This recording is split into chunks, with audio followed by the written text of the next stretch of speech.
The story begins with Ryu waking up from a dream, or for him more of a nightmare. He dreamt of a boy and a girl apologizing for leaving him behind. Since he's a beast tamer, Ryu can't fight and go with them. They tell him to stay put and take care of the animals instead. His hand had reached out to them, telling them to wait for him. Ryu is still in his bed. His dream had been so vivid that his hand had really extended like in his dream. His day soon starts going out to feed the cows. Being a beast tamer has its perks, like this cow who lovingly coddles, thanking him for the feed. A girl soon arrives with a cat in her arms. She calls out to Ryu and thanks him for taking care of her cat. Thanks to Ryu, it's doing great now. Hearing this, Ryu happily gives the cat some gentle petting. The girl is pretty much impressed with Ryu's skills as a beast tamer.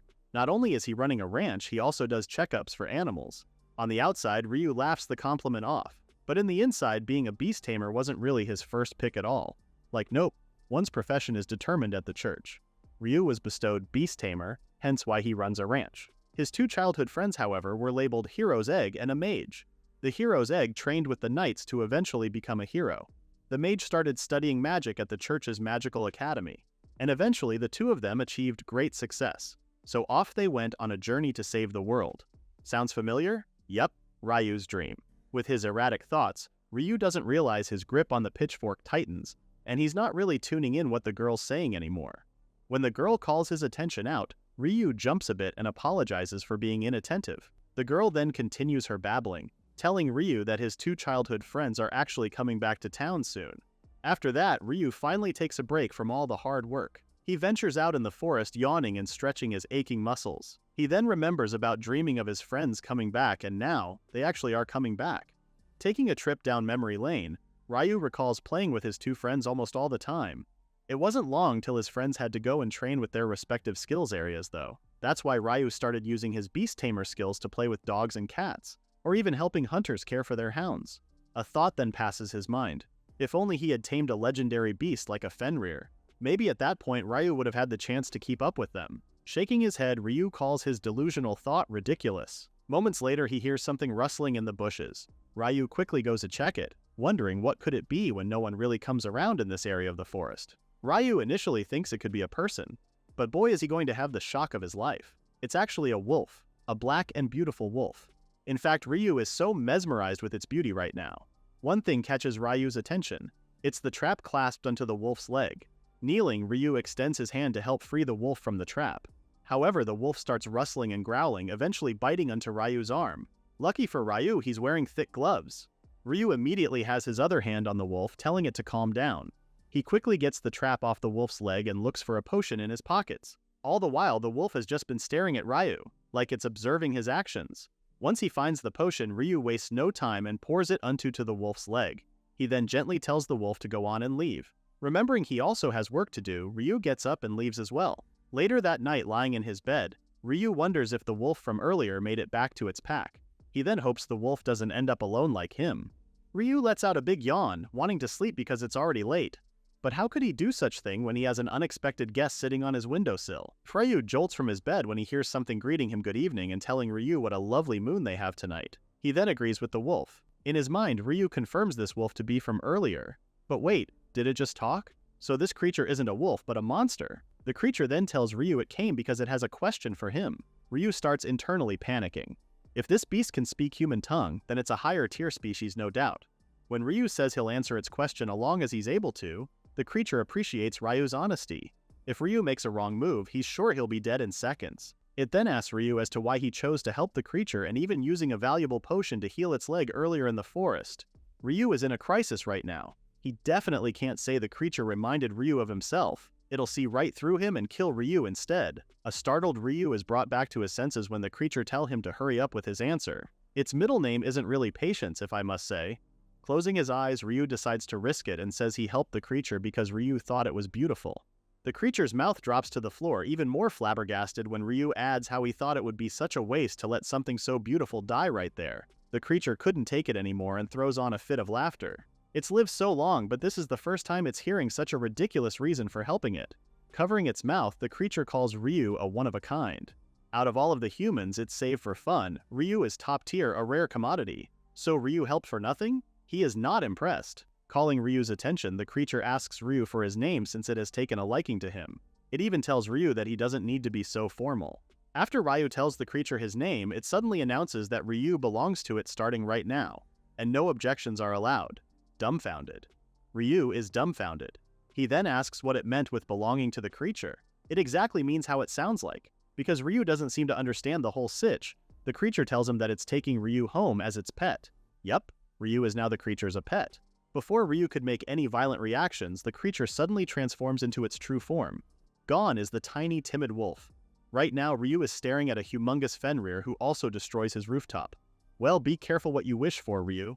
The Fenrir then takes Ryu by its mouth and off it goes to the deep forest, leaving Ryu's home destroyed. Arriving at their destination, the Fenrir drops Ryu to the ground. That was one of the most uncomfortable means of transportation ever, too. The moon glows brightly in the forest. Ryu is mesmerized by the view above him. And it's not the moon. Ryu is standing below a cliff. Above him is a pack full of angry Fenrirs. Amongst the Fenrirs is a massive one, standing proud and strong. This must be their leader. There must be at least 30 of its members present right now. And all the Fenrirs have one thing in common. They're all glaring at Ryu. Let's hope it's not the end for him. The leader finally speaks out, calling Ryu's kidnapper its daughter. The leader then asks as to why his daughter brought a human to their home. After telling its father that she liked Ryu, the father became furious AF. It's not a valid reason for him. Shifting its anger towards Ryu, the leader asks the beast tamer where he met the Fenrir's daughter. Knowing full well he's being targeted, Ryu gives him a quick respond, telling the Fenrir leader they met at the ranch where Ryu works. The leader barks another question, asking how exactly the two met, to which Ryu honestly says he saved her when she got caught in a trap. This time, the leader seems to be suspicious of Ryu, telling the beast tamer that his daughter can break human traps in an instant. So why save her? Ryu screams with all his heart, explaining how the Fenrir daughter told Ryu that it was just a game she plays, pretending to be caught. The Fenrir leader's anger dissipates, obviously dismayed that this is happening again. Before the situation further escalates, the Fenrir daughter speaks up once more. She tells her father that Ryu is a beast tamer who can perform medical diagnosis on beasts and animals. She believes that her grandfather, the Fenrir elder, will be cured.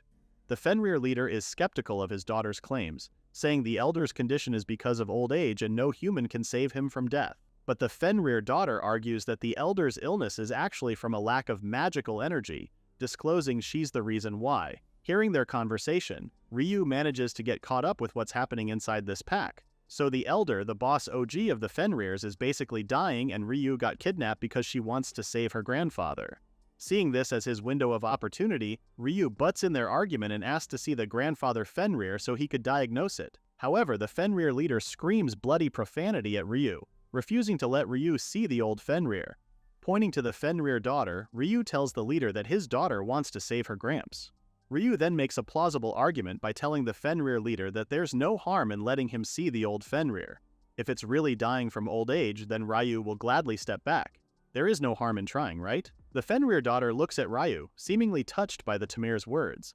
The Fenrir leader then allows Ryu to make his medical examination on the old Fenrir, pessimistically telling Ryu it's only a waste of time. They all approach a tree and inside it lies a disheveled Fenrir who looks like it has gone through hell and back. The Fenrir daughter wakes the elder Fenrir, but before she could formally introduce Ryu, the tamer holds his hand up, signaling her to stay quiet. Ryu stretches his hand and introduces himself. He also tells the elder Fenrir that he's there to treat its illness since it's his granddaughter's wish to save the old Fenrir. Coming out of the tree hole, the elder Fenrir slowly stands up and tells Ryu no ordinary human can cure his disease, but Ryu is confident that he can.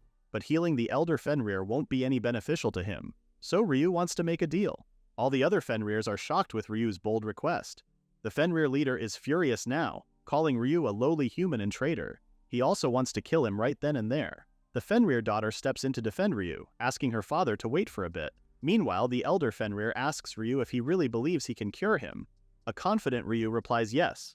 When asked what he wants, Ryu tells the elder that he wants to become stronger. Curious, the elder Fenrir asks Ryu why, to which the beast tamer tells him that he has the same reason as the elder's granddaughter. She wanted to save the elder but couldn't do anything, so she came to Ryu for help. That alone shows how badly she wants to save the elder Fenrir. Ryu knows how frustrating it is to be powerless, remembering how he was left behind by his closest friends. The elder then makes his decision, accepting Ryu's deal. Ryu then takes off one of his gloves. All the elder Fenrir needs to do now is bite into Ryu's arm and drink his blood. Huffing, the Fenrir leader calls on Bull with Ryu's so-called cure. The elder hesitates for a second, but Ryu encourages him to have a sip. When the elder finally has his fangs into Ryu's arm, a powerful burst of energy surges throughout the elder. It's that powerful that even the Fenrir leader and his daughter barely manages to brace themselves. As soon as the elder lets go of Ryu's arm, the beast tamer dramatically cries from the pain of the bite. The Fenrir daughter is confused and surprised with Ryu's level of magic power. No beast tamer could ever be this powerful. At this rate, he's even stronger than a hero. This isn't a shocker to Ryu at all, he already knows his MP. He has reasons why, okay? To simplify things, Ryu has way too much magical energy for his body to handle. If he goes all out, his body would literally explode. In other words, his magic is so high he can't use it properly. In normal circumstances, magic grows as a person undergoes training and discipline. But Ryu hit the bingo card because he was born with it. And the older he got, the more it increased as well. Somehow. It's a waste of potential since Ryu can't properly use it. Meanwhile, the elder Fenrir is fully transformed. He is not the old, scrumpy Fenrir from earlier. Now the elder is full of vigorous energy. To say that Ryu's magic helped is an understatement. The elder somehow got an upgrade. The Fenrir daughter immediately runs towards her grandfather to give him a warm embrace. She's really happy to see that her grandfather is nowhere near death now. The elder then turns to Ryu, remembering their deal. It then tells Ryu that he'll start training with the Fenrir pack. Ryu doesn't know if it's okay, especially that there are those against it. Exhibit A, the Fenrir leader who is viciously reacting to the elder's decision. There are also others saying that Ryu is far too suspicious, especially with his power. They believe his power might be used against the pack and will put it in danger. When a Fenrir suggests they kill Ryu now, the elder then barks for them to shut up. The atmosphere suddenly goes dark as the elder is unimpressed with the Fenrir's insubordination. Anger surges through the elder, asking the pack as to where they got the audacity to say they'll kill the man that saved its life. The pack whines and bows in fear. Even Ryu is getting scared with the elder's anger. Whispering, Ryu asks the Fenrir daughter on who exactly is the elder. She casually tells Ryu that the elder is actually the very first Fenrir. Through training and evolution, the elder became what he is now. No wonder the elder is that powerful. The atmosphere soon turns back to normal and the elder asks Ryu for his decision. The beast tamer is still adamant. Will he really be able to control his magic if he trains with the pack? The elder then tells Ryu he'll need a lot of power and determination to do so. Ryu will live and eat with the Fenrirs in the forest. Eventually, he'll break through his human limits and become strong enough to wield his magic. But this comes with an ultimate price. It may all sound so easy, but it isn't. Ryu might die trying. He knows this. The only thing comforting him is the thought of being reunited with his friends. If he can be with his friends again, then he'll gladly take the risk. Resolute, the beast tamer confirms his decision on training with the Fenrir. The elder then presents Ryu with a fang. Not just any fang, but the fang of the elder himself. Ryu is absolutely thrown to the roof upon knowing it's a Fenrir fang. It's an insanely rare and valuable item. The elder explains that the fang will help Ryu control his magic. The Fenrir daughter then interrupts the men by saying she'll take care of some things too. Gripping the fang, Ryu's goal now is to get stronger in order for him to catch up with his friends. This is the start of a new chapter in Ryu's life. A month passes by so fast and Ryu is already getting the hang of his hellish training. Right now he's in the middle of battling out a pig-headed demon beast. These beasts have very predictable movements and Ryu has seen through all of them. First, dodge its club. An opening is made so Ryu then slices its arm. While it's stunned by the pain, Ryu then goes for the leg, and when it loses its balance, aim for the neck. And there you go, killing pig-headed beast 101 with Ryu. After that, he then turns to tell the Fenrir daughter, who's actually called Milady, that he's killed one beast. On Milady's side, well, she's just yawning while lying on the pile of pig-headed demon beasts she just finished. It seems that Ryu was too slow that Milady ended up taking care of the rest of the beasts, just as what Ryu would expect from a Fenrir. After training, the two start a bonfire so they could make something to eat. Ryu is wiped from training. While munching, Ryu grumbles about training. He can definitely handle low-level monsters now.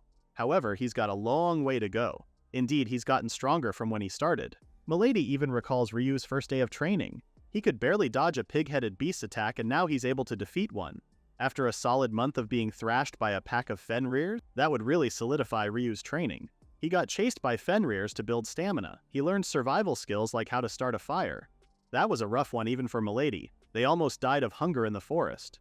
Ryu also ate mildly poisonous berries to build up poison resistance. That wasn't fun either. It almost felt like he was more on adapting to survive rather than getting stronger. Taking out the elder's fang, Ryu is still happy about receiving this gift.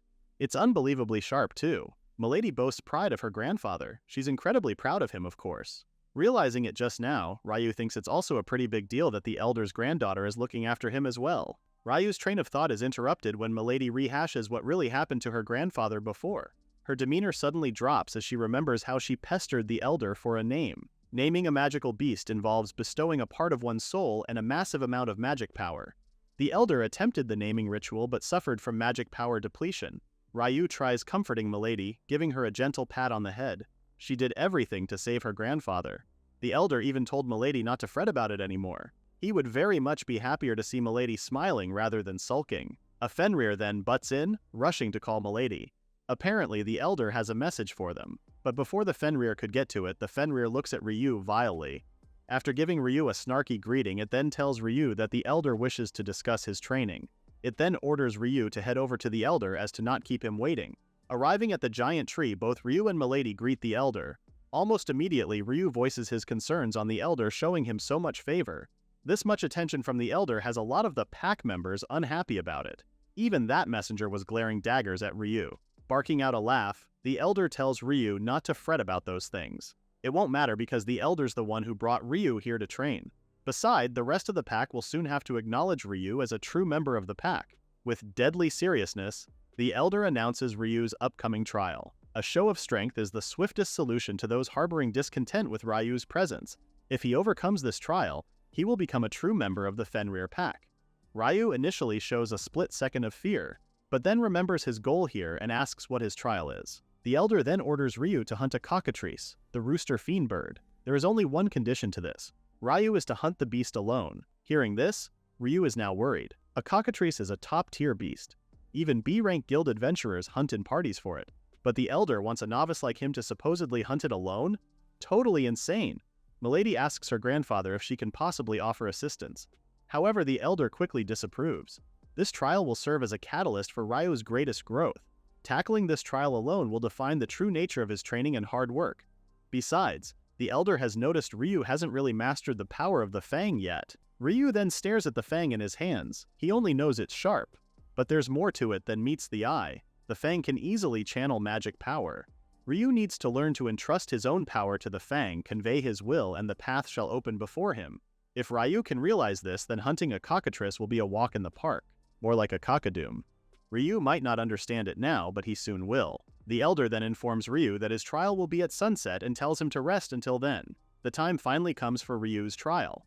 Both him and Milady are currently hiding in the bushes, observing a cockatrice as it petrifies a passing animal. It then steps on the animal's stoned figure and screeches into the night. This looks bad. I mean, look at that cockatrice. It has evil eyes that can petrify you with just one look, and its tail is a venomous snake. Yup, a snake for a behind. It's a serious pain in the butt, per se. The only silver lining that Ryu can think of is that the cockatrice has poor bird-like eyesight and a narrow field of vision. Ryu also hopes that it can't fly as well. Chicken don't fly, right? Milady asks Ryu as to how he's feeling right now, to which he quickly replies that he's not okay, not even the slightest. But he has no choice but to do this. Ryu then stands up to head out and get this over with. Milady then tells Ryu to be careful not to die or get turned into stone. He'll definitely try, Milady. Hiding behind a tree, Ryu devises a plan to reduce its number of attacks first. Facing its main body and the snake tail simultaneously is risky, so right now he plans on attacking just one part. He changes his mind and quickly lunges for the snake tail, slicing it in half. The cockatrice bellows in pain, but Ryu isn't finished yet. He dashes for the cockatrice's legs to stop the main body from moving. But before Ryu can slice its legs, it manages to flick Ryu to the side before running away. Nobody said it was going to be easy. Ryu can't stop now though. Seeing that the beast has lost sight of Ryu, he then plans on attacking the cockatrice on its blind spot. An opening from behind the beast's head is where Ryu is jumping onto. But before Ryu can successfully land his attack, the cockatrice flies towards the sky. Yep, you heard me, it can fly. At least this chicken can fly. Flabbergasted, Ryu wasn't expecting such turn of events. And now he is cornered. His attacks can't reach the cockatrice now that it's up there. While Ryu plans on waiting for the cockatrice to come down, it suddenly flaps its wings and sends out a slicing attack at Ryu. He barely manages to dodge the attacks, while the surrounding trees are already cut in pieces. At the side, Milady worriedly asks if Ryu is alright. He is somehow. That gust of wind did manage to slice Ryu's skin on his arm. Ryu didn't expect this beast to be able to do magic as well. Flying and magic power? Not a good combo. The cockatrice is still in the air, waiting for Ryu to show himself. The tamer is still trying to devise a plan B. It'd be great if he had a long-range attack. But Ryu's magic can barely help with his daily chores and is completely useless for combat, or so he thought. He remembers the fang in his hands. Staring at it, he also recalls what the elder told him about the fang being a catalyst for his magic power. Could it be possible for him to launch attacks like the cockatrice did earlier? The cockatrice screeches once more, having found Ryu's hiding place. It then flaps another attack at Ryu, slicing through the trees. Ryu has no choice but to try the elder's advice from earlier. Either way, if he doesn't do something, he's dead meat. Halting on his feet and closing his eyes, Ryu forges his magic power towards the fang. His magic power swells as Ryu is surrounded by some kind of light. Even Milady notices the power surge from Ryu. Inside his mind, Ryu forces himself to relax and channel magic power into the fang little by little. He's picturing highly concentrated ink gathering at the tip of the fang, and when it's charged to its absolute limit, he fires it. Ryu fires it directly at the incoming cockatrice. Ryu's attack is that powerful, it manages to slice through the cockatrice's head while it's still in the air. The cockatrice then lands on the ground with a loud thud, completely headless. Looking at the cockatrice's lifeless body, Ryu can't believe it actually worked. Milady finally comes out from hiding, congratulating Ryu for clearing his trial successfully. Before Ryu could finish how he's so glad about it, he collapses to the ground from pure exhaustion. He slowly apologizes to Milady and tells her he's going to sleep for a while. Of all places, Ryu had to sleep here. Well, Milady understands and just stays with Ryu. With eyes closed, Ryu is happy the trial's finally over and he can rest. He then feels a hand on his hair, causing him to open his eyes a bit. He definitely felt a human hand, but he's the only human there. Before Ryu finally gives in to his tiredness, he catches a glimpse of a girl. His consciousness finally fades as he goes into deep slumber. From the elder's POV, it really is a girl beside Ryu.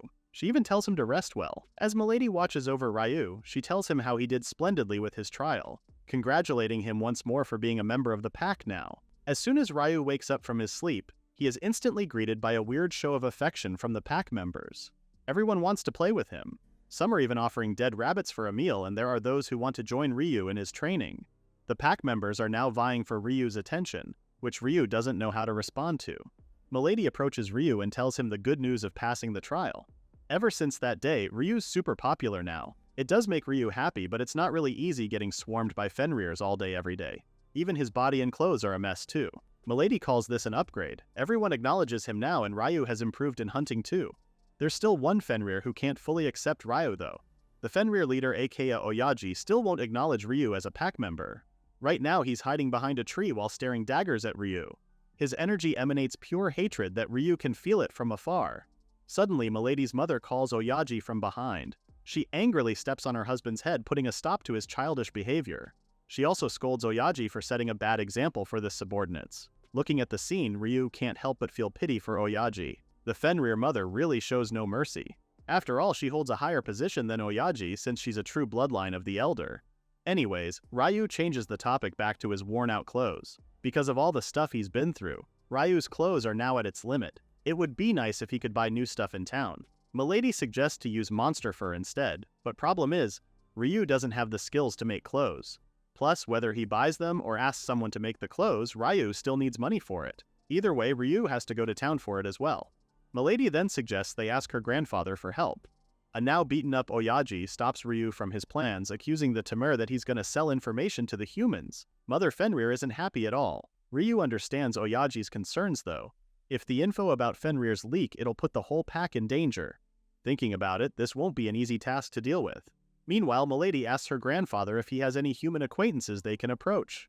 The elder gives it some thinking, but before he can think of anyone, Grandmother Fenrir arrives and reminds the elder of someone who isn't necessarily human. The elder then remembers who it is his wife's referring to. The elder then shares to Ryu about a dwarf who happens to be his acquaintance. Dwarves may be short, but they are incredibly strong and skilled with their hands. As long as they have the materials, they can surely make Ryu some clothes. The elder's acquaintance lives in the land of the dwarf. If he asks him personally, they should agree to help Ryu. With this information, Ryu happily thanks the elder. Oyaji butts in once more, warning the elder that Ryu might speak to humans along the way and betray the pack. Grandmother Fenrir then suggests they send Milady with Ryu to keep an eye on things. This doesn't bode well with Oyaji, but it's high time Milady saw more of the world. Grandmother Fenrir then asks both Ryu and Milady if the idea is okay with them, to which they agree to. Milady kinda blushes and avoids eye contact with Ryu. Seems like our girl has a little crush on the beast tamer. Oyaji dishearteningly disagrees with his mother-in-law's plan. His face is met with a loud smack from his wife. The women of the pack quickly change the subject while Oyaji is knocked out on the side. Grandmother and Mother Fenrir both tell Milady that she needs to look extra cute. Ryu can't really hear this part, but he's getting suspicious as to why they're awfully in a good mood. The elder then catches Ryu's attention, telling him about a handy spell for carrying material. The elder will teach him this spell so he can carry monster material Ryu can sell for cash he will need there. Holding a hand to his chest, Ryu is thankful to have managed to work something out. Ooh, land of the dwarf, here they come. After a while, Ryu finally has everything he needs to take with him. He's managed to use the storage magic the elder taught him to pack up the materials Ryu gathered during yesterday's hunt. He's only missing one more thing before departing for the land of the dwarf. He then asks Mother Fenrir on the whereabouts of Grandmother Fenrir and Milady. The Mother Fenrir tells him they'll be arriving soon, and she's sure Ryu will be very surprised. Soon after, Grandmother Fenrir announces their arrival. As soon as Ryu turns towards them, he is surprised with the beautiful girl beside Grandmother Fenrir. He is confused as to why there's another human in the forest besides him. Blushing, the girl asks Ryu what he thinks of her appearance. This leaves Ryu even more confused. She knows his name, yet her voice sounds so familiar. The wheels in Ryu's head start turning, and Ryu now knows this is Milady. She gives her grandmother a high five for the successful human transformation. This should help Milady blend in with humans as well. Come to think of it, Ryu remembers the girl he saw after defeating the cockatrice. He now pieces the puzzle together and realizes it was Milady. Sharing her side, Milady has been practicing the transformation magic for a long time now. She's always dreamt of looking like a human and going out into the world with Ryu. At first, Milady could only hold the spell for a short while, but since her mom and grandmother taught her the magic trick yesterday, she can finally transform so as she pleases. Approaching Ryu, the elder asks him of the favor of giving Milady a proper name. This surprises Ryu, as this means Milady would have to form a contract with him. The elder deems it doable since Ryu's magic power is through the roof. Concern forms on Ryu's face. For a human like him to name a magical being like her would mean she'll become his familiar. There are benefits to this like telepathy and other special skills they can use together. But this isn't something you do impulsively. Understanding Ryu's hesitation, the elder reassures him that he and Milady are fully aware of what it'll mean. After all, the elder owes Ryu his life.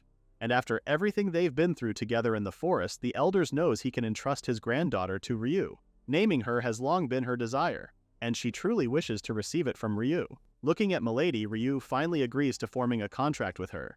He places a hand above her forehead and light begins to glow. The contract is sealed once Ryu calls out the name he picks out for her and if she gladly accepts it. Closing his eyes, Ryu gives Milady her proper name. Now she is known to be as Ruri. The naming ritual is successful as Ruri accepts her new name. She keeps on repeating her name, making Ryu overthink that it's not a name good enough for her. He only wanted it to be something simple. Happiness radiates all over Ruri's face. Thanking Ryu for the perfect name, she then hurriedly grabs Ryu's hand so they can finally head towards the land of the dwarf. Ruri then bids farewell to her grandpa, grandma, and mother, leaving her father in total abandonment. On their journey, both Ryu and Ruri are having a great time. Ruri gets to see new places, eat human food, and even experience sleeping on Ryu's shoulder. At one point, Ruri asks about dwarf country. Ryu only repeats what the elder told him. It's a nation at the foot of a mountain mine. They grew big by making weapons and armor. Ryu believes they're almost there, but he wants to voice out something that's been bothering him. It's a bit hard to say, but he needs to say it. Blushing, Ryu tells her she's a bit too close. Like right now, Ruri has her arms around Ryu's arm. That kind of closeness is making Ryu a bit conscious. He then hashes out that Ruri wasn't this clingy back in the forest. In Ruri's defense, she had to act all serious in front of everyone. She's always wanted to be lovey-dovey with Ryu. Seeing Ruri's pensive look, Ryu gives her a pat on the head, to which Ruri really liked.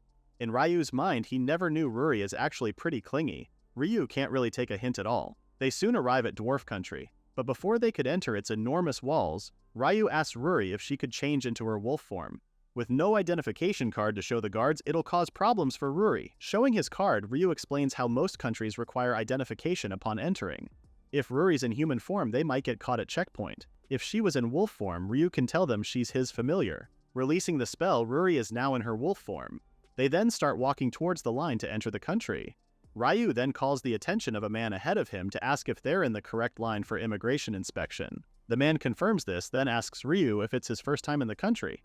They both get into a conversation, with Ryu telling the man about his plans on selling some monster material as well as having some clothes made. The man agrees that Ryu went to the right place and that there are many skilled craftsmen here. Interrupting them, a guard calls them to step forward for inspection. Before doing so, the man introduces himself as Mark, a traveling merchant, who believes they'll meet again somewhere inside the country. When it's finally time for Ryu's turn, the inspector asks him what purpose he has inside the country. Ryu then explains that he's there to sell some materials and also requests some tailoring work for some new clothes. After hearing this, the inspector asks if he's registered with the Merchant Guild. Unfortunately, Ryu isn't a member, but he tells the inspector he thought of selling the materials though the Adventurers Guild instead. The inspector then asks to bring out the materials just for a simple check. Ryu happily heeds the request and takes out the hide he's kept in his storage magic. The inspector seems surprised to see the materials and asks Ryu to wait for a moment before he leaves to discuss something with the dwarves from the guard post. The dwarf from the guard post then tells Ryu they need to talk for a bit. Taking Ryu to the guard post, the dwarf explains that Ryu's detainment is only because they would really like to purchase the hides for the country. Yup, for the country. Apparently, upon checking the materials, the dwarf can confirm that these hides are high-quality materials. For sure, the higher-ups want to buy them for the country, but Ryu already has plans to meet with the elder's acquaintance first. So he tells the dwarf something like that. Ryu wants the craftsman of this country to take a look at the materials first. Curious, the dwarf asks who this craftsman is, to which Ryu casually replies by saying the craftsman's name, Dwar Crown. The dwarves are left speechless, and silence fills the rooms. Noticing their demeanor, Ryu asks them if Dwar Crown is famous or something. He then explains that he was just introduced to him by an old man Ryu knows. Famous is a mild term to use. The dwarf then tells Ryu that the craftsman he's looking for, Dwar Crown, is actually the king of this country, Fall Crown. Mind blown. After being released, Ryu can't wrap his head on what he just learned. He never thought the elder's acquaintance would be the king. Using their newly acquired telepathic skill, Ruri asks him on what their plans are now. Ryu gets startled by this, forgetting about telepathy between familiars. Anyways, Ryu informs her that they'll go and see the king after going to the guild to exchange the materials they can sell. Ryu hears his name being called and sees its mark waiting for him to finish the inspection. Scratching the back of his head, Ryu apologizes for the wait and explains how it took time to check the materials he has. When Ryu asks where the Adventure Guild is, Mark politely leads them towards the direction of the place. This merchant is also interested to see what kind of materials Ryu has. It was actually pretty close from the country's gate. Once inside, Mark explains that it was meant to be close enough so completed quests can be reported directly at the guild once the adventurer enters the country's gates. Giving Ryu a tour, Mark gladly tells him the areas of the guild such as the reception at the back area. There are 3 reception desks in total consisting of the general reception for non-guild members to submit requests. Adventurer reception is where adventurers report or complete requests, and the purchase reception, which is where they buy monster or animal materials unrelated to quests. Since Ryu is there to sell his materials, he'll go to the purchase reception for that. That's exactly what Ryu does. He doesn't waste time and quickly gets a piece of low-grade material from his storage. As for the high-grade ones, Ryu will reserve those for the king's eyes. Ryu finally gets the material from his storage, announcing he wants to sell this giant boar's hide. The receptionist quickly heads to the back and asks Ryu to wait for a moment. A lot of bystanders are awestruck with Ryu's material. Even Mark asks where Ryu got the hide from. People start gathering around Ryu, giving out their compliments for an amazing hide. It's pretty rare to see such a big catch plus of superb quality. A humble Ryu isn't used to such attention, telling the crowd it's just boar's hide. But Mark refuses to call it just boar's hide when a giant boar is, in fact, an A-rank monster. Ryu never knew a giant boar is an A-rank beast, so he doesn't really know how to react.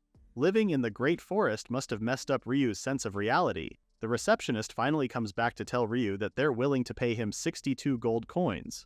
Jaw-dropping information. 62 gold coins is enough to live comfortably for a while, so it's a not joking amount. Ryu recovers from his reaction, telling the receptionist he's fine with the amount. Getting the bag of gold coins, the receptionist thanks Ryu for the successful deal. Everyone is elated for Ryu. One even hugs him since it's the first time he's seen such a huge amount of money just from selling materials. Another even comments that Ryu may become an exclusive merchant for the country, or even become an S-rank adventurer. Thinking about it, Ryu can't seem to wrap around his head on the idea of being strong now. He's strong enough to defeat monsters that are rare and valuable. Ruri, who's been listening on Ryu's thoughts, lifts her chin up, proudly telling him she's the reason why he's become stronger. Anyways, Ryu and Ruri finally has the money needed for his clothes. Now they just need to go and meet the king. Hopefully nothing goes awry. Meanwhile, at the castle, a guard hurries to report to Lord Dwar about a man who wants the king to examine some monster materials. Not just any materials, but super valuable materials like the hide of an A-rank monster. The guard calls it suspicious, asking the king as to what he wants them to do with the man. The king then orders the guard to bring Ryu in the castle tomorrow, thinking Ryu might have good use to them.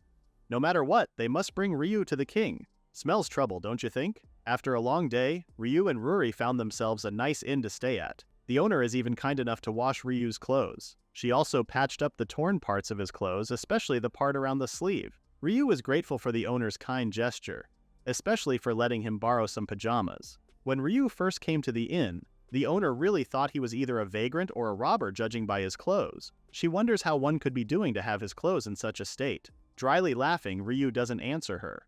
What is he supposed to say? That he's been training with Fenrir? Ruri confirms their destination for today, which is the castle. Ryu did promise the guard post yesterday when the king's messenger arrived at very inconvenient moment. The messenger, aside from relaying the king's message, also introduced the inn to Ryu. But the adventurers at the guild took it as a direct summon from the king, saying Ryu must be a total celebrity and all. They soon arrive at the castle, with guards lined up all the way to the doors leading towards the throne room. Ryu takes note of such an extravagant welcoming for an ordinary guy like him.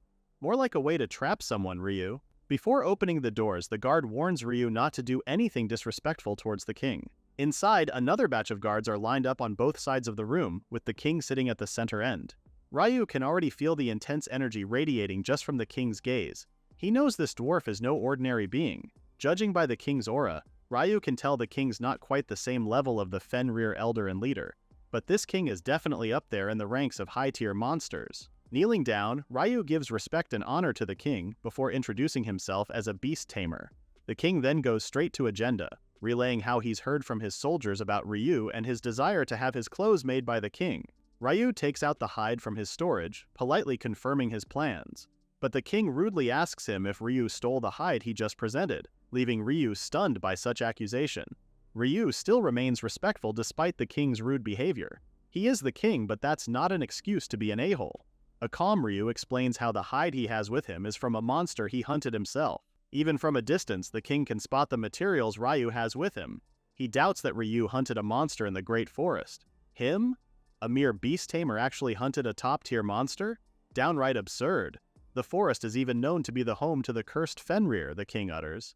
Now this gets Ryu's ears tingling. Did the king just refer to the Fenrir as cursed? This dwarf who's supposed to be the elder's acquaintance? Something's not adding up, so Ryu decides not to mention the elder at all. Apologizing, Ryu further explains that he wasn't alone when he hunted the beast. A friend helped him as well. When the king asks what kind of friends Ryu has, the beast tamer lies about not knowing their names since they were just hunters. The king grows even more suspicious. This irks not only Ryu but also Ruri.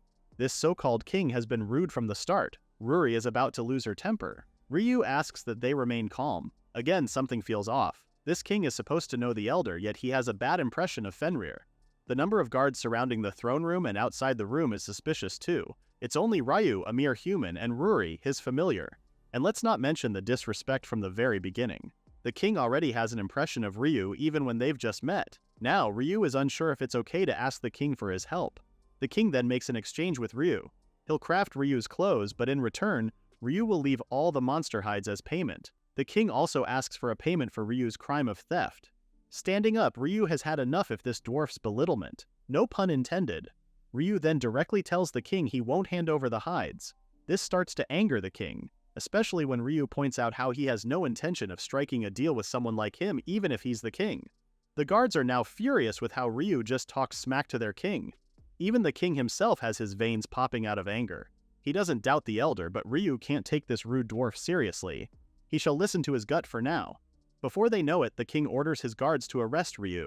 The guards rally up on Ryu, trapping him with their sharp weapons. Ruri immediately asks Ryu to let her handle the situation, but Ryu asks her to stand down.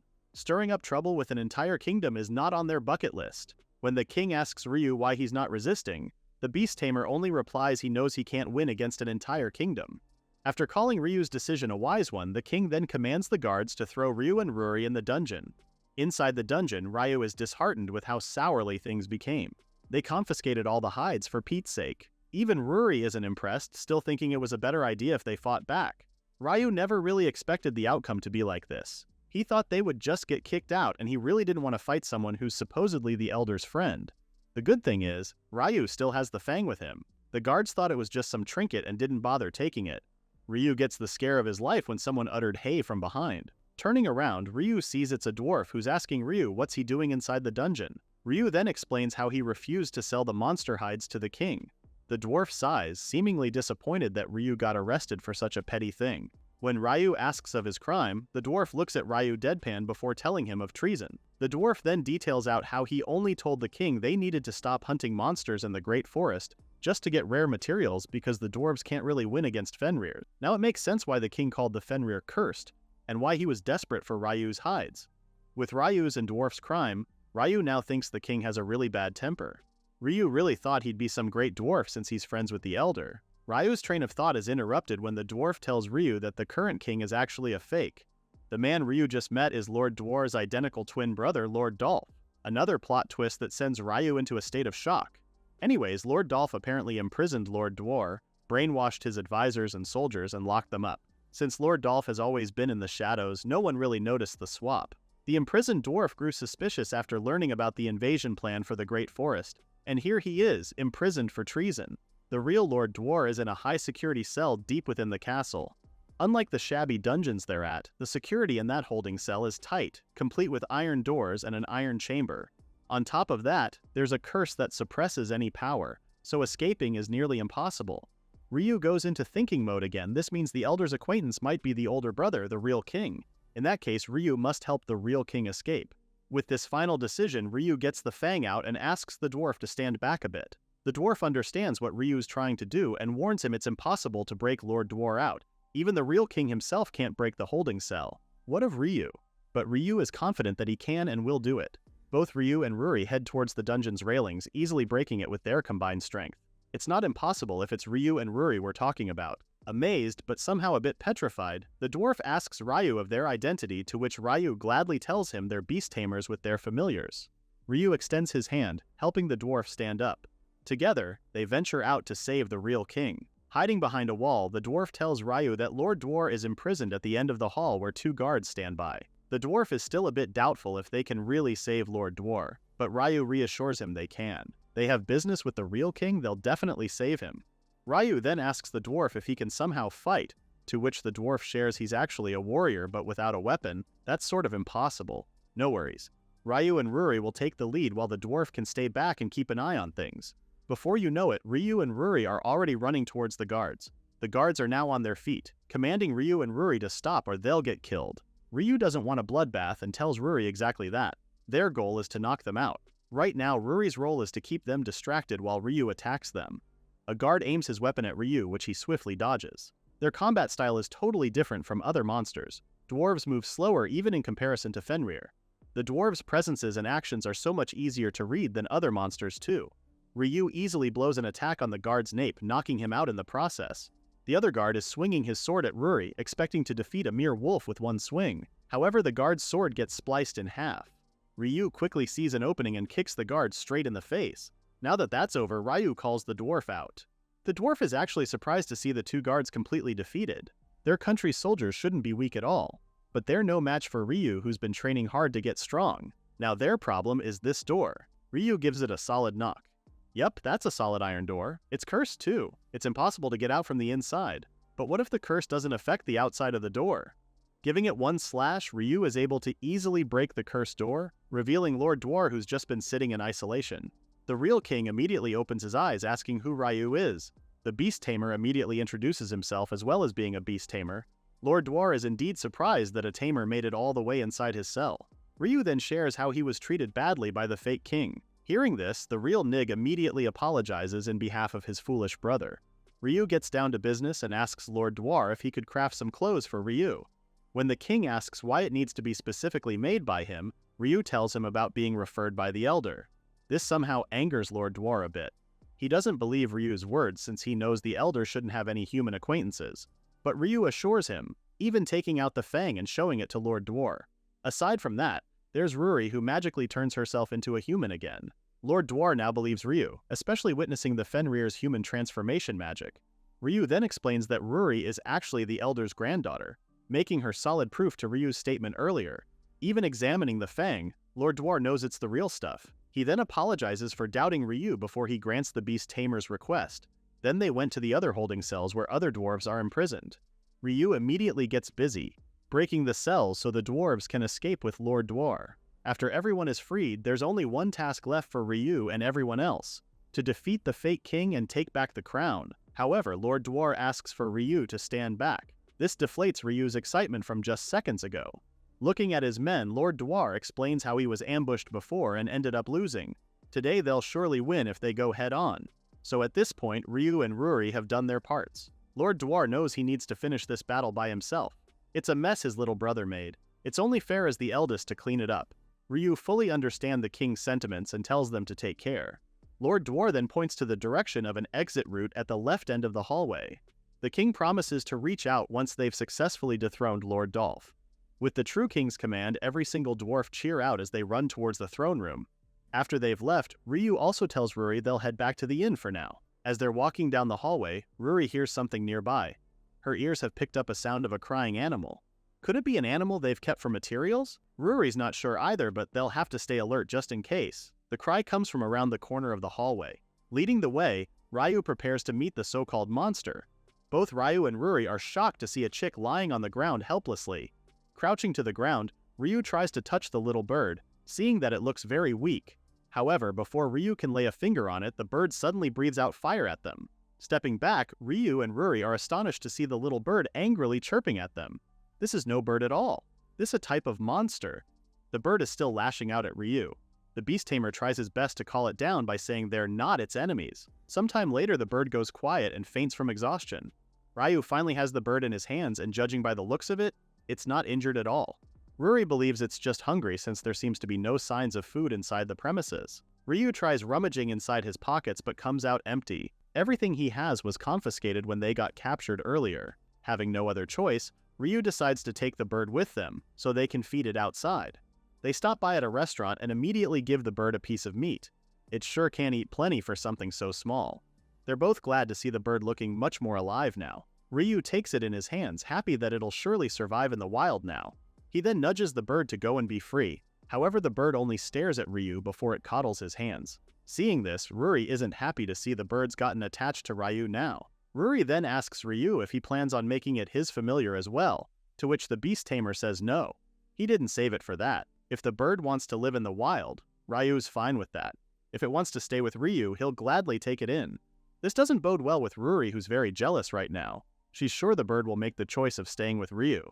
The idea has her sulking even more. Anyways, the duo decide to rest at the inn tonight and wait for King Dwar's message.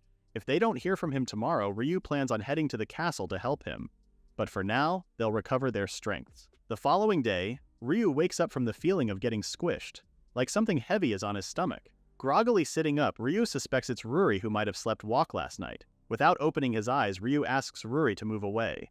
But he's surprised to see that it's not Ruri. Instead, it's a giant bird. Ryu screams from the top of his lungs, waking Ruri up because he's confused of the animal on his stomach.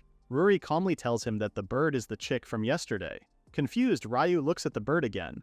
If it's really the chick he saved, boy did it grow big so fast. Maybe it grew by feeding off Ryu's mana, is what Ruri suspects. There are monster species that grow by absorbing magic power. But it's also pretty rare for a monster to grow this fast. Ruri already has a hunch on what this bird is. Before she could say anything else, the inn's owner calls out for Ryu because soldiers are outside. This startles the bird and it goes flying outside the window. Both Ryu and Ruri can only stare at it as it flies away. A summon from the king is what the soldiers are there for. Ryu and Ruri immediately set off for the castle. The issue with Lord Dolph has been properly dealt with, and the king cannot thank Ryu enough. Before discussing Ryu's clothes and weapon, Lord Dwar calls out his little brother to come out from hiding. Apparently, there's something Lord Dolph wants to say to Ryu. A remorseful Dolph slowly approaches Ryu and Ruri, bowing down as he apologizes for his misdeeds. It's a surprising scene because Lord Dolph's aura has completely changed. Ruri is still a bit angry at Lord Dolph for pretending to be king. The fake king explained how he was just jealous of his older brother since he's known to be the most skilled craftsman in the country. Because of that, everyone only gave jobs to him. Lord Dolph never got the chance to even touch materials. It was degrading as a fellow craftsman. So, Lord Dolph tricked his older brother, telling him about rare materials and locked him up in secret. Lord Dolph figured if he became king, he could command soldiers and secure materials. People would commission him work without finding out the truth of his identity. Everything was going according to plan, until Ryu showed up. When Lord Dolph saw the materials Ryu brought, he knew they were A-rank to S-rank quality stuff that's never seen on the market or at the guild. Lord Dolph thought Ryu was just an ordinary beast tamer that can easily be blinded with money. But then Ryu wasn't that kind of person at all and refused to sell. That made Lord Dolph think Ryo saw right through his facade. He got overwhelmed with anger and did the awful things he did. Lord Dolph once again bows down, apologizing to Ryu. The king also bows down to Ryu, apologizing for being partly to blame for his little brother's actions. If Lord Dwar had been considerate of Lord Dolph's feelings, none of this would have happened. Lord Dolph disapproves with the king's actions, quickly telling Lord Dwar he isn't at fault. The king then makes the suggestion of having Lord Dolph make Ryu's outfit. When Ryu asks him why, the king details how Lord Dolph is more skilled with his hands than him. Lord Dolph will and can make the best outfit possible for Ryu. And this is also part of Lord Dwar's atonement. He always knew his little brother was a talented craftsman, but because he felt responsible for the orders the king accepted, Lord Dwar never let his little brother touch any of the work. It's only now that Lord Dwar realizes how his actions had wounded Lord Dolph's pride. If her had just acknowledged him from the very start, if they had worked together, this wouldn't have happened. Vouching for his brother's skill, Lord Dwar asks Ryu to please let Lord Dolph make his outfit.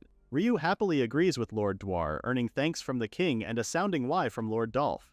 Smiling, Ryu tells Lord Dolph that he's being acknowledged by the best craftsman in the country. If Ryu can get a quality outfit from him, Ryu's got no complaints. Lord Dolph can't believe that Ryu would trust him after everything he did. The king sees this as a way to prove to Ryu how he's terribly sorry for his mistakes. Plus, it's always been Lord Dolph's dreams to be recognized as a true craftsman. Now is the best time to show his skills with his hands. Lord Dwar looks at his little brother with so much love and pride, telling him how he believes in Lord Dolph's skills. Extending his hand, Lord Dwar promises they'll work together this time around. Tears start spilling out of Lord Dolph's eyes while taking his older brother's hand with firmness. Lord Dolph promises to make Ryu the best outfit in the world. Case closed for the dwarf brothers. Meanwhile, back at Ryu's hometown, his close friends have finally come home. Both Tia and Taiga are excited to go and see Ryu already. It's been ages since the three of them got together. Tia hopes their friend is doing okay too. However, they arrive at Ryu's home only to discover it destroyed. A villager arrives and Tia immediately asks where Ryu is. The villager doesn't get a chance to answer her quick because she bombards him with worried questions. Taiga asks her to calm down before asking the villager what had happened to Ryu's house. The villager then tells them that Ryu is missing and has been missing for over 2 months now. There was a loud noise on the night of a full moon, but when they came to see what was happening, they only found Ryu's home in disarray. No one knows why Ryu would just suddenly disappear. Tia knows their friend wouldn't just leave. He works hard every day, tending to horses and cows that liked him. The villager that tells Tia and Taiga they did find animal fur inside Ryu's home. At first they thought I was livestock fur, but now they think it might have been a monster that attacked Ryu. Determined, Tia turns to her horse so she could start looking for Ryu. A hero can't possibly just forget about her responsibilities, so she plans on looking for Ryu during their travels. Taiga wants to as well, but they really have no idea where to start. On her horse, Tia vows to find Ryu no matter what, and if he's dead, she's determined to punish those responsible. Tia's resolve might have reached Ryu because he just sneezed out of nowhere. Let's go back to Dwarf Country, shall we? Lord Dolph is working tirelessly to forge a weapon out of the Fenrir fang, but no amount of hammering and heating can break through the fang, deflating Ryu and Ruri's spirits along with the dwarf brothers.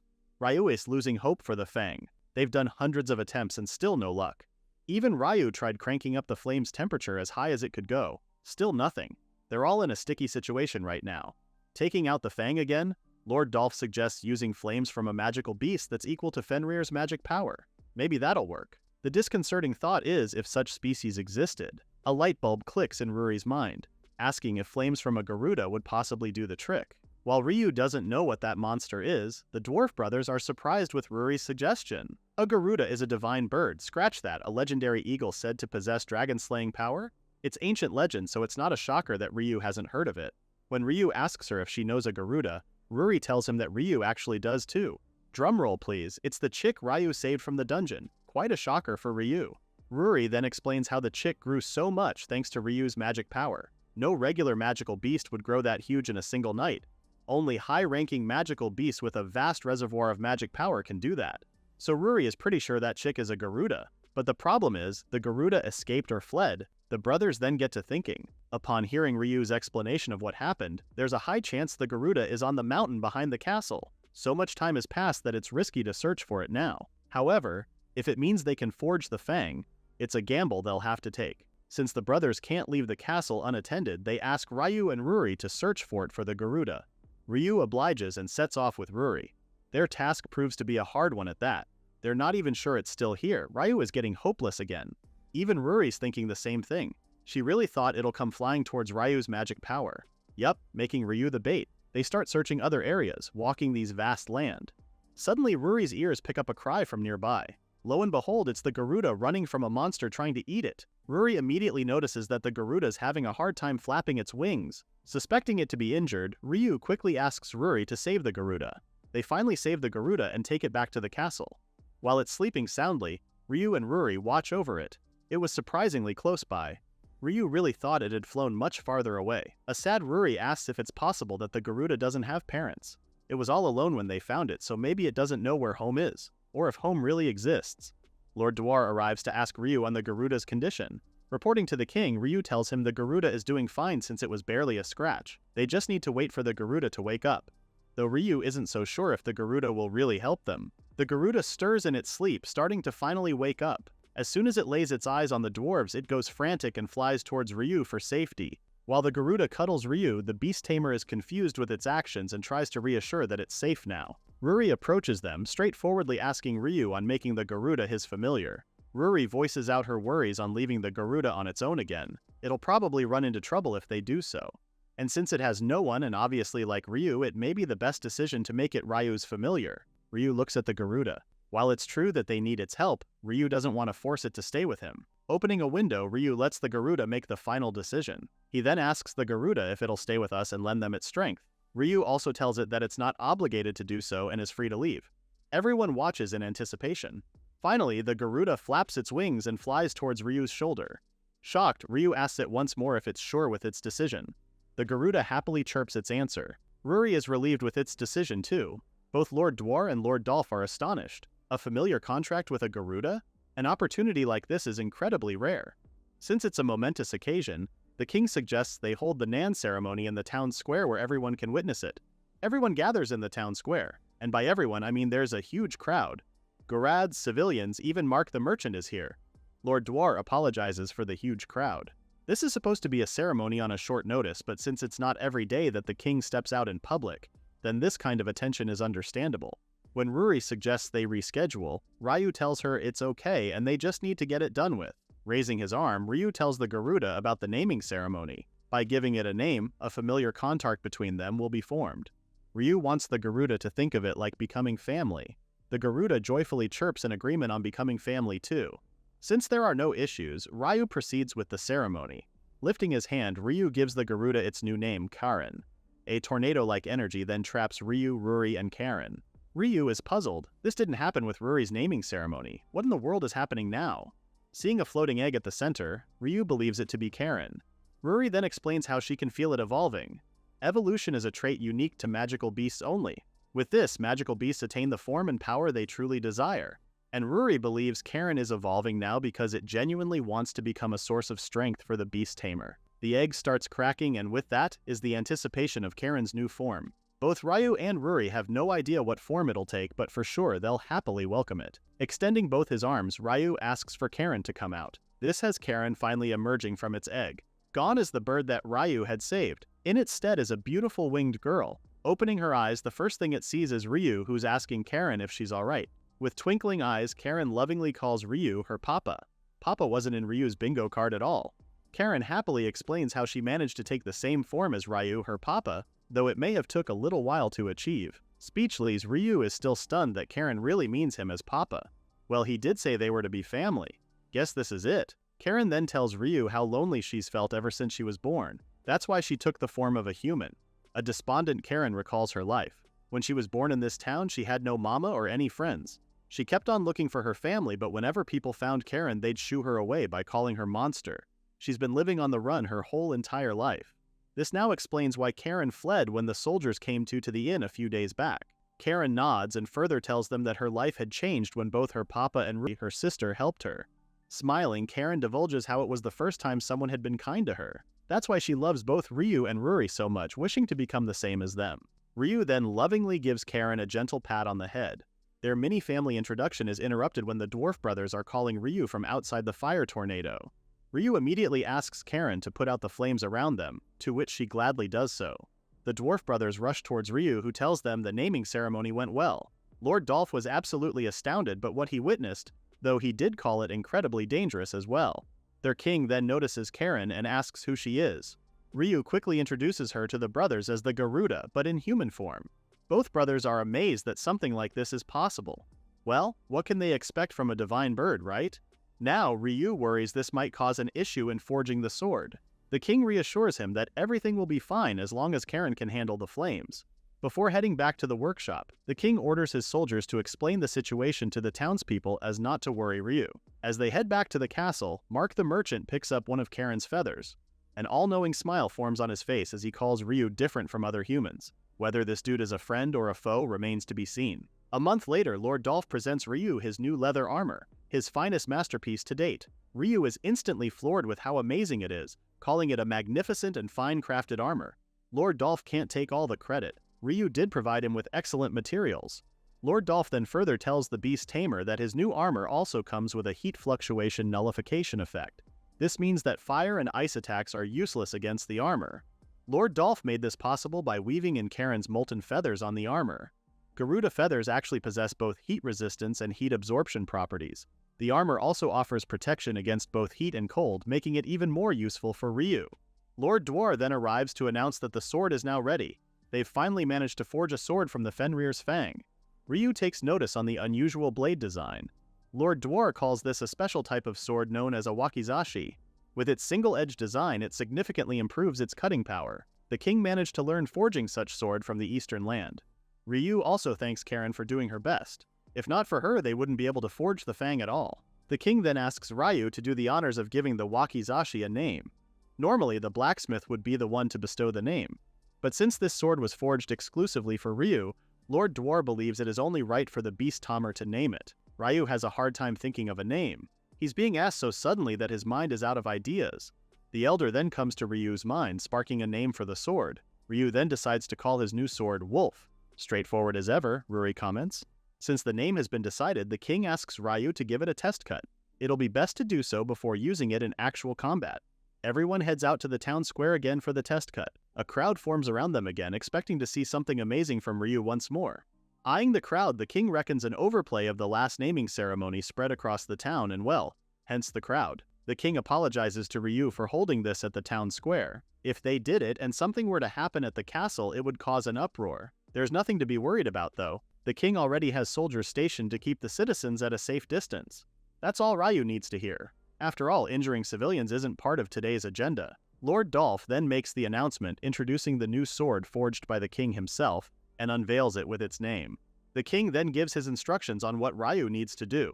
Drawing Wolf, Ryu needs to unleash his magic power into the sky with everything's got. That way, the true extent of the sword's power will be revealed. Everyone leaves Ryu at the center of the vicinity. Ryu still worries about affecting his surroundings. To minimize any potential damage, Ryu plans to focus his magic power on a single point as much as possible. Lifting the sword towards the sky, Ryu strikes a singular attack. The sky seemingly explodes with so much intensity and force, leaving everyone utterly shocked and mind-blown. The crowd cheers in excitement, incredibly amazed with what they just witnessed. Karen is very proud of her papa slicing the sky too. The king already expected much. I mean, he did forge it from the elder Fenrir's fang. Its magic power conductivity is in a completely different league from other materials. No further adjustments are necessary. Their little chit-chat pauses when a citizen screams to look at the sky. Looking up, Ryu is yet again surprised. He can't believe he's seeing a dragon right now, and it looks like there are people aboard it. The dragon soars the vast sky circling the town square. Ryu and the others are taken aback when the people riding the dragon jump and land in front of them. The four people headed by an old man greets Ryu, leaving the beast tamer confused AF. These strangers' arrival only makes sense when Ruri enthusiastically calls the old man grandfather. Yep, that's the elder all right. So the others accompanying him are Ruri's mom and dad, of course. Ruri's grandma, who looks pretty young for her age too. Lord Dwar approaches his longtime friend, asking the elder on his well-being. The two exchange pleasantries before the elder tells them the reason why they're here. The Fenrir pack has a small favor to ask Ryu and his familiars. Spotting Karen, the elder is also curious with the Garuda's identity, but they have more pressing matters to discuss for now. The elder then tells Ryu about a troublesome beast that's about to reawaken. Its name is Evil Dragon, the sorceress Evil Dragon. This beast has 3 serpentine heads and a colossal chalk-white body. Not only can it wield magic, but it also has knowledge of all forms of magic, ancient to modern and eastern to western. Long ago, the Elder along with other representatives from other species tried to subjugate the dragon, but because it spawns itself from its very own wounded flesh and blood, they had no choice but to seal it away instead. Hearing this, Ryu dreads the dragon's existence.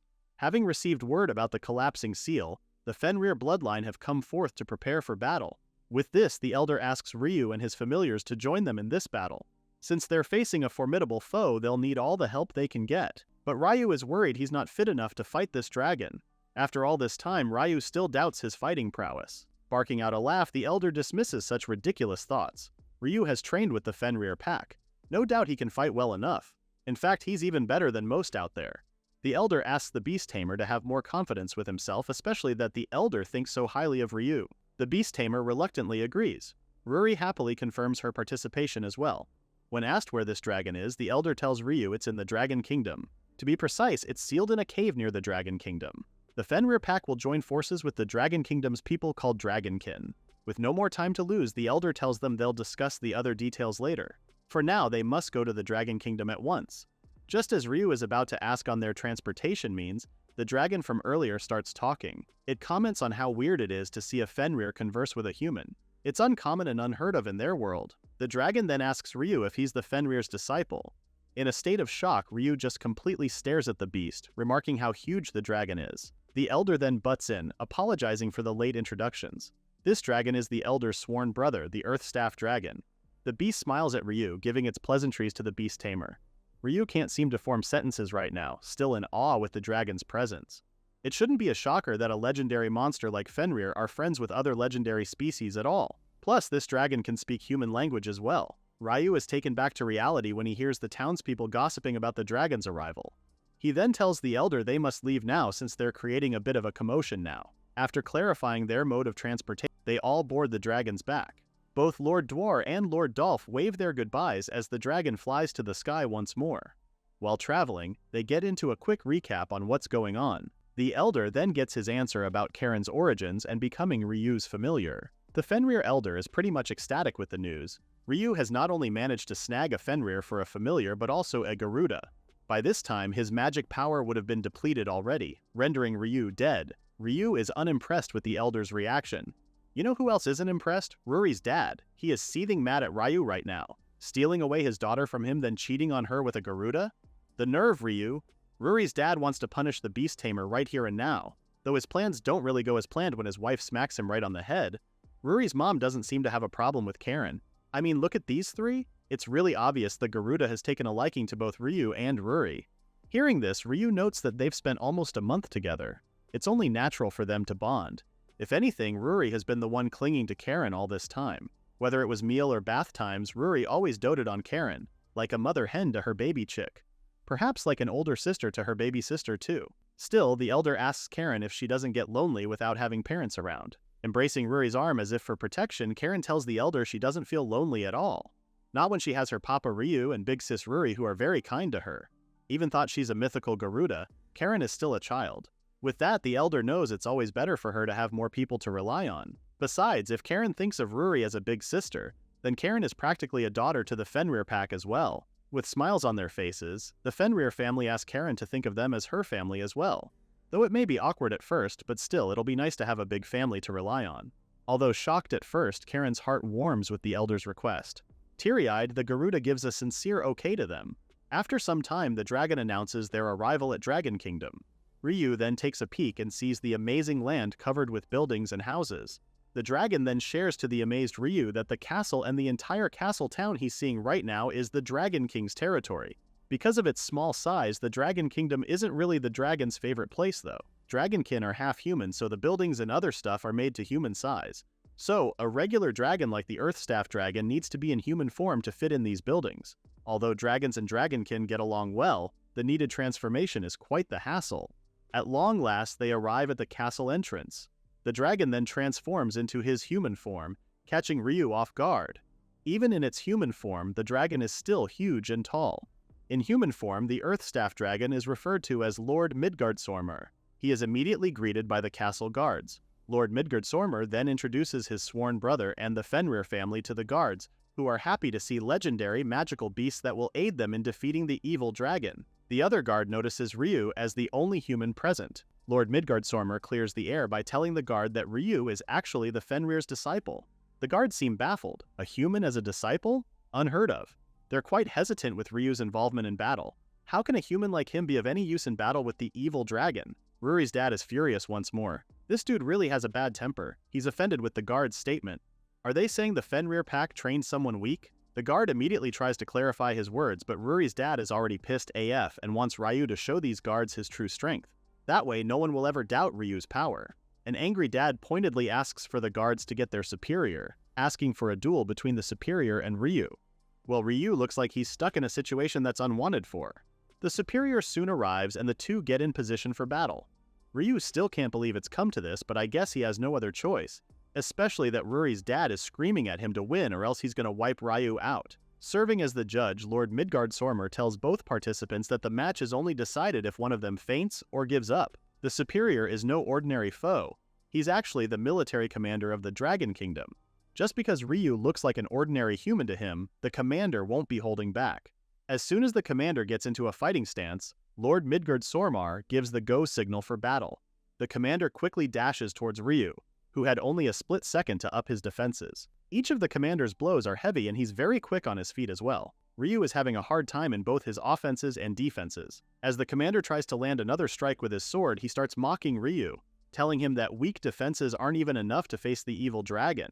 The military commander of the Dragon Kingdom sure is a skilled swordsman, and it shows with the way he battles. Ryu knows he can't knock him out, so he plans on having the commander raise his white flag instead. Ryu honestly knows he doesn't stand a chance in terms of sword skill, but he may have a fighting chance if he imbues his blade with magic power, and if he somehow manages to land a hit, the commander should falter. This plan could create an opening for Ryu to subdue the commander. He can't go all out though. We've seen what this blade can do. Keeping it to a minimum, Ryu gives it his all and tries to score a hit on the commander. Both their blades clash, but Ryu's blade, which has been imbued with magic power, catapults the commander to the wall. KO. No need to have the commander give up because he is sleeping like a baby after that attack. Everyone including Ryu are shocked with what just happened. Ryu's still not used to handling Wolf at all. Even when he said he'll keep it to a minimum, Ryu clearly misjudged the power output. Lord Midgardsormr raises his hand, signaling the end of the battle and announcing Ryu as the winner. The guards immediately tend to their injured captain while the Fenrir family cheer Ryu their congratulations. However, Ryu can't seem to be happy with the battle. He's worried about the commander's state. Lord Midgardsormr reassures the beast tamer that he'll be alright as it was a battle by mutual consent. This gives Ryu relief. He didn't really want the Dragon King to have a bad first impression on him. Approaching Ryu, the elder acknowledges Ryu's improvement when it comes to handling his magic power, though he did overdo it earlier. Still, he's doing great with practice. After that little fiasco, Lord Midgardsormr opens the castle gates and welcomes everyone to the Dragon Kingdom. As they are walking, a shadow of a lady lurks in one of the buildings. She quickly notes the arrival of Ryu and how interesting he seems to be. Smirking, she looks forward to meeting and speaking with such individual. Uh-oh, let's hope she ain't trouble. While that lady stays in the background for a bit, let's go back to Ryu and the others who are enjoying strolling the area. It's really a thriving place. Lord Midgardsormr explains that this is actually the dragon's main stronghold, which makes it as every bit of impressive as any human kingdom. Both Ryu and Ruri then notice that Karen has stopped walking and is eyeing something in a nearby shop. When she's asked what's wrong, Karen immediately tells them nothing is wrong. It's too late to deny it when they already saw Karen eyeing some pretty cute hair clips at the shop. Hearing their conversation, Lord Midgardsormr informs them that they can come back later to shop since they'll have plenty of time before the war begins. The two girls are elated to hear Ryu agree with Lord Midgardsormr, telling them they'll all come shopping together later. But of course, first order of business, meeting the Dragon Lord in the castle. The castle is bussin' with busy citizens. It's not just Draco Newts, but so many different races are present. As they walk past these people, Lord Midgardsormr explains how the Dragon Kingdom is not only a nation of dragons who can take human form, but also a kingdom of evolution. Draco Newts are part human, and there are some who are half-breeds from humans who transformed, and then they transformed as well. Some also evolved from lizard folk to become Draco Newts, hence why they have so many different forms. As they head down the corridors, Ryu asks about the Dragon Lord and his persona. Lord Midgardsormr then answers him that the Dragon Lord is special evolved type amongst the dragons. He's supremely strong since the Elder likes the Dragon Lord's power on par with his. They finally arrive at the throne room where both the Dragon Lord and Queen await them. Taking in the ambiance, Ryu can really feel the difference when it comes to royalty, just like the lords in Fall Crown. Lord Midgardsormr immediately introduces the guests to the Dragon Lord and Queen, who weren't expecting him to bring such warriors of high caliber. The Queen then turns her eyes to Ryu, asking if he really defeated their commander early. Giggling, she then tells Ryu she's never seen or heard of a human of such strength, aside from a hero. Ryu's tensed body instantly relaxes as he hears the Queen's laughter. The Dragon Lord then divulges his plans on having a strategy meeting with the Fenrir pack. Aside from that, the Queen will assign an attendant to them, telling them they can happily rest and wait in their guest rooms. Before leaving, the Elder is curious about the strategy meeting. Why would they be having one when he's not seeing any other race in this room aside from them? The Dragon Lord's face grows anxious. Silence echoes throughout the room. From this, Ryu is able to piece the puzzle together and realizes they're the only ones fighting the evil dragon. Sighing, the Dragon Lord confirms this. Last time they had the cooperation of the previous hero and various other races. But this time, with the possibility of the new generation's hero arriving, the races that helped them before have now declined. Everyone grows worried. They'll have less reinforcement than before. Will they really outsmart this evil dragon? Realizing the mention of the new generation's hero, Ryu quickly remembers his friend Tia. He then asks the dragons if they've asked help from her, thinking this is exactly when she should be stepping up. It is then revealed by Lord Midgardsormr that Tia, the current hero, has different views about monsters. She's treating all forms and mention of monsters with hostility. Whether they're half-breed or can understand and speak the human language, they're likely to be attacked by Tia. The dragons have come to realize they can't rely on her. Ryu's mind goes blank. He can't seem to process the idea of his best friend attacking monsters indiscriminately. The Elder gives his understanding towards the situation. They're already here, and they're still very much willing to help despite the lack of manpower. The Dragon Lord then bows his head to give his apologies towards the Fenrir pack. Ryu now recalls a time before Tia and Taiga officially started their adventures. Taiga had mentioned something about Tia acting strange. He just felt like something was off with Tia. Taiga then shared about a quest to deal with some monsters. Tia had this look. She's always had this frightening look towards monsters, like she abhors them. Back then, Ryu didn't think much of it, especially that Tia was never a scary person. Even when they were children and she got mad, Tia never looked or felt scary. Taiga then confessed how it's difficult for him to ask Tia directly. When he asks Ryu if he knew anything, the beast tamer could only scratch the back of his head while saying no. Giving it some thought, Ryu thinks it's just Tia's sense PF justice getting stronger since she's aiming to be a hero. If that's all it is to it, then great. But what if there's more to it than meets the eye? What could have happened to make Tia hate monsters that much? Speaking of, the hero party has just left Fallcrown, stressing about the outrageous demand Lord Dwar had asked of them. Taiga is obviously distraught to be asked for a Fenrir's Fang and Garuda's Flame just to make a sword. Sounds familiar? Lord Dwar had listed the materials he'll need in order for him to make a legendary class weapon on par with his recent and finest work. Sighing, Taiga can't believe they wasted their time coming all this way because they heard the King of Fallcrown was a master craftsman. Gran the Knight butts in and comments that it did made sense. They're asking for a legendary class sword, so it's only fair for the materials to be legendary as well. Tia then tells them they don't need Lord Dwar to make the sword, which kinda defeats the purpose of their travel. Maria, the party's cleric, reminds them that Tia is the hero, and she fights on the front lines in the most dangerous places. It's only fair if she needs the best weapon she can get. Taiga proposes they head to the guild for now. They might be able to find someone who has information on how to get the materials they need. As soon as they arrive, people give them odd looks. Gran can sense the hostility coming from the townfolks. The people just clam up and scurry off the moment they mention Fenrir and Garuda. Tia now wonders if something happened in this country involving the mentioned legendary beasts. Suddenly, a hooded person approaches them and asks if they want to hear whispers about Fenrir and Garuda. The information broker then asks Tia as to why she wants to know about the mentioned beasts. It's not like she wants to, more like she needs to because Lord Dwar told them to bring Fenrir's Fang and Garuda's Flame in order for him to forge her a weapon. When Gran presses the information broker to spill the beans, the hooded man then tells them about what happened a month ago. A man had appeared accompanied by a Fenrir and Garuda. He was able to restore peace between Lord Dwar and his younger brother Lord Dolph. In short, he is something of a hero to this country. It is rumored that Tia, the hero, despise monsters, and because the man's familiars are Fenrir and Garuda, both legendary beasts, the townfolks fear that Tia would go off and kill them. Furthermore, if information leaked and those legendary beasts sought revenge, it could ruin Fallcrown all at once. This is why everyone doesn't want to speak to the hero's party. Taiga then notices Tia going awfully quiet. With her back turned towards them, Tia bleeds in anger as she vows to kill all the monsters. She can't allow monsters possessing such terrifying power to roam free. With this, she thanks the information broker for what they just learned and hurries to leave. Yikes. As soon as she walks away, Tia promises to eradicate every last terrifying monster there is, and once that's done, she's going to find Ryu. Meanwhile, back at the Dragon Kingdom, Ryu, Ruri, and Karen are all sitting waiting for the Dragon Lord and the Elders to finish with their strategy meeting. Ryu is already bored, but it's not like he can just wander off. Ruri then gives an amazing idea of touring around the castle. Both Ryu and Karen light up with her suggestion. Before they leave though, Ryu goes outside to tell someone and get permission. Luckily enough, a lady dressed as an attendant was already waiting outside their room. Ryu is visibly surprised by her presence, immediately thinking this is the attendant assigned by the Dragon Queen.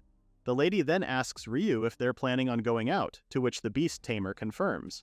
This catches the lady's attention, but soon tells them she'll guide them around the castle. As they walk, Ryu thinks about the lady. Not in that way. He just never sensed the lady at all, that's why he was visibly surprised moments ago. Anyways, the tour is beyond their expectations. They already know they're in a castle. But wowza, it is an opulent one at that. Look at this splendid dining hall. And there's a huge library with a showcase of books from all genres and times. The Dragon Kingdom also has training grounds for everyone to use. And of course, the creme of the crop, the kingdom's pride, the central courtyard. Such an immaculate display of royalty, even Ryu, Ruri, and Karen are amazed. They all give their compliments with everything they've seen. The attendant is also pleased with their kind words and will make sure it reaches the Dragon Queen and the Dragon Princess.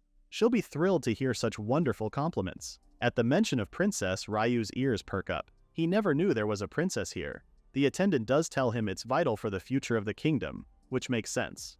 Scratching the back of his head, Ryu then asks a question he's been meaning to ask the attendant all throughout their tour. Pointing towards the person hiding behind a nearby pilaster, Ryu asks the attendant who is it that's been following them. Now that the cat's out of the bag, might as well show herself. The little girl proudly makes herself known, even having her hands on her waist. Ryu didn't expect to see a child. He then asks her if she needed something from him. Taken aback, the girl starts fidgeting as she doesn't know what to tell Ryu. Spotting Ryu's sword, she quickly points out to it and commands Ryu to hand it over. Without any slight hesitation, Ryu immediately tells the little girl he won't. And everything goes quiet. Did he just say no to this little girl? Mouth agape, the little girl asks him why not. Ryu then explains to her that the sword is important to him. Pulse, he wouldn't just hand it out to a kid. That's very dangerous. This infuriates the little girl, who instantly has a temper tantrum. The attendant then approaches Ryu, apologizing in behalf of the girl. She then leaves for a moment so she could call for the little girl's guardian. Ryu tries reassuring the girl that her parents are on their way. Karen also approaches the little girl, asking if she's lost. Karen is also happy to stay with the little girl for the time being. The girl clenches her teeth and her fists are now shaking from seething anger. She quickly jumps towards Ryu's sword, screaming of her plans of taking it by force. Good thing Ryu's quick on his feet and is able to dodge the girl's attempts. Ryu is now stressed with this little girl's antics. She even explains that she's only doing it because Ryu won't give her his sword. Emphasis on his sword. The little tries snatching the sword again, but to no avail. She's pretty quick for a kid, but Ryu is just quicker. Plus, this girl's moves are quite simple, so Ryu can easily dodge her.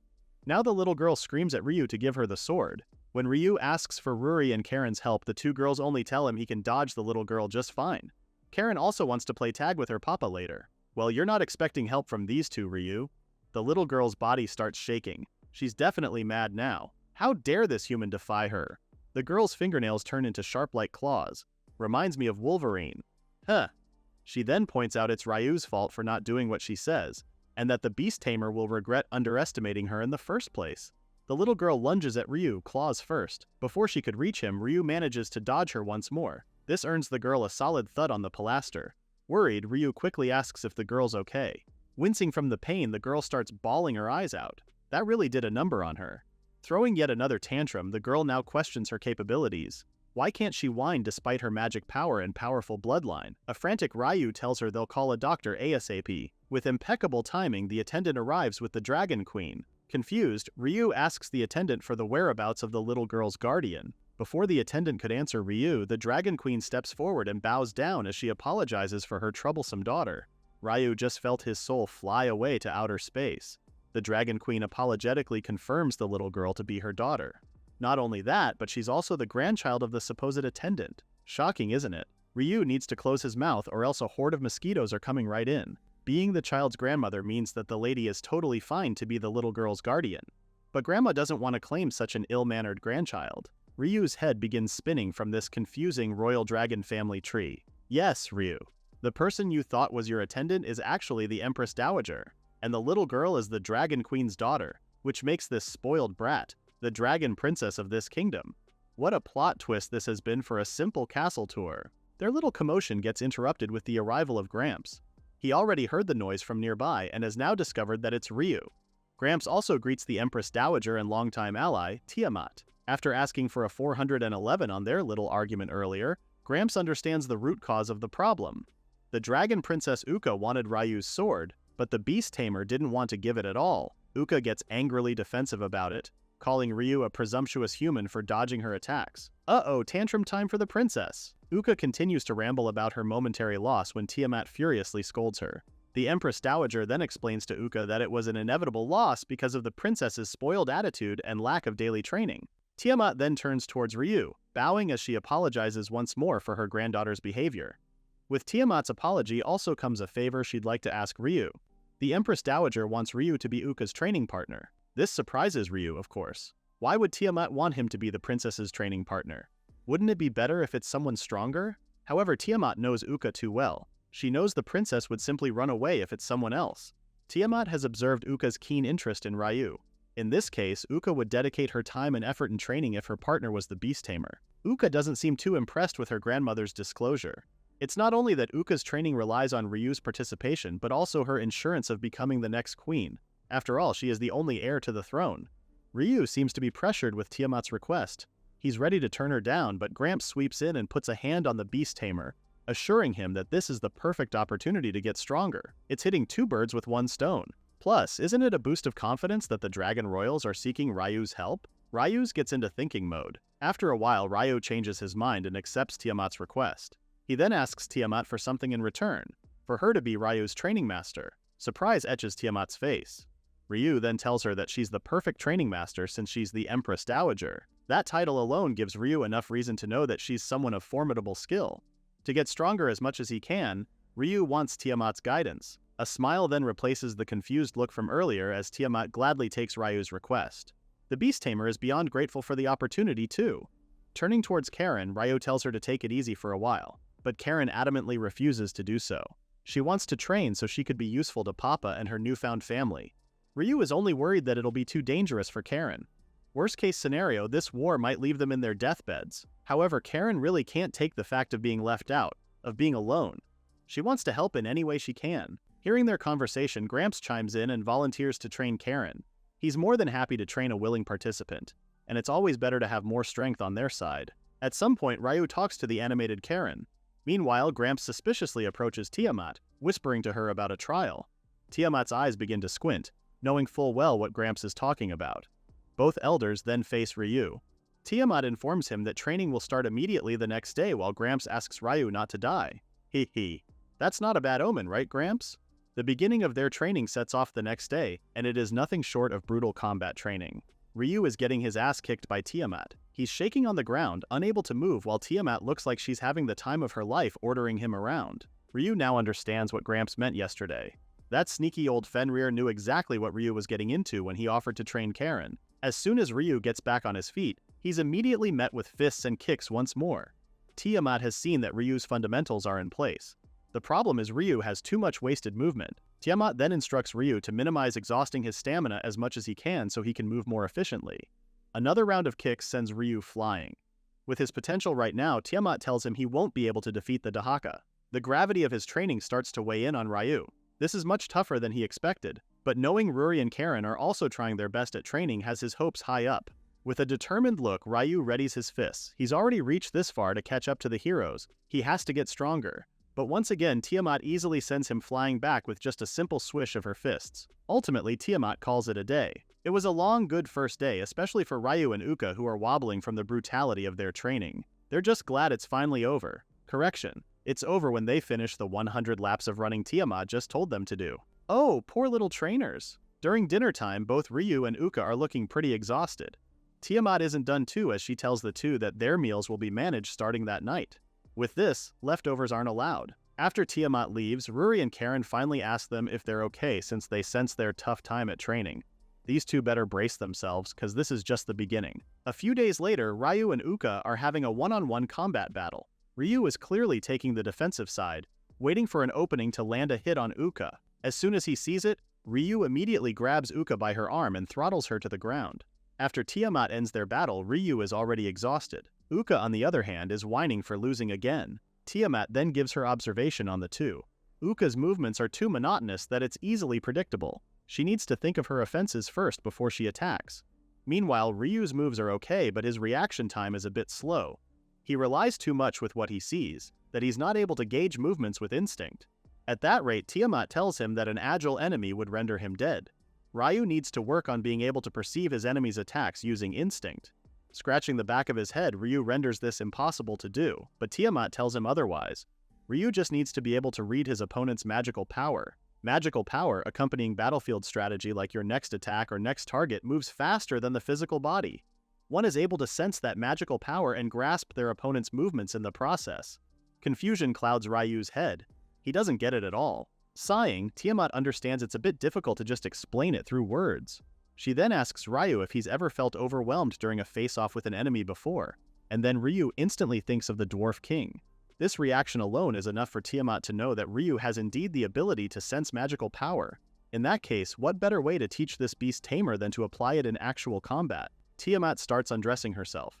As soon as she starts unbuttoning her shirt, Ryu instinctively covers his eyes, telling the Empress Dowager to cover herself up. However, a shadow quickly hovers over Ryu. Looking over, Ryu is met with Tiamat in dragon form. Now a trial shall commence for the beast tamer. If he can land a single scratch on her, then Ryu passes the test. He's also free to use weapons. While he combats Tiamat, Uka will also need to land an attack on Ryu. If she does, then she also passes her test. This isn't easy for Ryu at all. He needs to continuously attack Tiamat while dodging Uka's attacks. There's no one else to blame but Ryu though.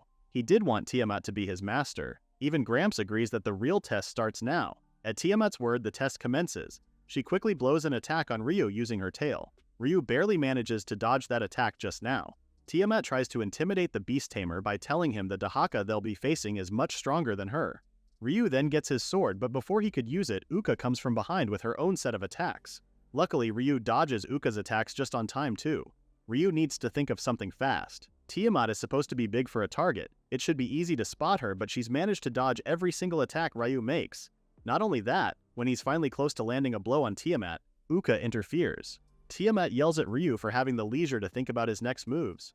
He only needs to do one thing: read the magical power. As long as he relies on his eyes, Ryu will never pass this test. He still doesn't get the gist of Tiamat's lecture. He's huffing and puffing from all the offense and defense he's been doing. But still, he hasn't passed the test. In Tiamat's eyes, she's seeing the limit of a human being. She can't deny that Ryu has done well for a human. But there is something more to the beast tamer. A few days ago when Gramps approached her, he didn't just whisper about giving Ryu a test. Gramps also divulged about the possibility of that person residing within Ryu. Seeing the beast tamer's stature right now, Tiamat doesn't see any proof of that. Could it be that the Fenrir elder had been mistaken? Suddenly, Ryu's demeanor changes and Tiamat is met with a certain look. Could it be? Seeing it as a risk she's willing to take, Tiamat starts taunting Ryu about humans being weak. Meanwhile, Uka has been planning on attacking Ryu while he seems distracted enough. She stops her tracks when she hears Tiamat tell her about killing Ryu instead. Tiamat then shifts her taunting towards Uka, telling the princess that failing in this test is as good as being killed by Dahaka. So why prolong the agony, right? Ryu, who's been on his knees all this time, awaits Tiamat's final blow. Tiamat's enormous claws are about to squish the life out of Ryu when the something in him shifts.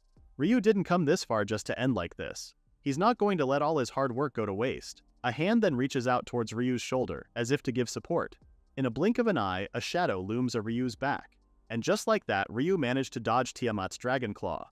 Not only that, but he also managed to scratch her. He never knew it hit Tiamat's claw. For an instant there, before Tiamat's claw could reach him, Ryu was able to sense a large mass approaching him. He acted on instinct and dodged before he giving a counterattack. Is this the sensation of reading magical power? Just as Tiamat had told him, it's not impossible at all. All he needed to do was try. Tiamat is indeed happy to know it was worth putting on an act for Ryu and Uka. Not like she was really going to kill their guest, right? Ryu sighs in relief upon knowing this. Well, Tiamat was half serious though. The poor beast tamer is in a loss for words yet again. Smiling, Tiamat then informs Ryu that he passes the test with flying colors. An ecstatic Ryu immediately thanks his master. While these two are in a state of joy, Uka is yet again throwing a classic temper tantrum. She doesn't see it fair that only Ryu passed the test. She's not giving up until she passes as well. Tiamat reprimands her granddaughter for being selfish. Uka can always try again another day. Before their argument could get any worse, Ryu butts in to tell them that the princess did indeed pass as well, pointing out to his loose shirt button. Ryu explains how he didn't really notice it until much later. He guesses it was from Uka's sudden attack from behind. Tiamat has no choice but to mark this as passed, since she never really specified anything about landing the attacks on the body. Hearing that she also passed, Uka's eyes twinkle in pure joy. She finally did it. Uka also congratulates Ryu for passing, earning her a pat on her head. Ruri and Karen finally join them, expressing their heartfelt congratulations to the duo. They can finally eat dinner together. Nighttime finally falls. Tiamat and Gramps seem to be in the mood for a drink or two. They have plenty to discuss aside from their golden days. They sure both miss the days when monsters were all vying for power. Back then, these two legendary beasts were so power-hungry. To be able to catch a glimpse of young Tiamat and Gramps. On a serious note, Gramps then asks Tiamat about their training, to which the Empress Dowager shares how it's all going smoothly, and her impression of Ryu as a good person. Barking out a laugh, Gramps can't believe this dragon is praising a human. He never thought this day would come. In Tiamat's defense, she never thought a human could really keep up with her training. Props to Ryu and all his determination. Even Gramps believes he'll be able to surpass the elders soon. Tiamat agrees with Gramps. She's really impressed with how open-minded and patient the beast tamer is. I mean, he had to endure Uka's selfishness and brattiness, but he's never ever winced or grimaced at her at all. Perhaps this could be a chance for Tiamat to set up an arranged marriage between Ryu and Uka? With Tiamat's sudden idea, Gramps isn't able to control himself and merely choked on his drink. Truly, the Empress Dowager is joking. Can she really handle the thought of giving the dragon throne to a human? Come to think of it, Tiamat really doesn't mind at all. Some problems might arise, but with Ryu's skill, solving it won't be an issue. Tiamat is more than willing to welcome the strong rather than just rely on bloodline. And besides, it seems that Ryu really is the chosen one by that person. This statement alone has Gramps in a serious tone. He was right all along. He already had a hunch when he found out Ryu had magical power surpassing that of a human. Gramps had also been suspicious of Ryu being the chose one by their god. According to Tiamat, she had felt their god's power emanating from Ryu during today's trial. But why would that person grant power to Ryu? Many have tried to make contracts to obtain their god's power before. They all died terrible deaths from power too great to handle. Tiamat and Gramps don't have a choice but to confirm this with Ryu directly. If their god has indeed acknowledged Ryu, then the beast tamer holds a power far greater than any bloodline, a power no one else can ever grasp. Gramps is then curious if anyone else had taken notice as well. Tiamat believes they're the only ones that have, since it's been far too long since their god had disappeared. For now, they'll just have to wait for the right time to come for everything to unravel. Days go by so fast. 5 days in training with Tiamat, Ryu has obviously made a lot of progress in combat. Tiamat herself has felt his punches getting much heavier. It's truly impressive to see such progress from this human. Ryu is happy to see that his training is paying off. If he continues to improve, he'll surely be able to land a hit on Dahaka. Because of the continuous training, Tiamat has decided to give Ryu a day off tomorrow.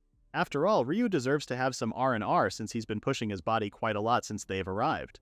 While Tiamat informs Gramps, Ryu also instructed to take Ruri and Karen with him. This is a lovely time to explore the city's premises too. The next day, Ryu is still fast asleep in his comfy bed. Someone appears to be calling him. Is this a dream? As he shifts to see the person, it's a silhouette of a girl trying to wake Ryu up. It's none other than Ruri scolding the beast tamer for waking up late. Ruri has her hands on her hips as she tells Ryu that both her and Karen have been waiting for him. They did agree to go to town together today. As soon as Ryu got ready, they all venture out to town. They're not really that familiar with the kingdom, so it's a bit hard for them to know where to go first. Ryu does remember the time when they arrived in Dragon Kingdom. Karen was looking at some cute ribbons, so he suggests they all go and look at some accessories. Both girls happily agree with Ryu's suggestion. They're also accompanied by Uka too. She's here to guide them since they're considered guests. Ryu didn't expect the princess to go with them at first, but Tiamat asked this favor from him since she's being called for a meeting about countermeasures with the arrival of Dahaka. When Ryu suggested to have the other attendants look after Uka, Tiamat regretfully tells the beast tamer that no one else can keep the princess in check. And since Tiamat sees Ryu as a strong person to take care of the kid, here they are now. Hopefully nothing happens to the princess or else Ryu is screwed. Arriving at the shop, the girls are instantly at awe with the impeccably sparkling things. The attendant immediately greets Uka, who tells him they're there to look for accessories. Both Ruri and Karen have twinkling eyes as they spot a lot of pretty stuff around the shop. They're immediately immersed with looking for what they want to buy. Meanwhile, Ryu notices that the princess isn't looking around like Ruri and Karen. He then asks her about it. It startles Uka but then replies how she already has a lot of thing and doesn't need anything else. Giving Ryu a stern side-eye, Uka changes the subject by asking Ryu why he seeks power so much. Surprised with Uka's question, Ryu doesn't really know where to start. He ultimately just tells the princess the main goal of his training, to be able to catch up with his childhood friends. He then shares how his two friends have rare combat-type skills and Ryu goes stuck with a crappy one. Since he couldn't keep up with them, Ryu got left behind.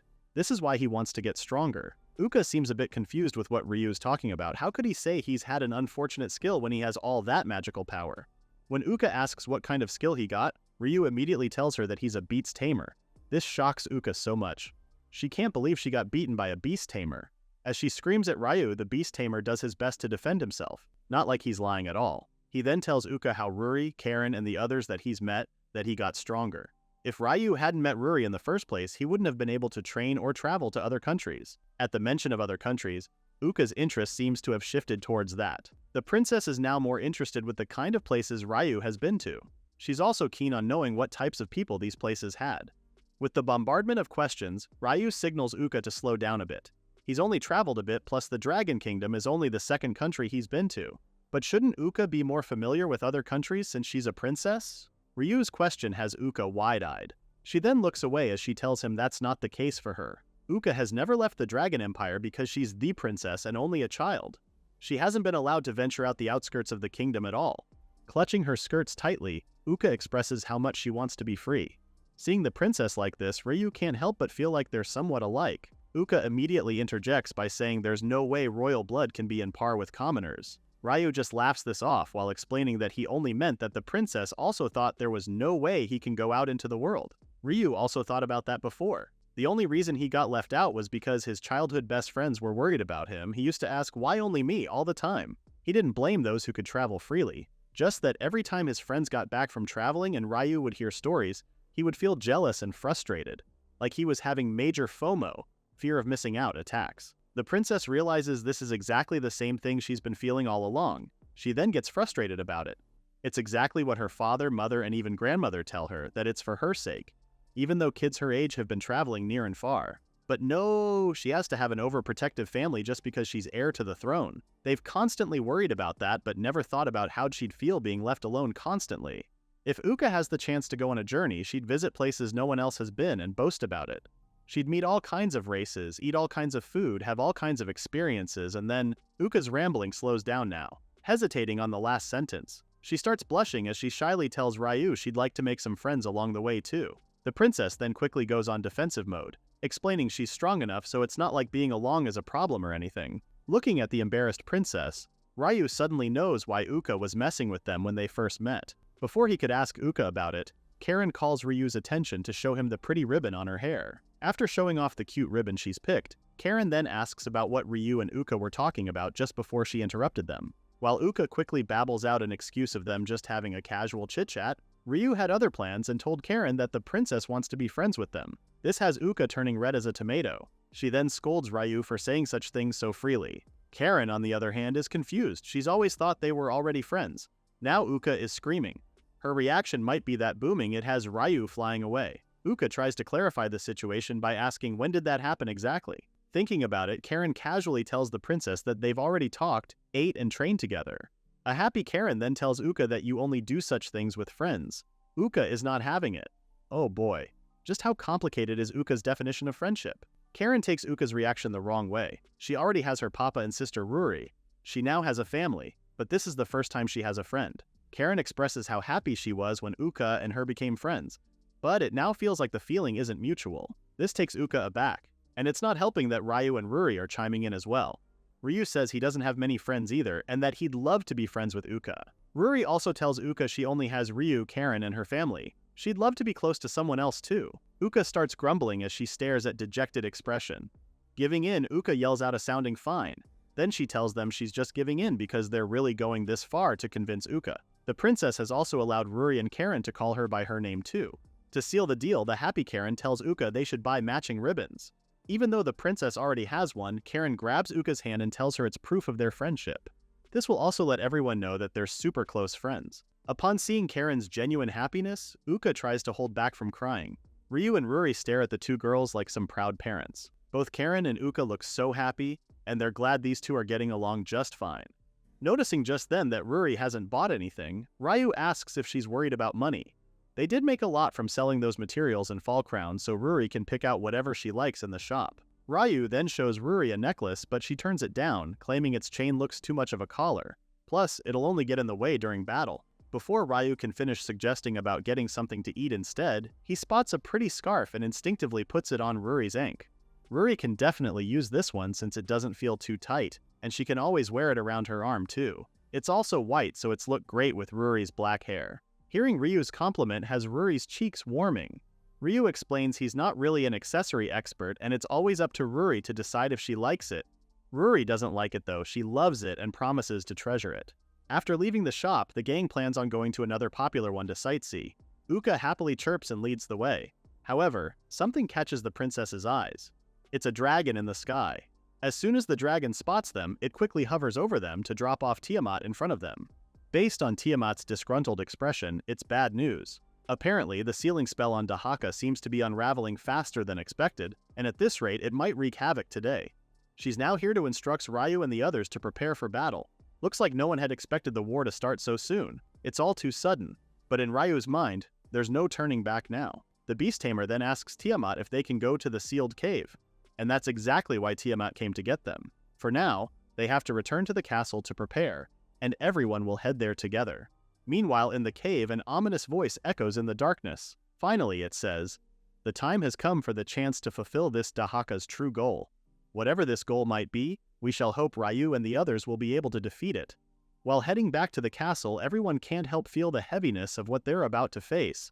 It's finally time for the showdown, as per Ruri. Turning to Tiamat, Ryu is curious if she's ever faced the Dahaka before. Turns out the Empress Dowager did assist in the battle before. Back then she was still young and inexperienced, so she only fought the Dahaka's underlings. Even those were already considered formidable foes. This has Ryu mulling over his capabilities in facing the Dahaka later. If Tiamat has considered such underlings strong, will Ryu be able to fight against the Dahaka itself? Staring at Ryu, the Empress Dowager already knows what the beast tamer is thinking about. She gives Ryu some advice. The boy's weakness isn't that he's human, it's that he doesn't have confidence in his own skills. Tiamat then reassures Ryu that his training has definitely honed his skills in becoming stronger. With a hand to her heart, Tiamat tells Ryu that she, his training master, would be the one to believe in him instead. Giving him a warm smile, Tiamat asks Ryu to have a little confidence and believe that he is strong. This does wonders to Ryu as he agrees with Tiamat. Uka then butts in this heartwarming moment, shoving Ryu aside as she promises to do her best as well. The gang then have a little laugh. They surely need this to ease those racking nerves. Time passes by so quickly, and before they know it, everyone is already headed towards the Dahaka's location. At the end of the cave, a group of mages are casting a spell on the concealment. The Dragon King immediately gives his praises on the mages' good work. According to Tiamat, they've been pouring mana into the seal to keep it from breaking too fast. But she spoke too soon. The mages quickly alert everyone that the seal has reached its limit and that the Dahaka will break loose in just a few minutes. Everyone understood what this meant. It was all up to them now. Soon, a gush of darkness makes it out of the crevices of the cave. The cracks begin to get bigger and bigger. In no time, the mage's concealment spell has also faltered. Witnessing this, the Dragon King rushes everyone to evacuate the premises. Darkness envelops the cave's surroundings. Everyone can feel the ominous energy emanating from the Dahaka. A booming voice then rings throughout the room, telling everyone how it's been waiting for this moment to finally come, all because it wants to face a certain foe. The Dahaka narrows its eyes on the species in front of him. Dragon Newts. Fenrir. Its eyes soon fall upon Ryu and the others.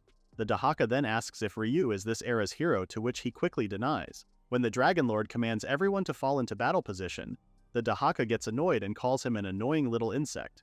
Lifting its huge hand, the evil dragon casts an incantation to remove the Dragon family and Fenrir clan from the area. This evil dragon isn't interested in them.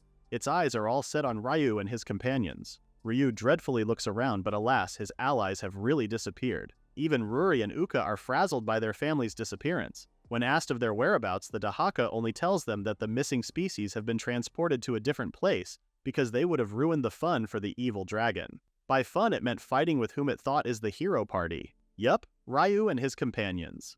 Meanwhile, Ruri's dad has transformed into Fenrir form and is trying to break the wall, barring them from interfering with the battle. The wall does crack, but it eventually goes back to normal like nothing really hit it. Rory's dad screams in frustration. Grandma Fenrir believes the whole place is part of Dahaka's magic. Well, it's that powerful that it can really cast a spell this level. Rory's dad is already on edge because his daughter is elsewhere fighting a powerful foe. Gramps interjects, telling his son-in-law to calm down. He reassures his son-in-law that Ryu and everyone else have trained hard for this day. He knows they won't lose so easily. As Gramps tells everyone to focus on finding a way to escape, Grandma Fenrir notices something lurking from behind him. She immediately alerts her husband, who in turn slings the black snake away. Now, a lot of black snakes from Dahaka have emerged, surrounding the Fenrir and Dragon family. Seeing their enemy's countermove, this is going to take them a bit more time and effort than they initially thought. While they're busy dealing with the Dahaka's spawns, Ryu and the others are trying to subdue the Dahaka. The Dahaka is just casually standing on its feet as it casts spells of attacks on them. They all manage to dodge the Dahaka's attacks, but the evil dragon makes a snide comment saying dodging won't be enough to defeat it. It then taunts Ryu to come at it already. Ryu is already in form, quickly lunging himself towards the Dahaka with his blade. Ryu manages to land a slice on the Dahaka's arm. Confusion and surprise paint Ryu's face. Why isn't the Dahaka dodging and merely took the hit? Tiamat then reminds the beast tamer that the Dahaka's flesh and blood can actually spawn underlings. Attacking this evil dragon recklessly will only make matters worse for them. And just like what Tiamat had said, underlings in the form of black snakes have spawned. Ryu does manage to slice it dead before it can actually bite him. Looking at them right now, Tiamat knows they can't afford to have any more spawned underlings, especially that most of their forces have disappeared. Right now, they'll need to land a decisive blow in just one strike. Tiamat immediately thinks of how to do this, or more on who will do this. The one she knows that can pull this off is herself, since she's faced the Dahaka before. Turning her eyes at Ryu, Tiamat also knows this beast tamer can pull it off since he carries the person inside him. The Dahaka then recites another incantation, which Ryu confidently says it's the same move as earlier. Unfortunately, it's not. Imagine that spell but 100 times more. That's how powerful this Dahaka is. Everyone is shocked with the number of magic circles that have appeared before them. And judging by the blow it just made, this spell is way stronger than before. They're definitely not facing an ordinary mage. The evil dragon laughs at Ryu and the others, taunting them for being weak. Is this all they've got to defeat a mighty enemy like him? In Ryu's POV, he's a bit lost at what to do next. The Dahaka keeps on casting spells non-stop, and even if they manage to hit it, underlings would just pop out. As their spirits begin to lose hope, Tiamat tells them not to panic. She then instructs everyone to watch the dragon's movements and to stay calm. They need to turn the tables around. The Dahaka shouldn't be the one controlling the pacing of this battlefield, or they'll eventually lose. Even if Ryu and the others are stronger now, they still lack the experience of a real battle. All they can do is believe the Dragon Lord and Gramps will return. Tiamat's plan now is to buy them time till they return. In fighting stance, Tiamat takes over command. She's now in forefront as if a mother protecting her children.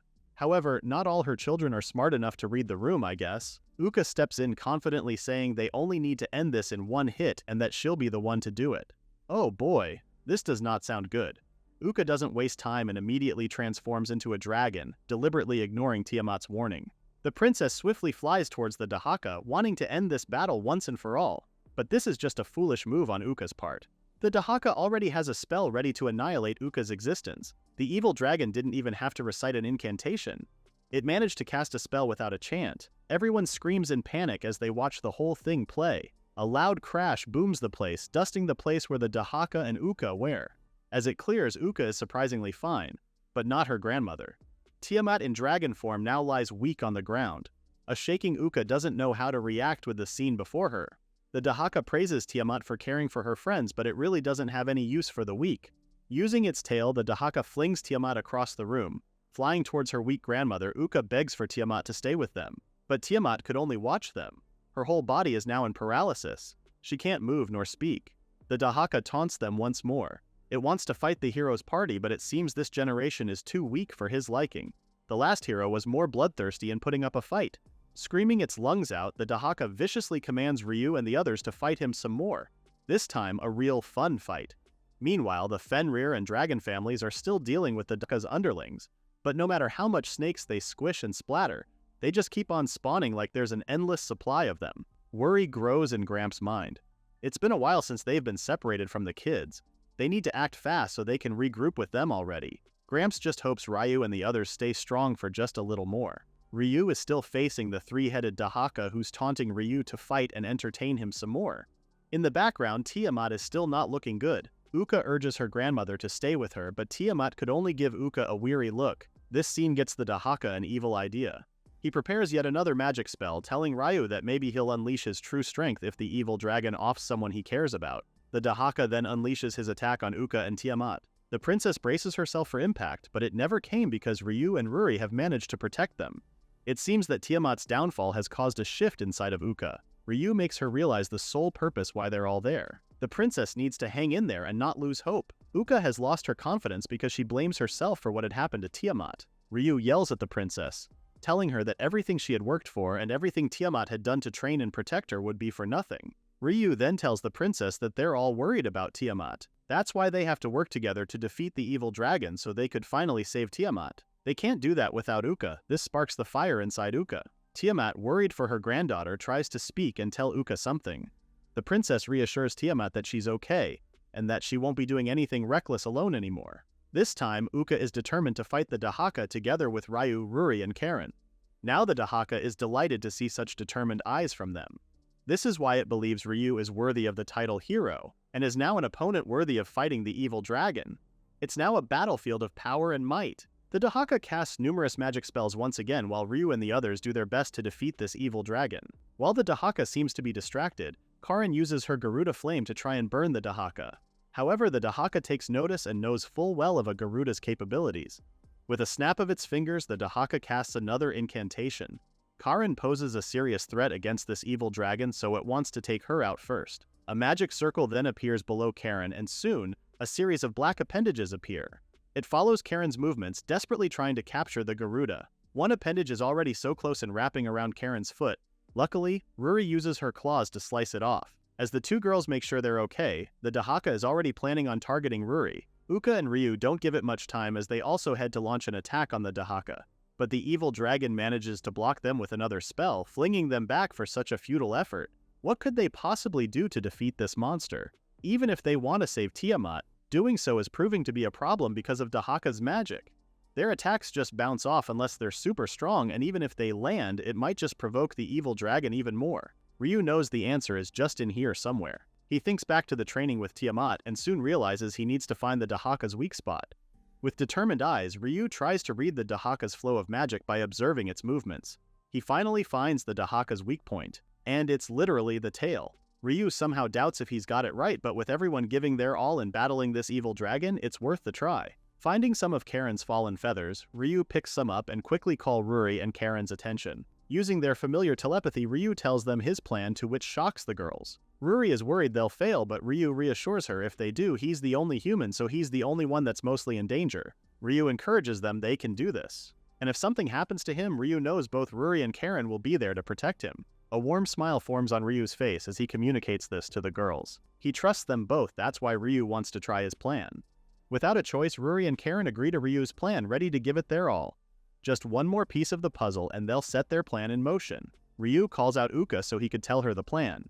As they're talking, the Dahaka notices them and is smart enough to know that the hero party's scheming against it. It's really looking forward to what Ryu and the others have in store. Seeing that Ryu isn't planning on attacking the Dahaka anytime soon, it casts another spell in order to make the first attack. However, its incantation gets interrupted by Ruri, who's changing trajectories as we speak.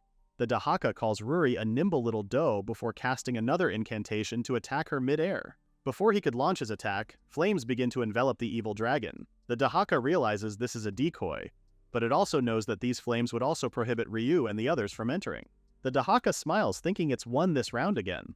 Unfortunately for the evil dragon, Uka is able to penetrate Karen's flames and enter the surrounded area, which surprises the Dahaka. It doesn't know why the flames aren't engulfing Uka, especially that she's a low level compared to the Dahaka.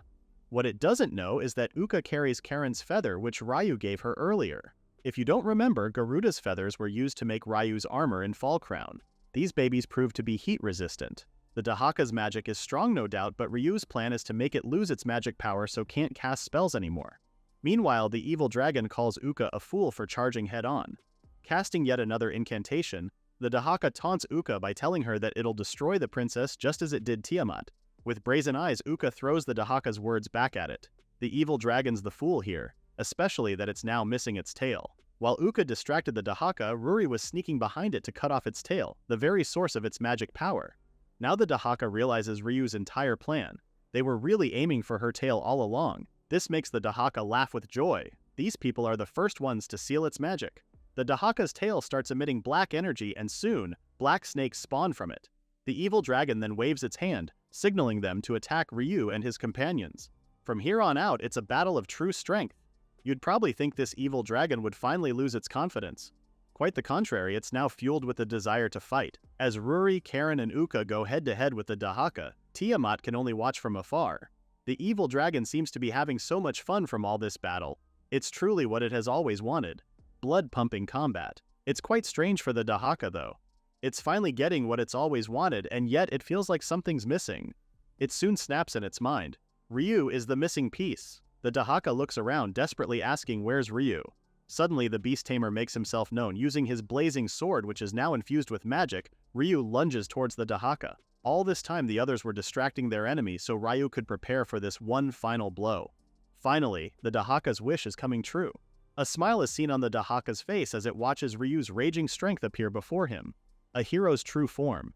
As Ryu's sword begins to touch the Dahaka's skin, everything crashes, like that of a grenade exploding. Ruri, Karen, and Uka brace themselves for impact. Soon the air clears and the three-headed evil Dahaka is now laying on the ground with blood pooling from it. Everyone stares at the Dahaka, especially Ryu, who's been holding onto his sword tightly. Did they actually win? The Dahaka's body remains unmoving, causing Ryu to turn to his friends to share their joyous victory. Everyone jumps in pure happiness. Uka even goes to Tiamat to relay the good news. Now they can finally help the Empress Dowager. However, Ryu notices the Dahaka's mouth moving. Its mouth forms a smile, praising Ryu for that impressive final strike. It was an attack signifying one's true strength. This is truly a noteworthy death for an evil dragon like the Dahaka. As a reward, the Dahaka tells Ryu it can give him anything he wants. A hero like him should benefit from the power and knowledge this ancient beast can offer. Ryu corrects its opinion of him. He didn't fight because he wanted to. This was a necessary action because the Dahaka was going to wreak havoc on the Dragon Kingdom, and possibly the world. The Beast Tamer then asked the Dahaka as to why it was so hell-bent on fighting against the hero party. On the verge of its death, the Dahaka spills the truth about it. It only wanted to fight strong opponents because it wanted to know how strong it truly was. Fortunately, the Dahaka's power attracts people, so it never lacked opponents. However, even if the Dahaka had the fighting power, normal people were no match for it at all. It soon realized that the only formidable foe is a hero. The heroes came to defeat the Dahaka, who became feared amongst the people. It was soon sealed in the cave, which made it crave fighting heroes even more. It just wanted an equal counterpart, someone who could recognize its strength and vice versa. As soon as the Dahaka tells Ryu about bearing the burden of having great power, something tugs Ryu's soul. Clenching his fist, Ryu realizes this dragon was alone like him. Like the Dahaka, Ryu was left out because of his non-combat skill. And even with so much magical energy, he still couldn't use all of it because it might kill him. The Dahaka notices Ryu's silence and quickly asks the Beast Tamer to decide on his reward. If not, it wants a swift death by Ryu's hands. Ryu has already decided on his reward though. A determined Ryu asks the Dahaka to become his friend, shocking the others, even the evil dragon. Ruri quickly interjects, refusing to believe the words coming out of Ryu's mouth. Even the Dahaka asks what Ryu means, confused by what the Beast Tamer's asking. Sincerity spreads throughout Ryu's words as he conveys how he understands the dragon's feelings. Even with so much power, the Dahaka still ended up alone, just like he was. Both Ruri and Karen are in a loss for words as they listen to Ryu's words. Stepping forward, Ryu tells the Dahaka it's already defeated. That much alone means they're equal counterparts. They can be friends. Ryu offers his hand to the Dahaka, smiling as he insists on being friends. Before the Dahaka can answer, Uka interferes and expresses her disapproval of the ordeal. Uka then recounts all the people the Dahaka has killed. It's even harmed Tiamat, her grandmother. Uka believes it's wrong to be friends with someone like that. And besides, if they were to forgive him, Uka doubts the Dahaka will behave. Trying to explain his reason, Ryu says the Dahaka only attacks those who attack him first, so it shouldn't just rampage without reason. Uka still isn't buying this. When Tiamat chimes, Uka's attention gets redirected and immediately runs to her grandmother for a hug. The spell on Tiamat has already been lifted since the Dahaka is defeated. Tiamat then expresses her understanding of the monster world being a survival of the fittest. Right now, whatever Ryu decides, they will respect it. Besides, Ryu is confident that they'll be able to defeat the Dahaka again if it breaks their deal and rampages. He knows they'll stop him again next time. He then asks Uka to trust him. The princess doesn't have to trust the Dahaka, but as a friend, Ryu asks Uka to believe in him instead. This has Uka thinking about all those times with Ryu, Ruri, and Karen. It doesn't take long for the princess to agree, telling Ryu that this is a one-time only thing, and that she hopes he doesn't regret it. After thanking Uka, Ryu goes back to the Dahaka. Laughing weakly, the Dahaka calls Ryu's wish strange. He's been labeled as a wicked dragon. Now Ryu is asking to be friends with it, but it does somehow accept Ryu's friendship, healing the wounds inside of Ryu. As the Dahaka says this, a ball of magic forms in its claws and gently transfers to Ryu's hands. This is the Dahaka's token of friendship. The magic ball soon moves inside Ryu's body. Confused, the beast tamer asks what the Dahaka just gave him. Apparently, it is a piece of the Dahaka's soul, now residing inside Ryu's body. After the Dahaka bids the beast tamer goodbye, Ryu's body completely freezes, causing him to black out and collapse to the ground. Inside Ryu's consciousness, he's laying on a lady's lap. As the mysterious woman strokes Ryu's cheek, the beast tamer wakes up and immediately asks where he is. The woman tells him he's inside his own consciousness. It then dawns on Ryu who this woman is. It's none other than Uru. Like that of a longtime friend, Ryu tells her it's been a while. He also asks Uru if she's okay being awake since she hasn't fully recovered yet. Uru reassures the beast tamer that she's okay. They rarely get to meet, so this much is fine. Without hesitation, Uru calls out Ryu's recklessness over the past days. The fight with the Dahaka and the training that transpired before that were all dangerous. Uru knows Ryu wants to get strong, but the woman asks Ryu not to make her worry. Staring at Uru, the beast tamer now realizes she helped him during training. With that realization, he assures Uru he'll be careful from now on. Uru isn't that hard to please at all and gives Ryu a warm smile, telling him she forgives him. Staring into Ryu's abysmal consciousness, the beast tamer mentions of the Dahaka's gift to him, the piece of the evil dragon's soul that's now inside him. Extending her arm, Uru shows the black egg afloat nearby. Upon closer look, Ryu is amazed with how pretty it looks. Uru then proceeds to convey how wicked dragons weren't really born wicked. The Dahaka only became evil after exposure to forbidden magic and research. Originally, they were just ordinary dragons that had potential to become powerful. Does Ryu empathize with the Dahaka? Or is because Ryu is just like Uru and couldn't bear killing the Dahaka? Forlorn, Ryu expresses how Uru's correct. But more importantly, he doesn't want to kill recklessly as well. This is a part of Ryu that Uru admires. Anyways, Uru takes the egg in her hands so they could both see what's growing inside. It's a baby dragon in soul form, healing its damaged body for now. This means the dragon will revive again, but if anything happens, Uru's there to take care of it. Uru then reminds Ryu that he'll have to leave soon. Now that he's here, might as well ask an important question he's been meaning to ask. When can Uru leave Ryu's body? To Ryu, it must be lonely living inside a space where Uru's all alone. When asked if it makes her feel lonely or sad, Uru tells the beast tamer she doesn't feel either way. With her hands to her chest, Uru sincerely shares how staying inside Ryu is both warm and comforting. The beast tamer doesn't need to worry about it, but Ryu doesn't seem convinced based on his despondent look. Hypothetically, will Uru be free if he becomes the Demon King? Ryu's question shocks Uru, who honestly tells the beast tamer that it is possible. However, Uru doesn't want Ryu to become the Demon King. They're monster-like beasts that are too dangerous to meddle with. Before Ryu can ask or say anything else, Uru uses her magic to transport Ryu back to reality. They'll both talk again soon. For now, it's time for Ryu to wake up. Everyone is beyond happy to see Ryu finally wake up. After Ryu collapsed, the Fenrir and dragon families were finally reunited and headed back to the castle to take care of Ryu. Holding his head, Ryu thanks everyone. He's had a lot of time to rest. Tiamat then urges everyone to leave so Ryu can rest some more. Ruri also tells Ryu to call them if he doesn't feel any good. Now alone in his room, Ryu's smile disappears as he thinks about his conversation with Uru. He realizes there must be something wrong with him becoming the Demon King. Otherwise, why would Uru suddenly cut off their conversation? Meanwhile, Uru knows she'll be free if Ryu becomes the Demon King, but those with too much power always end up lonely. Even the friends Ryu made might turn on him. Will the beast tamer be able to bear that burden? Let's skip the serious stuff for now and enjoy the joys of victory. The streets are buzzing with festive music and dancing.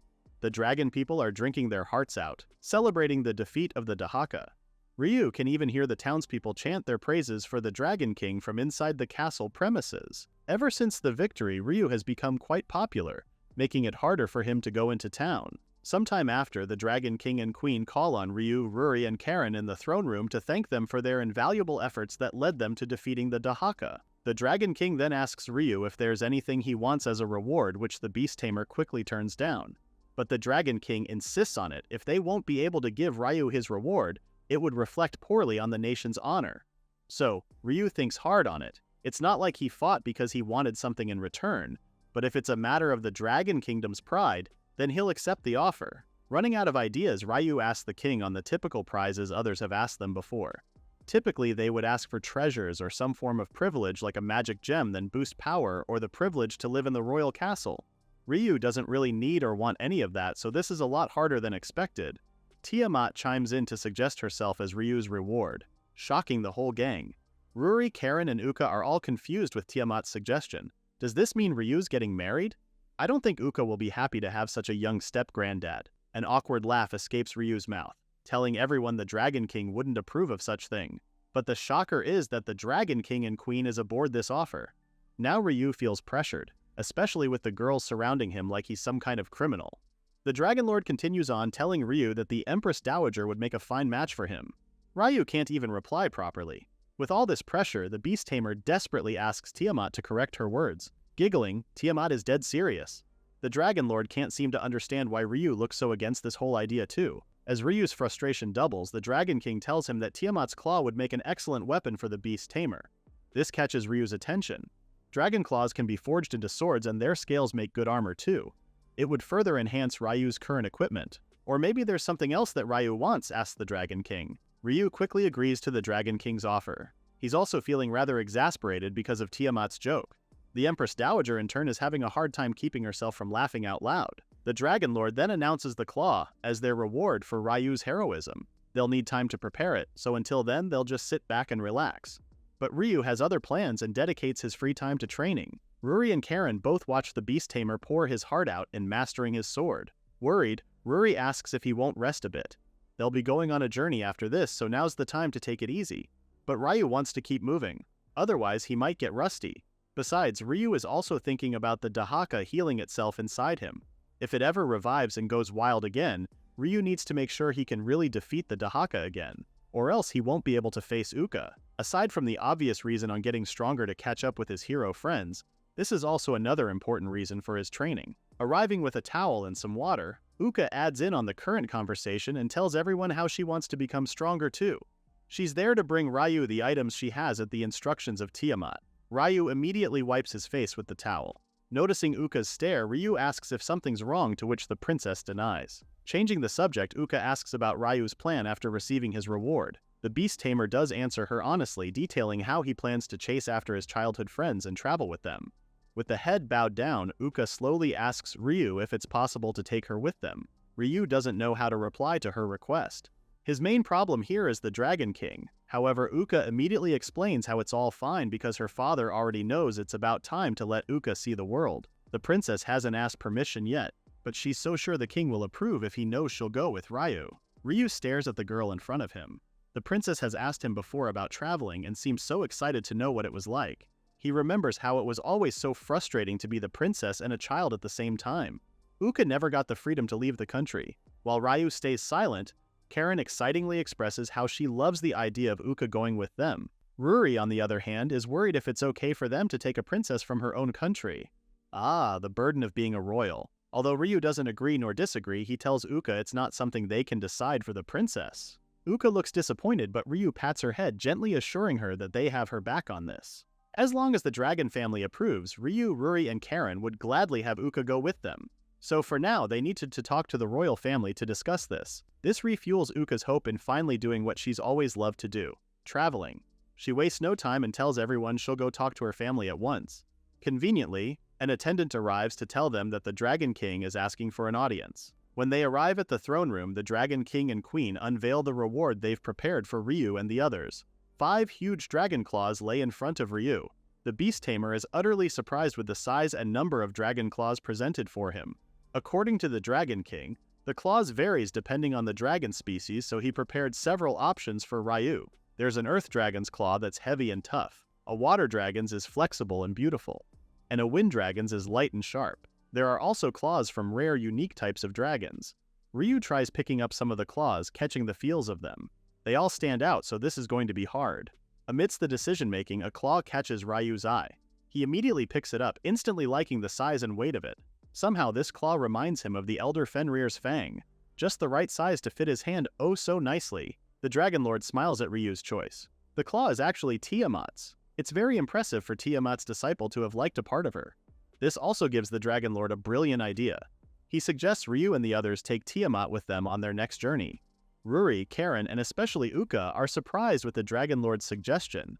The Dragon Lord did notice Tiamat's glowing aura when she was training Ryu before. This has Tiamat awkwardly coughing, telling everyone she has a duty to raise Uka into a fine lady, so she must decline such offer. Uka stands in the corner quietly, as if waiting for the perfect moment to voice out her own objective. She then notices Ryu staring at her. When the beast tamer gives her an encouraging smile, that's when Uka finally calls the attention of her father and grandmother. Determined, Uka asks to go with Ryu in place of Tiamat. She then details out in a heartfelt message how Uka has always been thinking about wanting to see the world with her own eyes, and feeling it with her own feet. Even if she's the princess, she won't just give up on her dreams so easily. So here's Uka, bowing and begging for permission to go on this journey with Ryu and the others. The guards all look worried. Uka is the princess and she's still a child. They all think it's too dangerous for her. The smile on the Dragon Lord's face fades and is replaced with reluctance. He understands how his daughter feels, but he thinks it's too soon to venture out on a journey. He pleads to wait for a few more years before Uka can do so. Tiamat intervenes in the father-daughter conversation, telling the Dragon Lord how Uka bravely faced the Dahaka and returned home safely. That alone warranties the princess is more than capable. And if the Dragon Lord's rebuttal is that it was only because of Ryu's power, then the more it guarantees Uka's safety if she's traveling with the beast tamer. To Uka's surprise, Tiamat is allowing her to go with Ryu. Gazing towards Ryu, Tiamat also reminds him that whoever goes with Uka should also bear the responsibility of the princess's safety. If anything were to happen to the princess, then Ryu, the acting guardian, must be ready to face the consequences if things were to turn into an international incident. Tiamat's eyes are as dead serious as her words, asking Ryu if he's ready for such responsibility. Uka quickly cuts in, defending the beast tamer. Ryu doesn't need to carry such responsibility because Uka believes she can protect herself. Tiamat uses this opportunity to mention Uka's recklessness during the Battle of the Dahaka, wherein she acted on her own. Then she tells Ryu that Uka isn't allowed to travel if there's no one to protect her. Ryu goes silent as if thinking of his next words. A sincere Ryu relays how it's too much to ask that of him. If anything were to happen on their journey, he can't guarantee that Uka won't get hurt, but he will do everything to protect her, no matter what. Not because she's the princess, but because Uka is their friend. At this point, Ruri and Karen also pleads to let Uka go with them. The deadpan look on Tiamat's face soon turns into a smiling one as she highlights the word friend that Ryu used to call the royal princess. Now Ryu's trying to explain he didn't really mean to disrespect the royal family. Upon much thought, the Dragon Lord allows Uka to go on this journey with Ryu and the others. He can't really say no as well. Denying Ryu will be like denying everything he's also accomplished for the kingdom. Uka is overjoyed by her father's decision that she can't help throw her hands in the air. She then double high-fives Ryu, thanking the beast tamer for congratulating her on this successful deal out. However, there is a condition to all of this. Tiamat will be joining them too. This doesn't bode well with Uka, complaining why her grandmother has now decided to come with them. On the contrary, Tiamat never really said anything about Uka going alone. Besides, if Uka causes trouble in another country, it could spark a war. That's not a burden Tiamat is willing to hand over to Ryu alone. Ruri and Karen are both happy Tiamat is going with them. This is also reassuring for them since Uka is of royal blood. It now feels like there's a swaying imbalance between going on the journey and being under surveillance by Tiamat. Uka doesn't have a choice but to begrudgingly accept her fate with Tiamat chaperoning her. Now, down to serious business, the Dragon Lord actually has a favor to ask of Ryu. He wants the beast tamer to go to the elf village. The elves and spirits live together in this village. According to the Dragon Lord, a messenger from the Spirit King to ask Ryu's help with a certain issue. When Ryu asks about how the Spirit King came to know of a human like him, the Dragon Lord tells him how word travels fast, especially that Ryu had defeated the Dahaka. The elves and spirits are after Ryu's strength, and the request? They want Ryu to capture the poachers who are hunting spirits and demi-humans. Apparently these poachers are capturing spirits to extract their power, and they're selling elves as slaves. The elves and spirits can't really intervene directly in human territory. That's why they're asking for Ryu's help. In Ryu's mind, this is a desperate call for help.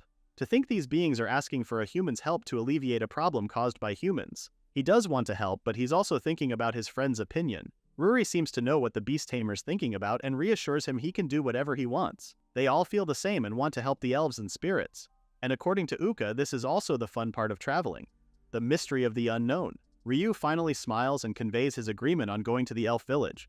It might not be an easy task having to fight his own kind, but Ryu will do his best. The Dragon Lord then tells Ryu that the village elder will be speaking in behalf of the Spirit King. As for the location of the village, they'll be traveling to the south side of the Great Forest. Before leaving, the Dragon King and Queen tells Uka to have a wonderful journey and to take care.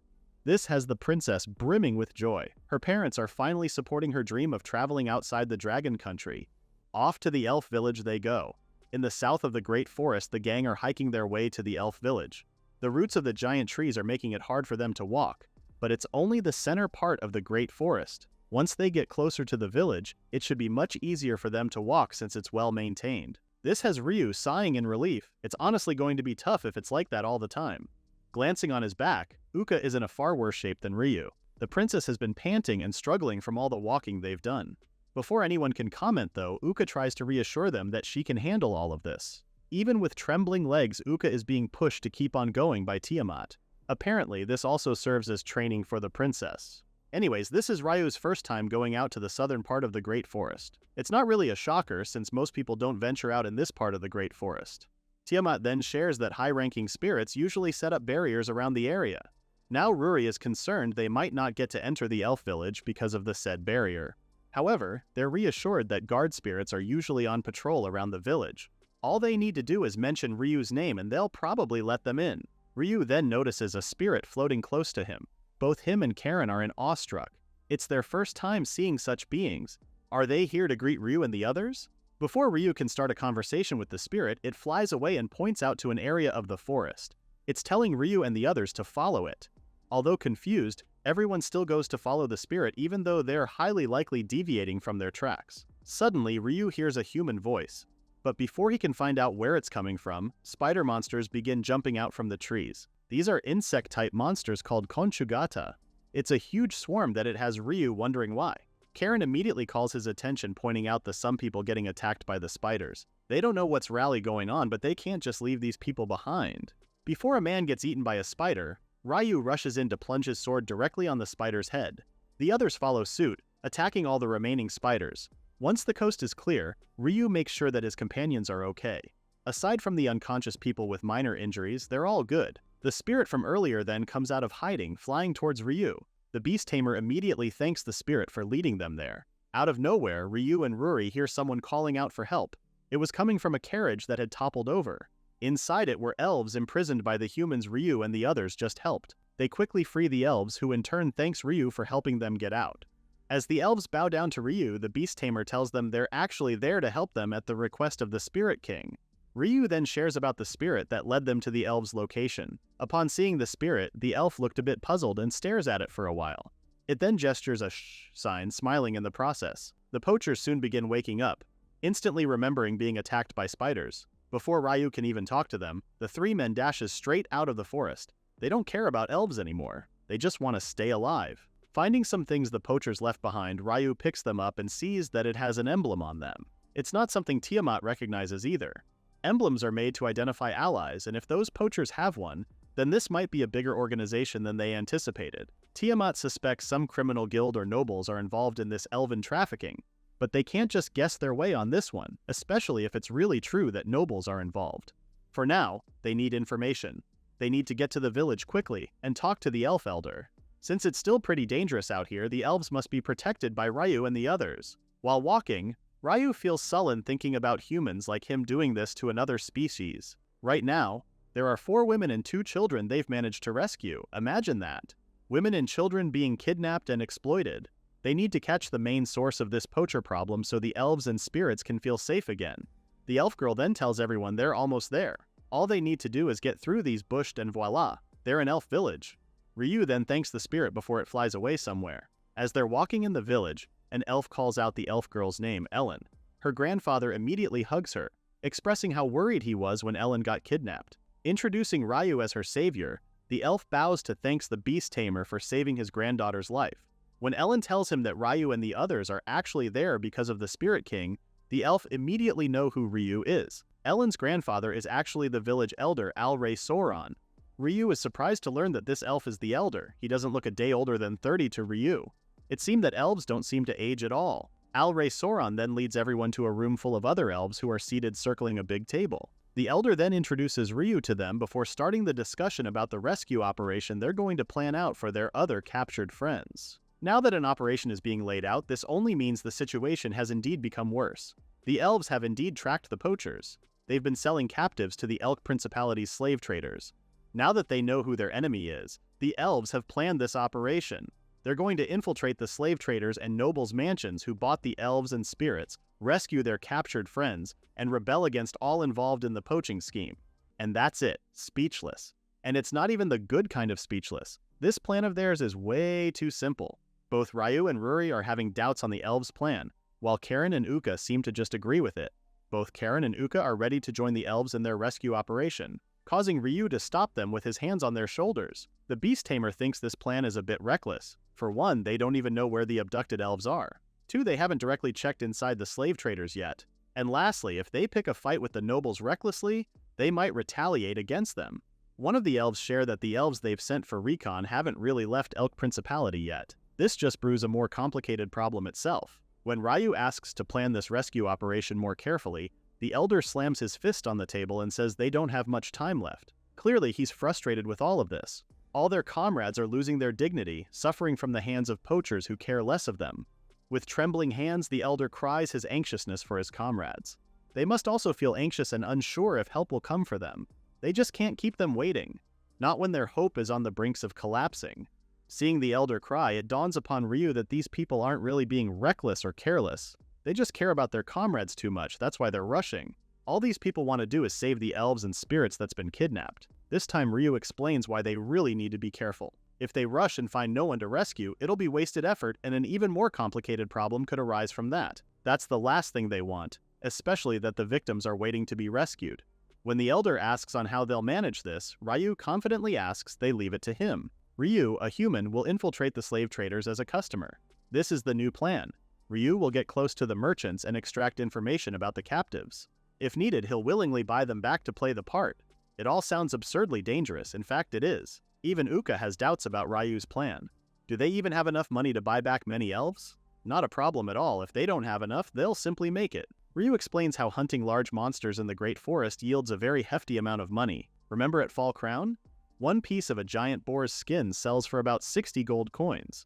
They just need to hunt some monsters in this part of the forest. Speaking of, Ryu then asks the elder if there has been any troublesome monsters nearby recently. Good timing, actually. The elf village has been having problems with the conchugata. These poisonous spiders have been living and breeding in the Great Forest. It's causing to be a problem in the village. But not for Ryu and the others. As Tiamat says, they've already encountered those spiders earlier. This should be as easy as pie. At Ryu's enthusiastic encouragement, everyone is all in rescuing the elves and spirits. Meanwhile, the spirit that helped Ryu earlier has returned to its home. Another spirit greets him worriedly. The spirit has been uneasy all this time. Apparently, they've been looking all over the place for Ryu's spirit friend. As it changing its clothes, Ryu's spirit friend apologizes and explains he went out to check on the rumored human that defeated the Dahaka. Sighing, the other spirit is troubled with the recklessness but then asks how the meeting with Ryu went. Ryu's spirit friend finally finished dressing up, unveiling himself as the Spirit King. He assures his attendant that Ryu seems okay and believes they will save the village. The Spirit King is counting on the beast tamer, calling him a kind-hearted and brave human. There was once a time the Spirit King had made a friend with a human. The human convinced the Spirit King about building an ideal utopia where humans and spirits coexist. The man tells the Spirit King about the recent situation. Right now, humans borrow power from spirits through contracts. But this man believes it'd be good if someday human could lend power to spirits too. The Spirit King thinks this is inconvenient for the humans. But the man says that's exactly why he wants an equal arrangement between both species. Humans are starting to forget the respect and gratitude they once had for the spirits. Some even treat them like slaves now. That's what they're going to change. The Spirit King looks forlorn thinking about it as he continues writing a letter. No matter what, the Spirit King still believes it'll happen someday. Back at the elf village, Ryu has successfully hoarded a pile of dead conchugata. This should be enough for the money they need. An elf approaches the pile of spiders, asking why humans even bother buying spiders like these. While Ryu stores the spiders in his magic storage, he explains they're useful in all kinds of ways. The thread is used for clothes and the venom's useful for adventurers. Ryu then calls everyone so they can head to the Elk Principality at once. Before that, the elder approaches the beast tamer to express their trust on Ryu saving their people. The elder then reveals that his daughter is actually one of the kidnapped victims. There are those who have lost their parents and siblings, making them orphans. As all the elves bow down to Ryu, the elder shares that everyone in this village is like precious family to each other. So all they ask for is for their family to be saved. Ryu gives them his unwavering promise on making this rescue operation a successful one. Before they leave, the elder takes out a letter from his pocket and hands it to Ryu. The Spirit King had asked the elder to deliver it to the king of the Elk Duchy. Now he asks Ryu to deliver it to the Elk King. No matter what happens, it must reach the king at once. Ryu isn't sure he'll be able to meet the Elk King, but he'll hold on to the letter for now. As Ryu and the others bid them goodbye, the elves pray and hope that the Spirit King's protection be with them. While hiking down the trail, one of the girls asks Ryu about the Elk Duchy. Ryu doesn't really know a lot of the place too, but he thinks it's not a big country, especially that they don't require an ID card upon entering. But Tiamat says that it's still a nation under the protection of spirits, even if it's a small nation. All of this and they're still kidnapping elves and spirits. Whew! Even so, they can't shake off the possibility that someone might be scheming something behind the scenes. For now, their goal is to gather information. In order to sell the spiders they've gathered, they'll head to the guild. Maybe they'll be able to ask around for some intel too. Inside the town, it all seems pretty ordinary, like everything you expect of a quiet and peaceful town. This picturesque town does feel off, like it's too perfect that it mostly seems lifeless. At the guild, Ryu immediately takes out the spiders and presents them to the cashier.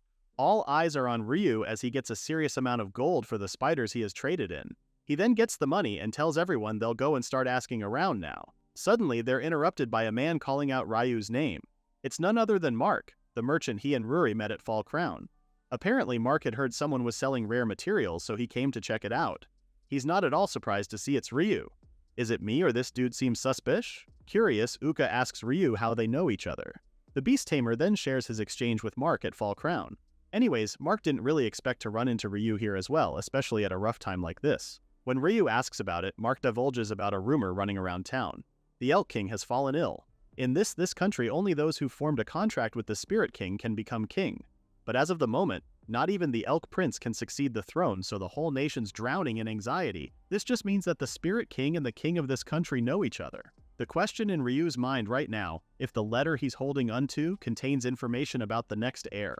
Mark brings Ryu back from his thoughts and asks what Ryu's doing in Elk Duchy. The Beast Tamer wasn't really expecting to run into someone who knows him, and he can't just spill the tea about spirits and elves being kidnapped.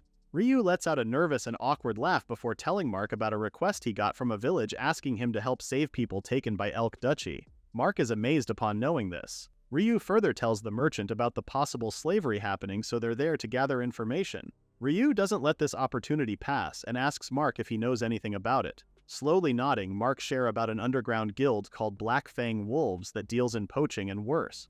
There's also one slave dealer linked to that guild. Mark also happens to know this slave dealer. Hope brims on Ryu's face. Mark is more than willing to help them, but with the way Ryu and the girls are dressed, it'll be tough to get in. Apparently, slave dealers only deal with people who look like they have money. If they were to dress like nobles, they might get these dealers to talk. Mark then suggests to show the Beast Tamer where to get those sorts of clothing plus the whereabouts of the slave dealer. Meanwhile, outside the guild, a storage jar's lid opens and a muffled voice comes out of it, signifying it contains not just food or things. After Mark helps Ryu and the others with the clothes, he bids the group farewell. Everyone is uncomfortable with their new set of clothes. It's proving to be quite hard to move in them. They don't have a lot of time to get used to these new clothes, especially that Tiamat rounds them up for a quick reminder before they head out. The group will pose as a noble family to infiltrate the slave dealers. Careful should be their middle name. Boom! What a lovely family they have. Obviously, Ryu will act as the father. Tiamat will be the mother. Both Karen and Uka will pose as their daughters. As for Ruri, well, she'll act as the family dog, to which she vehemently objects to. Ryu calmly explains to Ruri how it can't be helped. Unlike Karen, whose wings can be hidden beneath clothing, Ruri's ears and tail can't. Having dog-like ears alone would look way too unnatural. Ruri has no choice but to accept her fate. Now that settles, off they go to the slave dealer. They soon arrive at the dealer's mansion. Greeted by a smiling man, Ryu tells him that they heard about him from Mark. This doesn't cause any suspicions at all, but the opposite. The dealer seems to know Mark. The dealer then asks Ryu on what kind of slave he's looking for, especially that it's his first time purchasing. This wasn't in Ryu's script at all. Luckily for him, Tiamat is quick to answer for Ryu. Tiamat plays the role of a happy wife, telling Ryu she wants a slave for housework. Someone good looking for display, like for decoration. The dealer then leads them inside the premises, saying it's best to see the slaves up close so they can decide on their own. Inside, Ryu's family is led downstairs where they keep all the slaves. He then asks the dealer what kind he has in store, to which the dealer says they have various kinds. He has people sold because of debts, former adventurer dwarves, and of course some top quality ones that the dealer is sure Ryu will like. Upon hearing all of this, Uka can't help let a snide comment slip. She calls this disgusting. Quickly turning to her, Ryu signals her to keep quiet. It's a good thing it wasn't loud enough for the dealer to hear, though. The dealer then continues listing out the slaves for sale. He has demi-humans who are mostly beastmen. Noticing Ryu's interest, the dealer suggests to show him around first. When the dealer asks Ryu's preference for demi-humans, the beast tamer also answers back with a question on the availability of elves. The dealer's smile soon fades, stopping on his tracks. Both Ryu and Tiamat are now worried that they've been caught in their act. But the dealer regretfully tells the family they don't elves in the premises. Apparently, elves are very rare and hardly show up in the market and only in auctions. This means other slave dealers don't have them either. Auctions make more money than just selling the elves off. It does make sense to Ryu. The best way is spot-on cash, but auctions are a different story. Nobles attend auctions, so Ryu will never know how much money he actually needs. There's also no guarantee elves will even be up for auction. The least they can do now is find out where the spirits and elves are being kept. Ryu further asks the dealer where this auction is being held. However, the dealer apologizes once more because he's not allowed to disclose information like that for no regular customers. After taking out the bag of gold coins from his pocket, Ryu asks the dealer to tell them everything he knows about the elven slaves. The dealer of course takes the money, handing out the list of next auction's items. While Ryu scans through the pages, the dealer fidgets as he asks Ryu to keep this strictly confidential between them. As Ryu flips from one page to another, he notices there are a lot of women and children. According to the dealer, the Underground Guild has been bringing in a lot of them lately, especially elves of top quality. Elves are considered to be the talk of the slave industry. In Ryu's mind, they'll need to be extra careful now that they know there's quite a lot of them they need to save. One particular page catches Ryu's eye. It's a photo of an elf named Wilros Ray Soren. This must be the Elder's daughter. The dealer praises Ryu for having an impressively sharp eye. According to him, Wilros is the star item at the auction, which will take place in 3 days. There's no doubt this is the Elder's daughter. They have the same family name. In hushed tones, Tiamat tells Ryu they won't have much time before the auction. This means they'll have to move the rescue operation ASAP. Ryu gives his praise upon seeing the prized item amongst the roster of slaves for the auction. He then asks the dealer why they have so many elves when the dealer just mentioned a while ago that they're supposed to be rare. The dealer awkwardly laughs at first and is ready to say no, but when Ryu presents him yet another bag of gold coins, the dealer's face turns into delight. Earlier, the dealer had said that the Underground Guild brings a lot of elves, but actually the elves are just a bonus. The real target is the spirits. Now Ryu is truly confused. Not acting confused, really confused. When the Elk King got sick, some powerful people took advantage of that and started hunting spirits to become the next king. They call this the spirit hunt. Elves often live close to spirits, so they just get caught in the process too. Ryu remembers the outburst the elder made during their meeting. Right now, elves and spirits are being hurt, their hearts breaking and their faith shaking. Meanwhile, people like this dealer are just treating them like disposable things because it suits their convenience. Ryu can't hide his anger right now. Even Karen and Uka can tell. I mean, who can't when his face screams bloody murder? When the dealer notices this, he asks Ryu if something's wrong, to which the beast tamer denies. Ryu then tries asking once more about the powerful people scheming this trafficking ring. But now, the dealer really says no. Info like that can affect their credibility as sellers. Ryu doesn't push any further and thanks the dealer for the information he's given them. Ryu then tells the dealer they'll leave for now and will be back another time to buy some slaves. As soon as they exit the mansion, they all discuss what they just learned. Ruri sullenly expresses her disbelief that elves are being kidnapped just for money. All the girls feel rather awful about this situation. Noticing Ryu's quietness, Ruri asks if he's okay. He is, but he can't help think about having to save both spirits and elves no matter what. He's disappointed with his own kind for the mistreatment of other species. To Ryu, humans shouldn't neglect other races just because it's convenient for them. The girls, of course, agree with Ryu. The information they got from the dealer isn't enough. They need more information, especially about where the elves are being held captive. And the most important part, the mastermind behind the spirit hunt. Tiamat then chimes in, telling everyone they need to change their clothes since they're drawing in more attention than necessary. Once they finish changing clothes, they head to the back alley to hide their disguises. Coincidentally, Ryu chooses the same container jar from earlier's talk with Mark. Upon opening the jar, Ryu is surprised to see an elf hiding inside it. Could this be one of the recon team the elder mentioned at the meeting? Ryu is surprised to see someone smiling back at him. Without replying at the kid's hello, Ryu puts the lid back on the jar. The kid immediately jumps out of the jar, furious as to why Ryu would just ignore her like that. Ryu awkwardly apologizes as he wasn't expecting a homeless kid to be inside. Stepping foot on the ground and hands on her hips, the kid tells the beast tamer she's neither homeless nor a kid. This here is Alice, who just turned 19 this year. She's part of the intelligence division of the Land of the Light. Ryu is taken aback with Alice's age. She doesn't look 19 at all. In fact, she doesn't even look a day older than 12. But Ryu realizes something with Alice's words. She just said she's from the Land of the Light, which happens to be Ryu's homeland too. According to Tiamat's knowledge, the Land of the Light is a rare country ruled by the church, hence why even job aptitudes are determined by the church. It also happens to be the biggest organization in the whole country. Alice confirms all these, even adding how she's actually working for the hero herself. With the mention of hero, Ryu instantly thinks of Tia. The captain of the intelligence division where Alice works at is actually part of the hero's party, just that Alice's team is a separate unit. Now that Alice knows Ryu hails from the same country as her, she casually chimes in asking for Ryu's help in eradicating the illegal slave trading and the overhunting of spirits in this country. But that's exactly the same goal as Ryu and friends. Mind-blowing. As to why Alice would want Ryu's help? From what she's gathered, Ryu came to rescue kidnapped victims from the elf village. She also saw the group sneak into one of the slave traders' mansion in disguise, hence why she'd like Ryu to share information about what they saw or heard. Ryu is taken aback. He is of course interested in the slave liberation propaganda. But could they really trust Alice? Ryu has no choice but to trust Alice, especially that she claims she knows Tia. But why is Alice asking for Ryu's help though? Isn't she supposed to be with the intelligence division? Why is she not able to investigate the slavers herself? Bombarded with Ryu's questions has Alice shrinking. It's not that she couldn't. Alice has been stuck with surveillance and wiretapping. She's not really trained in talking. Props to Alice though. She did try to infiltrate the same slavers Ryu went into. Unfortunately, she got turned away at the gate. She's not proud of it, but there's nothing Alice could do about it, especially the overhunting of spirits. This has Alice dismayed. Can you imagine? Humans can use fire and water magic thanks to the mana produced by spirits. Because of the pact made by the Spirit King and humans, they're allowed to benefit from this gift.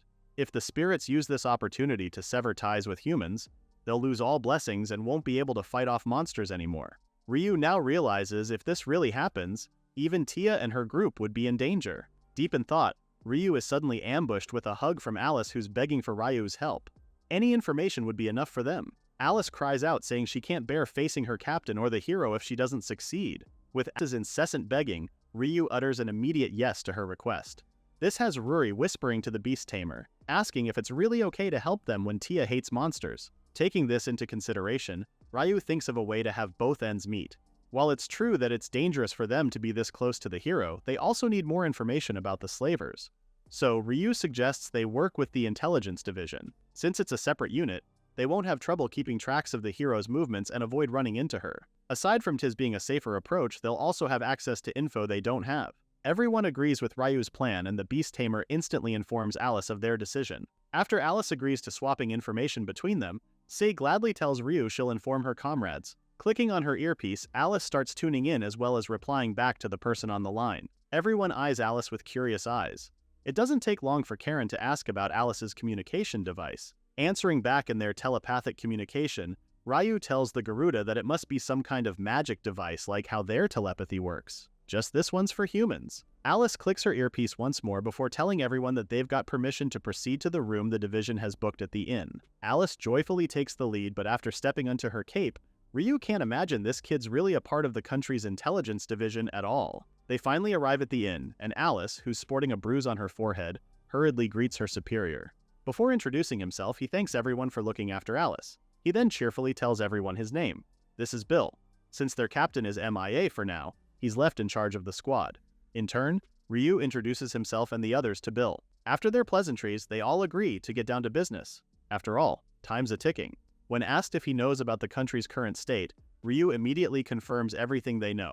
From the fact that only the person who can make a pact with the Spirit King becomes the new Elk King, down to the current king's condition.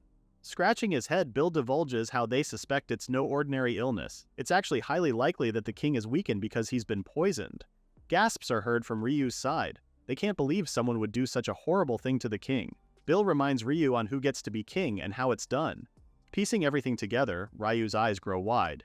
Yes, this is the doing of someone who wants the throne to himself. Right now, members of the intelligence division have infiltrated the castle, and according to their report, the ringleader is the minister of this country, Lord Raider. He's currently acting as the king's proxy on the surface. However, Lord Raider has been approaching other nobles and telling them he'll grant them positions and custody of spirits if he becomes king. At this point, he's basically gathering allies by having them turn sides. A worried Karen then chimes in, voicing out a question on what will happen to the spirits if Lord Raider succeeds. Heaven forbid this happens, but these spirits will likely be forced into contracts and be exploited. Adding in, Alice shares how spirits only thrive in pure environments. If forced into harsh conditions, they'll eventually weaken, then gradually disappear like they never existed in the first place. If Ryu was worried before, now he's alarmed. Wasn't there anyone who opposed Lord Raider? How about the knights serving the king? Props to Ryu for asking all the right questions. Anyways, Bill shakes his head as he tells them no. It's soon revealed by Alice that anyone who opposed Lord Raider were either dismissed or were personally dealt with. Because of this, the castle is now run by nobles who have sided with Lord Raider. And these people are not really saints in politics. Now it's Uka's turn to be angry. She then asks the division for the reason why they haven't taken down these so-called nobles ASAP. She exasperatedly tells Alice that eliminating the root of all evil will solve everything quickly. Uka does have a point, but Alice deems this an impossible task for their division, which is mainly focused on stealth and gathering information. Fighting isn't really in their books, this isn't their only problem. Lord Raider and his lackeys have also hired tough mercenaries. Bill sighs as he delivers this horrible information. If they rush in recklessly, they'll all be wiped out. The desperate nobles might even kill the king or prince, an ending they wouldn't want to happen. Ryu and Tiamat both focus on Bill's mention of a prince, so the king does have an heir. If this is the case, he should be able to make a pact with the Spirit King right away, correct? While this is technically true, Bill hashes out another but to this. The prince is only 5 years old, far too young to ascend the throne. Even if he could make a pact with the Spirit King now, he wouldn't know how to protect himself and would just get killed. As of now, the prince is apparently under house arrest. There's no guarantee he'll stay safe forever too. Especially if Lord Raider's plans on making a pact with the Spirit King falls through. The prince will probably be disposed of afterwards. Anyone who could threaten this lord's plans will just be hindrances to his ascension. Livid is probably the right word to describe Uka's current mood right now. To the princess, this is all preposterous. They're dealing with someone who takes away someone's freedom for their own convenience, and then dispose of them? The prince is only a child who's being underestimated right now. Before Ryu can stop her, Uka storms towards the door, promising to tear Lord Raider apart. But then she stops on her tracks as she remembers what had happened in that cave, when she helplessly stared at her grandmother's paralyzed body. All of a sudden, Uka calms down, telling Ryu they need to plan this carefully. If they acted recklessly, the lives of both the king and prince could be at risk. After apologizing, Uka urges everyone they make a plan to rescue the victims. A warm smile then forms on Tiamat's face. Oh, how our princess has grown. Back to business. Sharing the news of the auction in 3 days, Ryu tells everyone they'll need to make a move today or tomorrow.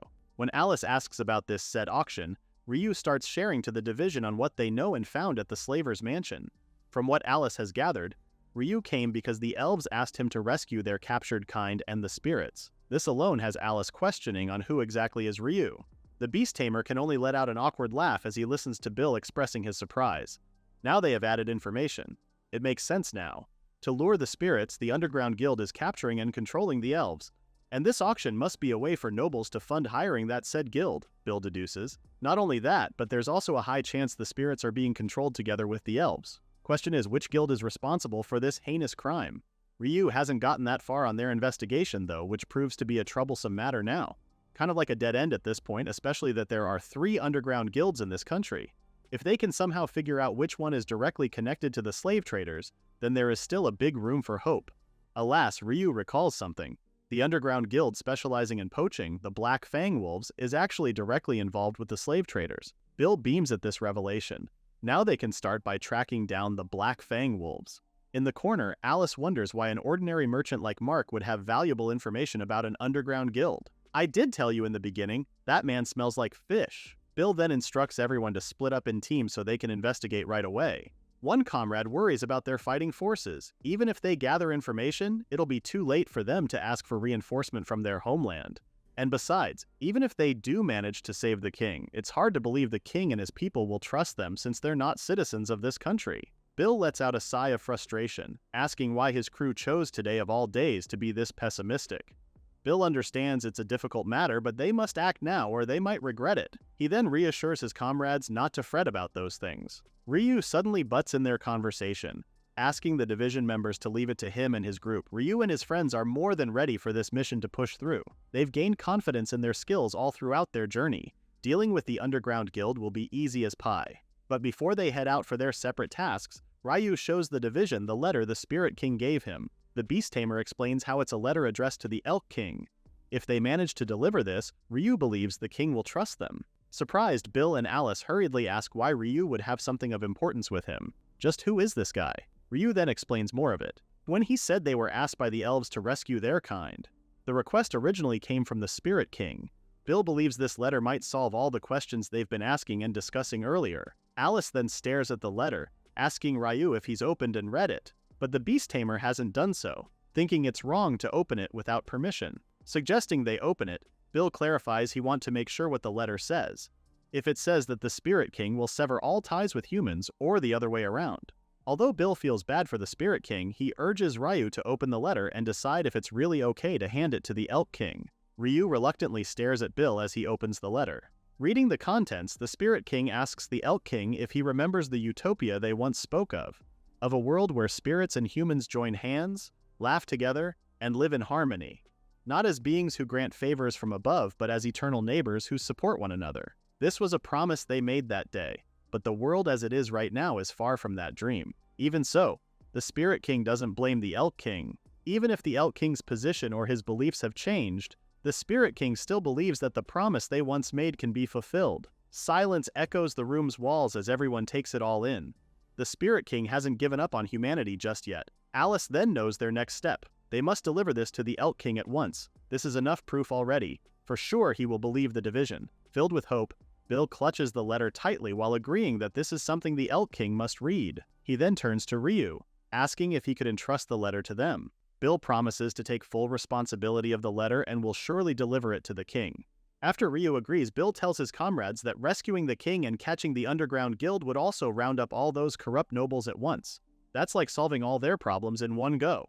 While they go and deliver the letter, Bill assigns Ryu and his comrades to infiltrate the Black Fang Wolves and all the underground guilds working for them. With this, 3 groups are formed for tonight's operation. Bill and some members being on the King's Rescue Team. Both Ruri and Karen will be on Underground Guild Suppression Team A, and Tiamat and Uka for Team B. For the last team, Ryu and Alice will surely do well on their job. That same night, the Suppression Team head out to a local bar where a bunch of men are drinking their night away. A bald man orders more and more drinks for him and his crew. One man joyfully asks if it's really okay to spend this much on booze, to which the bald man agrees.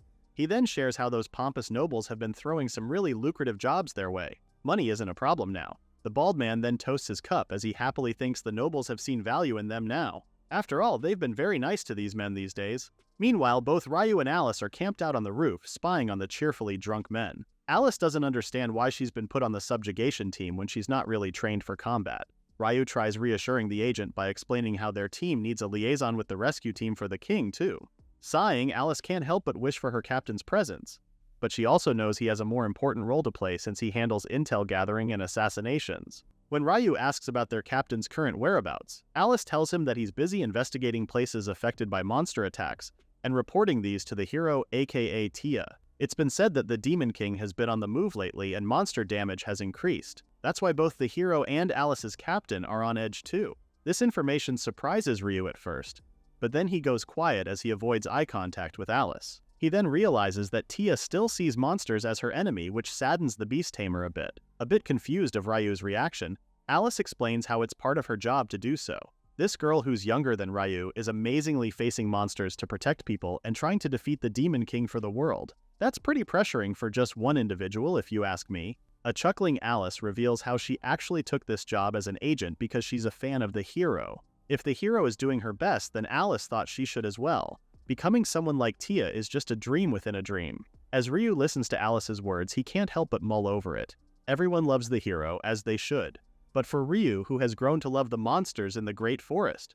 With this in mind, Ryu asks Alice of her opinion on the hero's cause in eradicating the monsters in this world. Taken aback, Alice truthfully replies that while it's true that they're causing damage and would be better to stop existing for the civilians' sake, she has realized not all monsters are bad after watching Ryu and his friends. Ryu is shocked that Alice actually pieced out Ruri and everyone else's true identities. Although he doesn't confirm it just yet, the Beast Tamer questions on how Alice found out about it. It's all because of seeing Ruri transform with her own eyes. This was when Alice was still tailing the group while on their mission to infiltrate the slaver's mansion. And the fact that Ryu isn't denying Ruri's identity just means that the others are monsters as well. Even though Alice got scared at first, her view on it quickly changed, especially seeing Ryu interact with the others. To Alice, it looked like they were family, treating each other equally regardless of species. With just one look, she could tell there's a strong bond of trust between Ryu and the others. Because of this, Alice is unsure if monsters are really that bad. A smile forms on Ryu's face, patting Alice's head as he compliments her for being kind. The agent grumpily asks Ryu to stop treating her like a child. She quickly fixes her hair because the operation's about to start soon. There's no time for funny business. Using her earpiece, Alice informs the others they'll charge in 1 minute. Ruri and Karen as well as Tiamat and Uka all give their heads up with tonight's mission. Looks like it'll be a fun party tonight. Alice begins her countdown and everyone braces themselves to execute their plan seamlessly. Meanwhile, inside the tavern, everyone is still chatting and drinking till their bellies ache. Amidst the crowd stood out a man dressed impeccably. This man is a noble here to deliver the bald guy's payment, even counting on another transaction. Smiling joyfully upon seeing the money, the bald man thanks the noble. Thanks to this payment, he can drink as much as he wants. He can even treat his fellow goons to a couple glasses. The promise of good payment is the only condition the bald man has. Whatever dirty job it is, he'll take it without a doubt. The noble is actually here not just to deliver the payment, but also to deliver the next task. He's on the process of telling the bald man about catching even more spirits and elves when Ruri and Karen forcefully crash the party through the window glass. Tiamat and Uka follow suit, subjugating the other goons as well. It's a bloody mess as the drunkards receive left and right uppercuts and flying kicks from the girls. You go, girls. All the other customers are in a state of shock, staring at the commotion before them. Just who are these girls and why are they suddenly attacking, they're asking. As soon as one goon angrily tells the others Ruri and the girls are very much intruders, all the other men take out their weapons. The men first dash towards Ruri, who nonchalantly stares at their incoming figures. In a flash, one man receives a sounding face punching.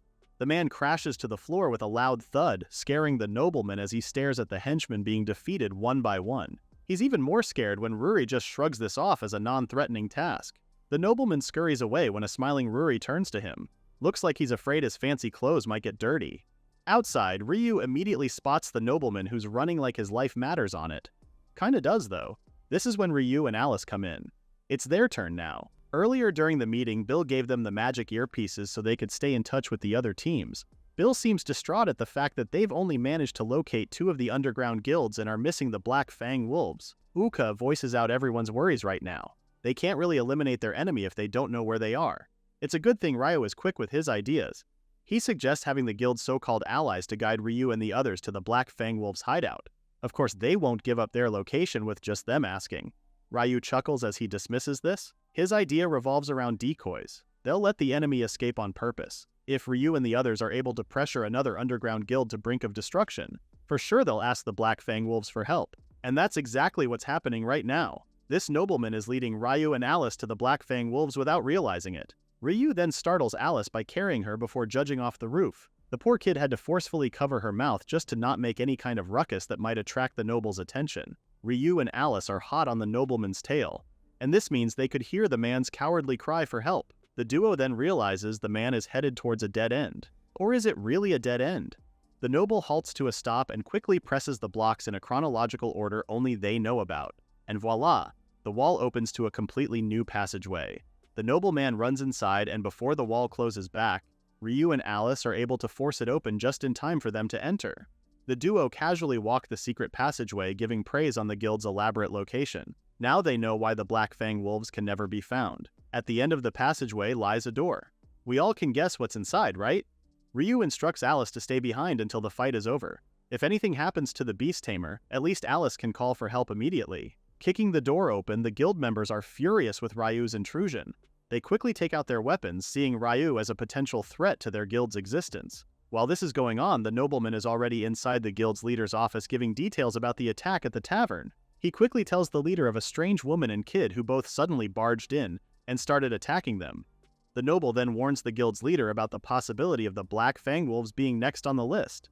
But Kokuga, the Black Fang Wolves' leader, doesn't really care since the men at the tavern weren't his members. Right now, they're just cooperating with one another, but that doesn't mean they'll swoop in and save their bums when they're not even from the same guild. Desperate, the nobleman begs for Kokuga to help them, even trying to bribe him with money. Suddenly, the two men hear noise coming from outside. The nobleman's face turns pale with fright as he thinks of dying in this moment. An infuriated Kokuga rushes towards the door and forcefully opens it, scolding his men to shut up. But he is greeted with an array of his men out cold on the floor. And only one man stands alive. Ryu wastes no time and asks Kokuga if he's the Black Fang Wolves' leader, to which the man answers with a smile. Although he didn't expect an uninvited guest, Kokuga politely asks Ryu as to his intentions of visiting his guild. And Ryu truthfully tells the leader the reason. He's there to wipe out the guild. This doesn't sit well with the master, who smirks at Ryu as he takes out his sword. Ryu manages to block Kokuga's attack though. While they hold each other's strength at arm's length, Kokuga mocks Ryu for storming in their guild with the ridiculous thought of annihilating his guild alone. Angry, Ryu screams at the master to release the captured elves and spirits, then promise not to abduct spirits and elves ever again. Managing to step back from Ryu's attack, Kokuga confidently denies the beast tamer of his request. Ryu has no choice but to focus on taking down Kokuga, storming towards the master with his mighty sword. While a sword fight ensues between these men, Alice peeks through the door to see what's currently happening. Kokuga lets out a smug laugh, telling Ryu of how hot-headed he is. The master doesn't mind Ryu's attitude at all, even engaging the beast tamer to attack him with everything he's got. Inside Ryu's head, he's already curious with Kokuga's identity. Even though Ryu is already holding back so as not to kill Kokuga, his sword can't quite get through the old man. Kokuga's unpredictable moves are making Ryu feel like he's battling out a beast and not a human being. Ryu barely managed to dodge another one of Kokuga's attacks, making the master give props to Ryu's skills. The old man is even offering a spot on the guild for Ryu. Now the beast tamer is angry at Kokuga's attempt of a joke. Ryu then berates the guildmaster for putting elves and spirits in auction, even enslaving and forcing them to servitude. Ryu is in disbelief that the old man can still act so calmly when all he's done is cruel stuff. Screaming, Ryu tells Kokuga no one in their right mind would join a guild like that and vehemently refuses Kokuga's offer. All Kokuga could say is, "Huh?" As in he's really confused as to what Ryu is babbling about. Slaves, auctions, they've never enslaved elves and spirits before. Hearing this, Ryu is also confused. The two are that confused it takes them time to process everything that's been said. Kokuga is the one to break the awkwardness with a bark of laughter. Kokuga then realizes the elves must have asked Ryu for help, and this has Kokuga complimenting Ryu for being a brave young man. Coming out of hiding, Alice joins them and asks what Kokuga's talking about. The nobleman has already been tied up, so he's just scrunched up in the corner like the little rat that he is. Anyways, it's Kokuga who explains their guild has never and will never mistreat elves and spirits. A furious Alice commands Kokuga not to lie and refuses to believe such things coming from a slaver. Kokuga still continues explaining, telling them the guild only takes down corrupt organizations and hand the monsters over to the slavers. To prove this, Kokuga signals one of his men bring the elves and spirits in. And would you look at that? The guildmaster is actually telling the truth. Both Ryu and Alice are in a loss for words, not expecting such turn of events. An elf girl steps forward to defend Kokuga by saying they've been treated nicely. The monsters have been provided with good food and clothes too. The guild members have been so kind to them, really. Kokuga then details out how they actually brought the elves to their guild to try and recruit them for Black Fang Wolves who are in need of teachers of magic. Since the elves have strong magic power, it's only right their guild would learn from them. And truth be told, a noble did come in to offer Kokuga money in exchange of bringing in elves and spirits. Kokuga never thought any bad of it and agreed. That's why their guild took the monsters here to discuss about it. But then again, Ryu and Alice both comment on this situation resulting to kidnapping. Not really a friendly way to say they're offering jobs to the elves and spirits. Kokuga now realized that those nobles were really after the elves for their own personal gain. Bowing, the guildmaster apologizes for unknowingly getting involved in a meds they don't even practice in their guild. He also apologizes for attacking Ryu too. Ryu quickly waves his hands like he's telling Kokuga to stop because the bow wasn't necessary at all. He's just glad this misunderstanding has been cleared up. As a kind gesture, Kokuga promises to release all elves and spirits in their possession. This elates all the monsters. With this, Ryu realizes the elf girl from earlier is the village chief's missing daughter. A smile forms on Ryu's face, seemingly happy to see the elf safe. The nobleman at the background then chimes in, telling everyone they won't get away with what they did. He even calls the men mere thugs compared to them noblemen. Kokuga is the one to have this coward shut up by punching him right on the face. The guildmaster scolds the noble for being a coward who uses dirty tricks just to get his way. Tied up, the nobleman is now out cold on the floor. No more yapping from this guy. Changing the subject, Kokuga asks Ryu on his secret of being strong. I mean, he can tell since Ryu was able to knock down all of Skilled Fighter alone. The beast tamer awkwardly laughs, telling the guildmaster on his inhabitants in the Great Forest. Ryu has lived there for quite a while that it's made him strong. Both Alice and Kokuga are surprised to hear this. It's uncommon for a human to live in such a dangerous location. Ryu is now beginning to sweat as he tries to awkwardly chuckle his way out of this conversation.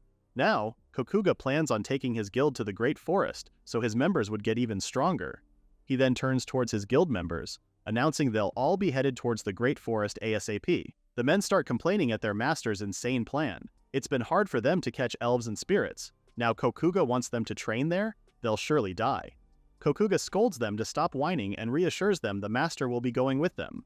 Kokuga then bids Ryu goodbye, leaving the elves and spirits in his capable hands. The old man then offers a fist bump, saying next time they meet Kokuga will be stronger than Ryu, and off they go. Oh, he almost forgot. Kokuga shouts to Ryu on the offer of joining the guild still stands. It'll be there if Ryu changes his mind. Now it's just Ryu and Alice left, watching the Black Fang Wolves members' retreating figures. Now that they've rescued the elves and spirits, it's high time to contact the others to give them the good news.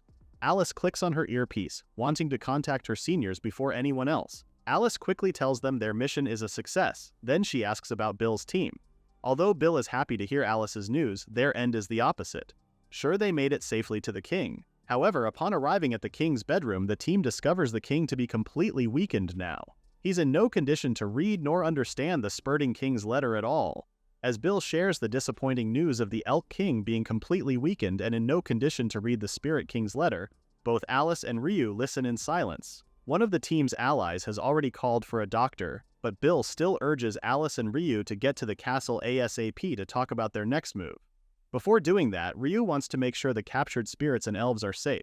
Bill agrees and informs them he'll send a rescue team immediately so Ryu and Alice could leave. However, Ryu is reluctant in leaving the spirits and elves since there's still a high chance another group might capture them. The village chief's daughter steps forwards and reassures Ryu that it's okay. She may not know the details, but she does know the beast tamer is doing this to help them.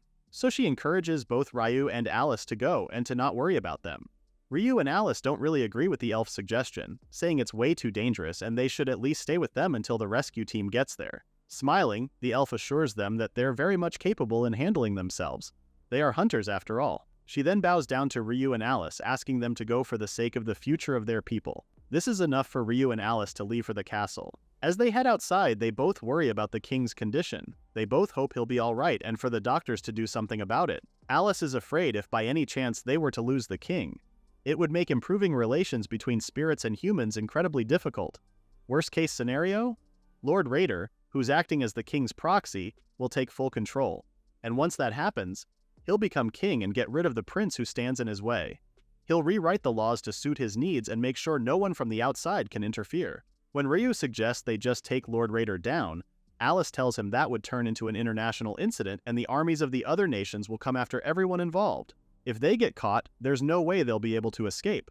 On top of that, the chaos from losing their king will plunge the Principality of Elk into a time of crisis, and they might no longer be in any position to repair relations with the spirits at elves. After hearing this, Ryu realizes the only way to resolve this in the most peaceful way possible is for the king to recover and speak directly with the Spirit King. For now, they'll all have to believe in the king's strength to recover. They soon arrive at the castle's gates and hide under the bushes. There are guards at the front, making it a bit difficult for them to make their way inside. According to Alice, there should be someone from the intelligence unit nearby. Coincidentally, they hear a hushed voice from the corner. Looking to their left, it's the comrade Alice was just talking about. The member then lead them to an underground passageway which goes straight to the king's chamber. As soon as Ryu and Alice arrive at the king's chamber, the beast tamer sees that everyone's already there. That means the girls too. Ryu then asks the doctor how the king's doing.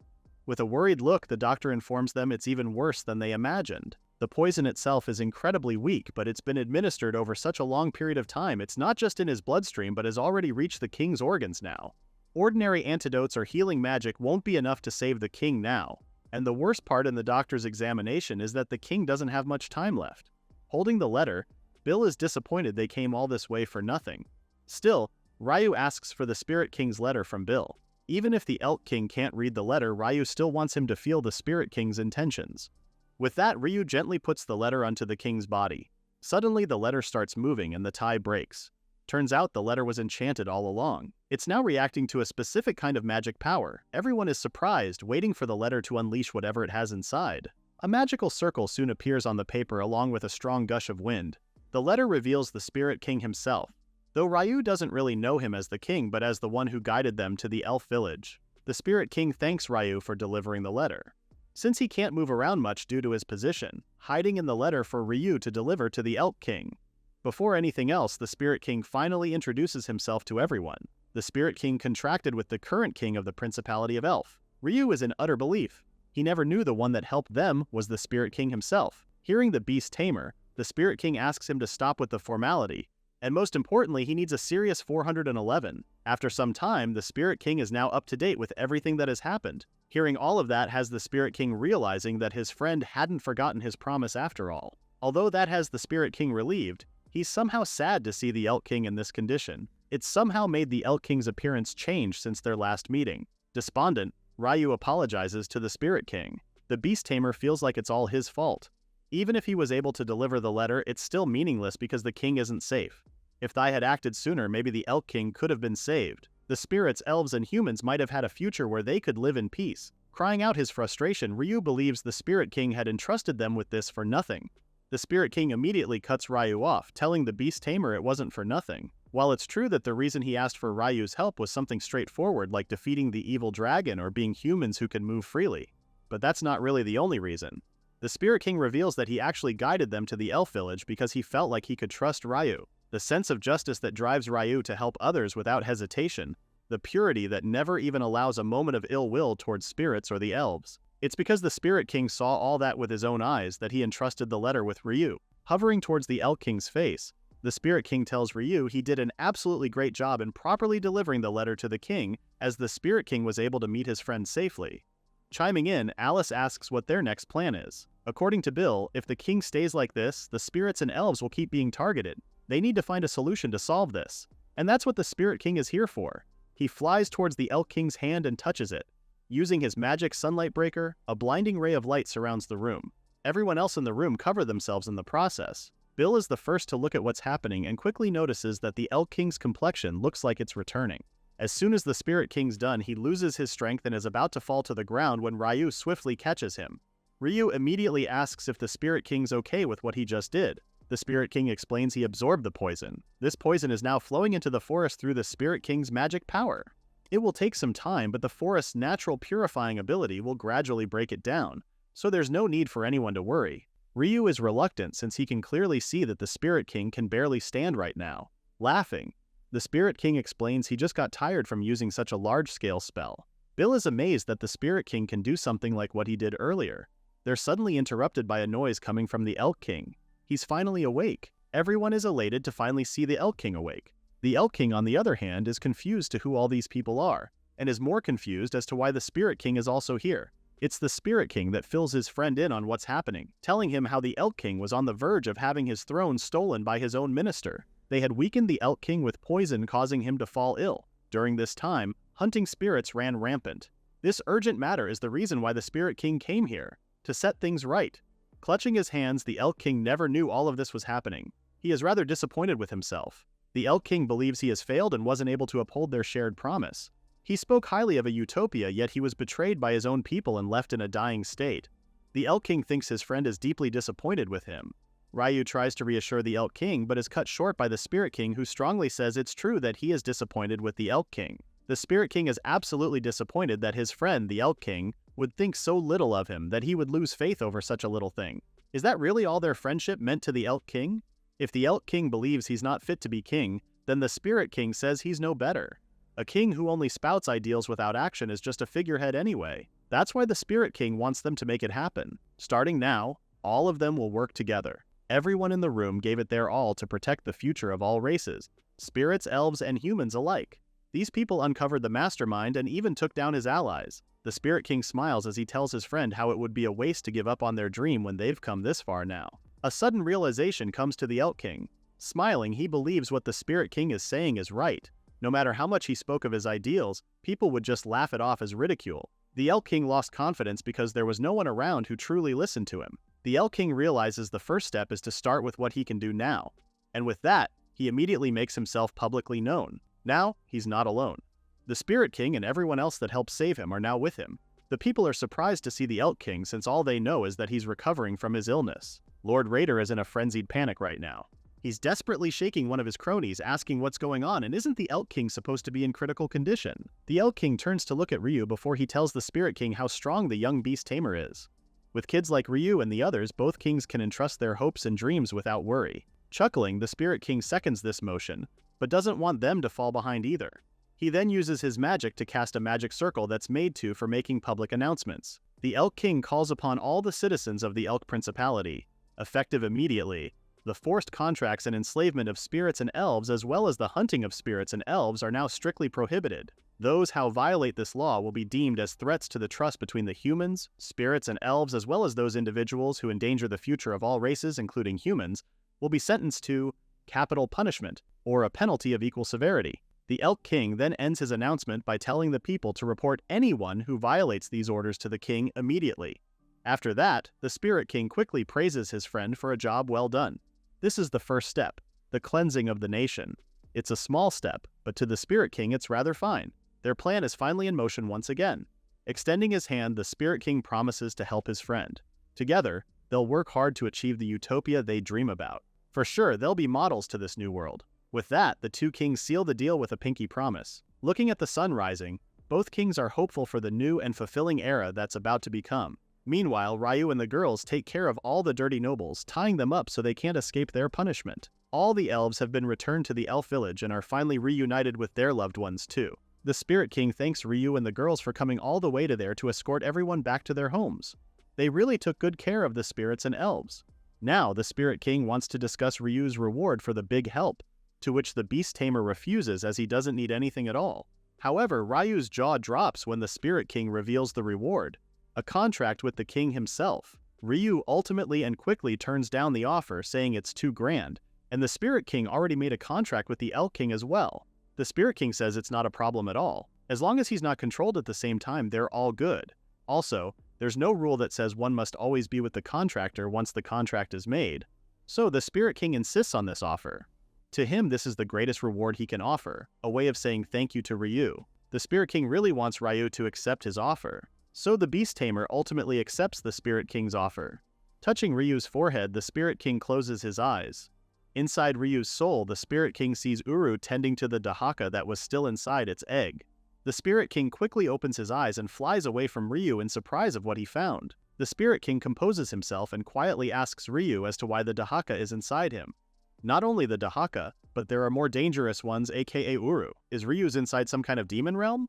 Awkward, Ryu starts stuttering, unsure as to how he would explain it all, especially that it'll take a while. The Spirit King then dismisses his questions, believing the others already approved their contracts with Ryu, so he has no right to blame the Beast Tamer. Bowing, the Spirit King announces his contract with Ryu is now complete. Whenever Ryu needs his power, all he needs to do is call on the Spirit King. After that, the Spirit King asks the group's plan. Because Ryu hasn't really decided yet, Tiamat suggests they head back to Fallcrown.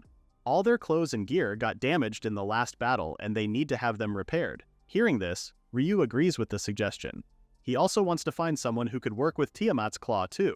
So for now, they'll return to the Elk Principality and start gathering their footing. The group is now in an animated conversation about grabbing a change of clothes and restocking their food supplies. The Spirit King watches them and observes Ryu interacting with others. The king already figured the Beast Tamer isn't just some regular guy when he took down the Dahaka, but now it all makes sense. The Spirit King is glad Ryu's one of the good ones. If he ever lost himself in that overwhelming power inside him and sided with the monsters, it wouldn't be surprising if the whole world suffered from it. For now, the Spirit King hopes Ryu never gets tempted by something like a demon in the near future. When the group finally get back to the Principality of Elk, their goal is to find a carriage that'll take them to Fallcrown. However, it's proving to be a difficult task. None of the carriages are willing to take their request since the road to Fallcrown is long and full of danger. This has Uka wishing Tiamat could just transform into a dragon so everyone could ride her.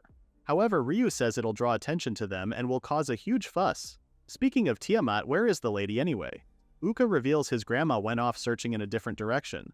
Both of them tried negotiating with merchants who own carriages too. Immersed in their conversation, they don't notice Alice arriving. Alice thought once they've sent the elves back home, they'll head out on the journey. So Ryu catches her up with what's happening. They've been looking for a carriage bound for Fallcrown. While waiting, Ryu figured he'd get his weapons maintained. Finally, Alice understands why they came back to the Elk Principality. The intelligence department actually wrapped up the elf and spirit hunter mission, but now they've got a new mission, Apparently, the hero is searching for a missing friend, so Alice and the others are gathering info to find the person. This revelation has Ryu panicking as he believes it's their friend Taiga that's gone missing. Ryu then asks what happened to him. However, Alice tells him it's not Taiga who's gone missing. It's actually a guy named Ryu. Everyone else is surprised that it's the same name as the Beast Tamer. Ryu's whole body turns cold.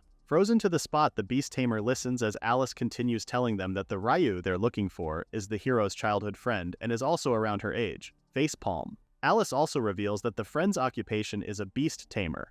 Double facepalm. Ryu is now flustered, in denial that this friend they're looking for is him. He soon realizes that it could be possible. Ryu did get kidnapped by Ruri and just went on a journey. Being listed as a missing person isn't surprising at all. And now Tia's looking for him, which reads bad news. If she were to find out that Ryu's with Ruri and the others who are monsters, there will definitely be conflict. So Ryu's plan right now is to make sure this missing Ryu isn't found out to be him. Alice isn't done spilling the tea. She did think it was Ryu at first, as in the Ryu in front of her right now. But apparently the Ryu they're looking for has no combat ability, so Alice laughed it off because surely that's not the powerful Ryu they're talking about. Ryu is stuttering as well as shaking as he says he'd remember if he met someone with the same name as his. Hearing this, Alice is disappointed. This just means she has no leads at all. With that, Alice asks a favor if she can go along with the group to Fall Crown. When Ryu asks if they're done gathering info in this area, Alice reveals that the hero is actually nearby the area right now. Alice just wants to look in another direction. Ryu panics, especially hearing that Tia's nearby. Ryu and the others then have an urgent group meeting. They all know Alice's news means they need to leave ASAP. Problem is, they still haven't found a carriage yet. Coincidentally, Tiamat arrives, apologizing for the long wait that proves to be worth it. Tiamat brings the good news of finding a carriage. She was able to negotiate with a merchant and they said all of them can ride if they provide security. Ryu is overjoyed to hear such news. Tiamat then explains their transport is actually a good carriage, so they'll have to share the space with some stuff. Might be a little cramped, but Ryu is absolutely 100% all for it. Remembering Alice, Ryu asks the lady if they can handle an addition of one more person, to which Tiamat that the merchant actually told her they'll be able to transport up to 10 people. Going back to Alice, the Beast Tamer tells her that she can come with them. But there's a slight catch to it. Ryu doesn't want Alice reporting the group's actions to the hero constantly. After getting initially confused, it dawns on Alice that it's because Ruri and the others are monsters. Ryu confirms this. They can't have their allies getting slaughtered by the hero's team, right? While Alice promises to do exactly as Ryu had asked, Ruri and Tiamat stare at each other in bewilderment. They don't know what that means exactly. After that, the group including Alice all make their way to meet the merchant. When Tiamat introduces the merchant, Ryu is surprised to find out it's Mark, who looks like already expected the Beast Tamer. Mark also thanks Ryu for the escort to Fall Crown. Ryu realizes both Mark and Tiamat are already acquainted with each other from their reconnaissance mission from before. Giggling, Tiamat wanted to surprise Ryu, and it seems like it worked. Although he didn't expect the merchant to be Mark, the Beast Tamer is delighted, especially that Mark owns the carriage. This transport is actually a purchase from Mark's recent earnings. And boy is Mark proud of his new baby. Stroking the horse's fur, Mark shares that the carriage is on the pricier side, but it's an essential asset for a merchant like him. One wish crossed out from his bucket list. Though Ryu does notice the horse avoiding Mark. Maybe animals just don't like him is all. Anyways, Mark then tells everyone to get on the carriage as they are leaving soon. It's actually pretty spacious too. Ryu is the last one to ride the carriage. He's still deep in thought with the whole situation with Tia. In his mind, he apologizes to Tia. They just can't meet as of the moment. Ryu promises to explain everything to her when the time comes. Until then, the Beast Tamer will do his best not to cross paths with his childhood friend. Inside Ryu's body, the egg housing AZ Dahaka seems to be cracking. Cue in dramatic music. Soon they're all venturing out towards Fall Crown. Ryu notices there isn't any cargo with them, contrary to what Tiamat had initially told them. Mark explains he was just selling stuff in the Elk Duchy, so there's no really cargo for the return trip. Once more, Mark expresses how he's glad Ryu is escorting him. After buying the carriage, he barely has any money left to hire help. It's the same thing for Ryu. They were struggling to find a carriage, so this is really a win-win situation. Mark then announces they all make a stopover to rest for a while. This way everyone can stand and walk around for a bit. It is a long journey and sitting down for too long can be quite rough. This has Ryu elated, appreciating Mark's kind gesture. Inside the carriage, the girls except for Tiamat and Alice are having a hard time with the journey. Their eyes are about to give up and it looks like some of them are about to vomit from dizziness. Monsters don't really get many chances to ride in a carriage. With nothing much to tell them, Ryu assures them they'll be having a stopover soon. Ryu then tells them how Tiamat looks fine. The lady dragon only chuckles, citing her age for that reason. While on their stopover, the girls' energetic state have all returned. Karen and Uka both ask to go and explore the area as well as play a bit. With Ryu's permission and gentle reminder not to go out too far, both girls venture out to the forest. Ruri is happy to see Karen up and around now. She was exhausted moments ago, just happy to finally have some time to play. It's been hectic since the fight with the Dahaka, they haven't had proper time to just relax. Looking at Uka's face full of joy, Tiamat suddenly thanks Ryu for taking the princess with him on this journey. Tiamat shares that the Dragon Clan have scales that deflect magic and blades, claws that tear through anything, immunity against diseases. Dragon are almost the ultimate being, biologically speaking. Still, no matter how talented they are, something can't be gained. When Tiamat asks the beast tamer if he has any inkling on what this is, he crosses his arms and couldn't give out a proper answer. What Tiamat's talking about is experience.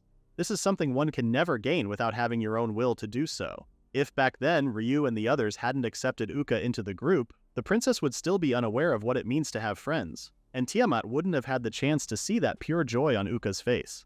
Smiling, Tiamat expresses she's truly grateful to Ryu, who also smiles as he's also thankful for Tiamat and Uka. Suddenly, Ryu is thrown to the ground by Karen and Uka.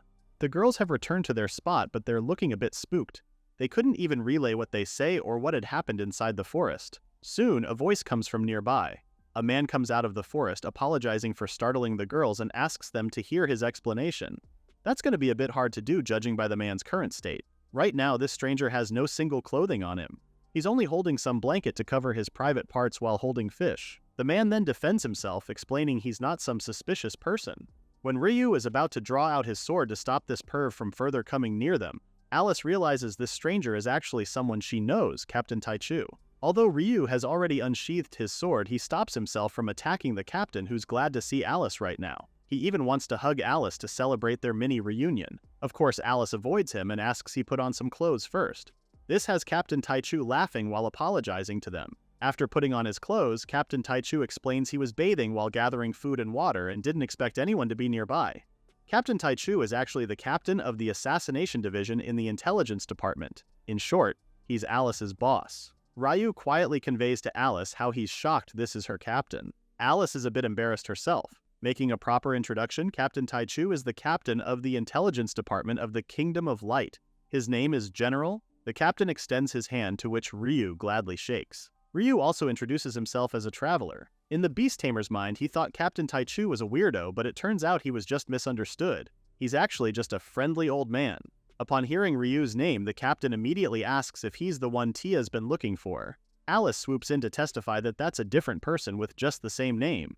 She also explains that the Ryu in front of Captain Taichu now cooperated and helped them with the spirit and elf hunting issue, so he's a capable fighter unlike the Ryu they're looking for. Captain Taichu immediately apologizes for the mistake and thanks Ryu for the help back then. However, the captain then poses a question of how old the beast tamer is right now. Ryu can't hide his shock. Did the captain see right through him? Stuttering, Ryu asks the captain as to why he would ask such a question. Captain Taichu then puts his hand on Ryu's shoulder before pulling him closer. He says he just wants to mark promising young men like Ryu. Alice also told the captain about Ryu's skills, and he's more than welcome to join the intelligence department anytime. The beast tamer only tells Captain Taichu he'll think about his offer. After that, Captain Taichu asks a favor from Ryu. It's the same favor as Alice's. He wants to tag along going to Fall Crown. Captain Taichu then explains he's actually on the same mission as Alice. They were planning on expanding the search area anyway. Although Ryu is okay with the favor, the beast tamer turns towards Mark, seemingly asking if it's okay with him. A smiling Mark conveys it's actually better to have more people for safety, so no objections on his part. After a while, the group then re-embark on their journey. It'll take about a week or so to reach their destination too. A week goes by and they've finally arrived at Fall Crown. Everyone stretches out their limbs from that long journey. Bidding farewell, Mark tells them he needs to leave the wagon elsewhere, so he'll have to take his leave right there and then. After thanking Ryu for the escort, Mark leaves. Captain Taichu also instructs Alice they'll both split from Ryu's group too. The captain doesn't plan on entering the country at all. He wants as much info as possible, so they'll ask the new arrivals from different places. With that, Captain Taichu and Alice bid the group goodbye, hoping to see them somewhere else. Ryu then informs the girls they'll go and meet the monarch. Asking if they need an ID card here, Ruri asks Ryu to wait for a sec. Suddenly, the elf merchant they met during their last visit to Fall Crown greets Ryu and asks what brings the beast tamer here this time around. Scratching his head, Ryu explains he's here to see the king, but they don't have ID cards. The elf merchant then reveals the king actually ordered that Ryu and his group will get top priority, so having no ID cards isn't a problem.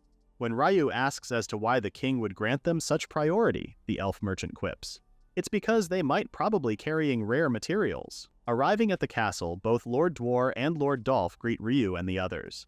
After some pleasantries, they get to discussing weapon maintenance and crafting for Ryu. Presenting Tiamat's claw, Ryu expresses he wants the claw processed.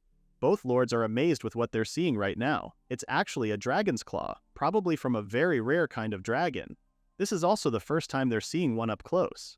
Inspecting the claw, the king sees it has similar flexibility to water dragon and hardness like fire dragons, which are suited for combat attacks. When asked from which dragon this is from, Tiamat steps forward and introduces herself as the owner of the claw. Revealing herself as the former Dragon Queen, both lords are very much surprised to be in the presence of the former Dragon Queen of the Dragon Emperor Kingdom. Not only that, but to be able to hold and inspect her own claw. Tiamat then asks the lords if they can make weapons out of her claw. That won't be a problem according to Lord Dwar, as long as Tiamat gives him her flame. It's Lord Dolph who stands next to Ryu to ask him if he's gathering too many heavy hitters.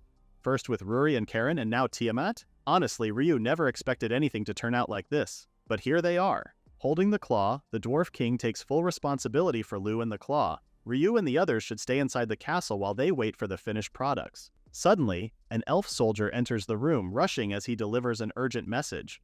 Out of breath, the Solider explains the emergency is actually afoot. Entering the room, it's Tia and her party. Both Ryu and Tia stare at each in utter disbelief. The Beast Tamer then spots Captain Taichu among the hero party and realizes he and Tia are wearing the same earpieces they used during their mission at Elk Duchy. Ryu pieces the puzzle together and realizes he was actually caught by the captain earlier. Tia expresses her relief upon finding her childhood friend safe and sound. However, she unsheathes her sword upon noticing that he's with monsters whom she calls worthless. Angry, Tia demands the Beast Tamer explain everything to her at once. Let's all hope Tia's stance on monsters changes for the sake of everyone in the room. An angry Tia now presses Ryu to explain everything, especially why he's with monsters. Ryu is at a loss for words. He doesn't know what to do since he knows saying the wrong thing will get him killed. Could he possibly tell Tia he's allies with the monster now?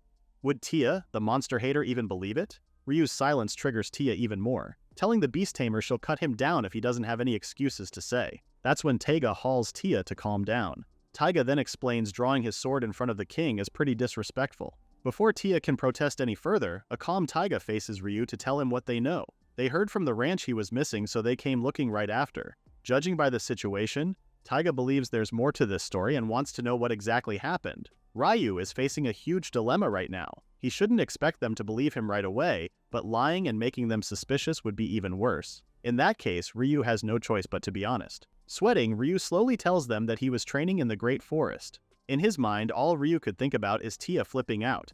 Like definitely and hysterically flip out. Both Tia and Taiga seem to be confused with Ryu's answer. Taiga awkwardly chuckles, saying there's no way that Ryu did that and asked his friend not to make jokes during important matters like these. Taiga knows that the Great Forest is crawling with violent monsters, so who would in their right mind would train there? So Ryu truthfully reveals why.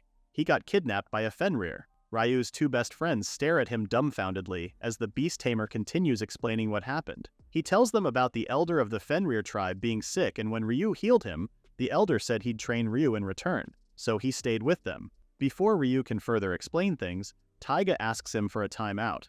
Apparently this is giving Taiga an information overload, so he can't really follow this and that. On top of that, Taiga can't believe Ryu was that rumored human. Even Tiamat says Ryu's story by far is like something straight out of a fairy tale. Yup, that's coming from the former queen of the Dragon Empire herself. Ryu then asks them to believe him as he's telling him the truth. Down to the very last word. Taiga stares at his friend before sighing. Eventually, Taiga smiles and says he does believe Ryu, albeit surprised. Ryu's standing here in one piece after all. Turning to Ruri, Taiga smiles at her, noticing the trust between them and Ryu. Suddenly, both Ryu and Taiga are shaking from the radiating emotions coming from Tia. Everyone in her party steps back, cautioning themselves from Tia's impending outburst. However, they're all surprised that the opposite happens. Instead of being angry, Tia comes rushing to hug Ryu, who was initially frantic of her reaction. Crying in Ryu's chest, Tia expresses her joy because Ryu is okay. When Tia heard he was gone, the heroine couldn't stop worrying. She kept thinking of a lot of what-ifs. What if Ryu was hurt or sick and all alone? What if Tia never got to see Ryu again? The fear of those thoughts never left Tia's mind. Smiling, Ryu pats Tia's head before he reassures her. If that had happened, he'd be dead by now. But he's alive and kicking. Ryu's even stronger now just so he could catch up to Tia and Taiga. This stops Tia from crying her eyes out. With a smile on her face, Tia asks Ryu to go back home with them. Ryu didn't expect that at all. Tia then further says that Ryu doesn't need to be here anymore since she's the one saving the world. Now that Tia knows Ryu is safe, she can resume her responsibilities now. Trying to negotiate with Ryu, he asks the heroine to reconsider. He did start this journey to support Tia and Taiga. They've got allies here who've helped Ryu too. He can't just walk away like that. But Tia is resolute with her decision, calling Ryu a beast tamer who doesn't need to go to dangerous places anymore. Now Ryu is frustrated as he asks Tia if she was even listening to what he was saying earlier. He then points out the one thing he's been wanting ever since, to join Tia and Taiga. Still, Tia isn't having it. To her, beast tamers aren't suited for combat. She believes it was all sheer luck that Ryu's still alive right now. That doesn't guarantee his safety at all. More so, she doesn't believe in trusting monsters too. Now Ryu is angry. Balling his fist, he asks the heroine why does Tia get to decide all those stuff for him?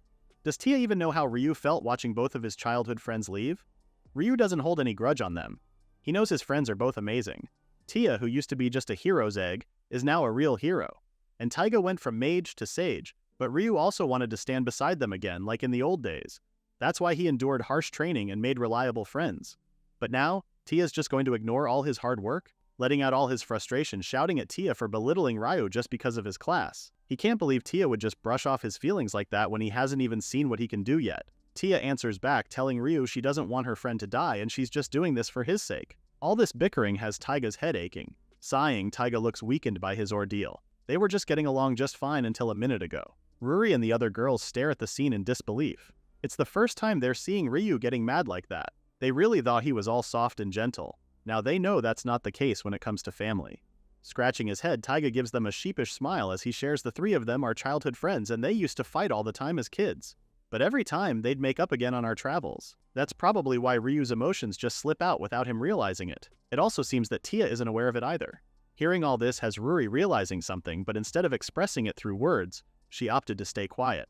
Meanwhile, the argument between Tia and Ryu has now escalated that the heroine is now challenging him to a fight. She wants Ryu to beat her in front of everyone and prove his strength. If he does, she'll let Ryu keep traveling. And if Ryu loses, he agrees to go back home. But if he does win, Tia will have to acknowledge Ruri and the others too. It's a take it or leave it condition set by Ryu. Irked, Tia ultimately agrees, even telling Ryu to come up with a good excuse for when he loses. She also reminds Ryu that beast tamers aren't exactly known for being strong too. This time around, Taiga gets in between his two friends, giving them a timeout to calm down. While he understands how both of them feel, Taiga still wants Ryu and Tia to cool their heads off. Even the heroine's party agree, asking Tia to take a breath and chill out. Ruri and Uka also try to calm Ryu's mind, telling the beast tamer he's getting all worked up, something that isn't like Ryu at all. Lord Dwarhen chimes in, telling them they might just be exhausted. He then orders for both parties to rest at the rooms they've prepared in the castle. For the meantime, both Ryu and Tia need to cool it out separately, and no fighting too. As soon as they get into their respective rooms, the girls surround the worried Ryu, asking if he's really okay with making that kind of deal with Tia. Smothering his face in his hands, Ryu expresses his regret in making such declaration earlier. He knows it got so bad. However, Tiamat thinks otherwise. She understands that accepting the duel on his own is a problem, but the heroine kinda provoked it too. Now, Ryu's worried why things ended up the way it is now.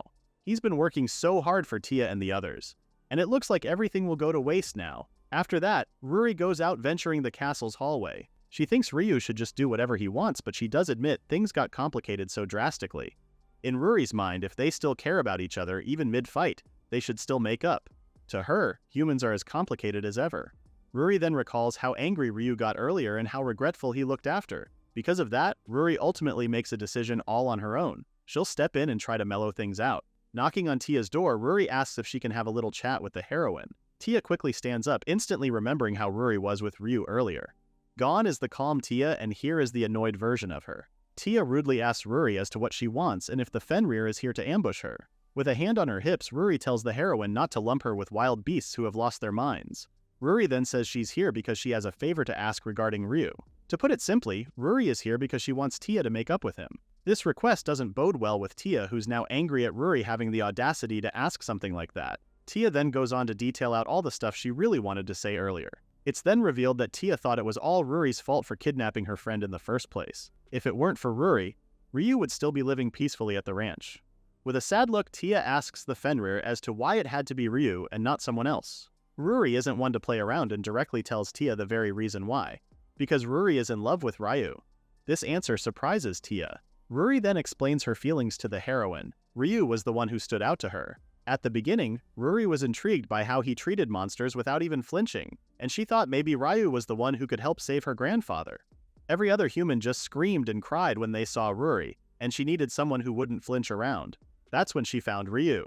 Smiling, Ruri conveys it's not just humans who have feelings, monsters do too. If someone saves you, of course, you'd feel something for your savior. Tia then demands to have Ruri give Ryu back. The heroine has been thinking about Ryu this whole time. When he went missing, Tia has been worrying he might have been killed by monsters. Just thinking about it made her lose her mind. As the hero, she kept doing her job while searching for Ryu. Town after town, Tia followed the tale of monster attacks. She even went to places where victims were taken from, just to check if Ryu was among them. Even when she was relieved that Ryu wasn't amongst the corpses, the fear would still come back to Tia. To Tia, no monster could ever understand how that feels like. Hearing all this has Ruri realizing something. She then asks Tia if she likes Ryu. The heroine then goes silent before blushing crazily. Clearly ambushed with that question, Tia goes defensive mode.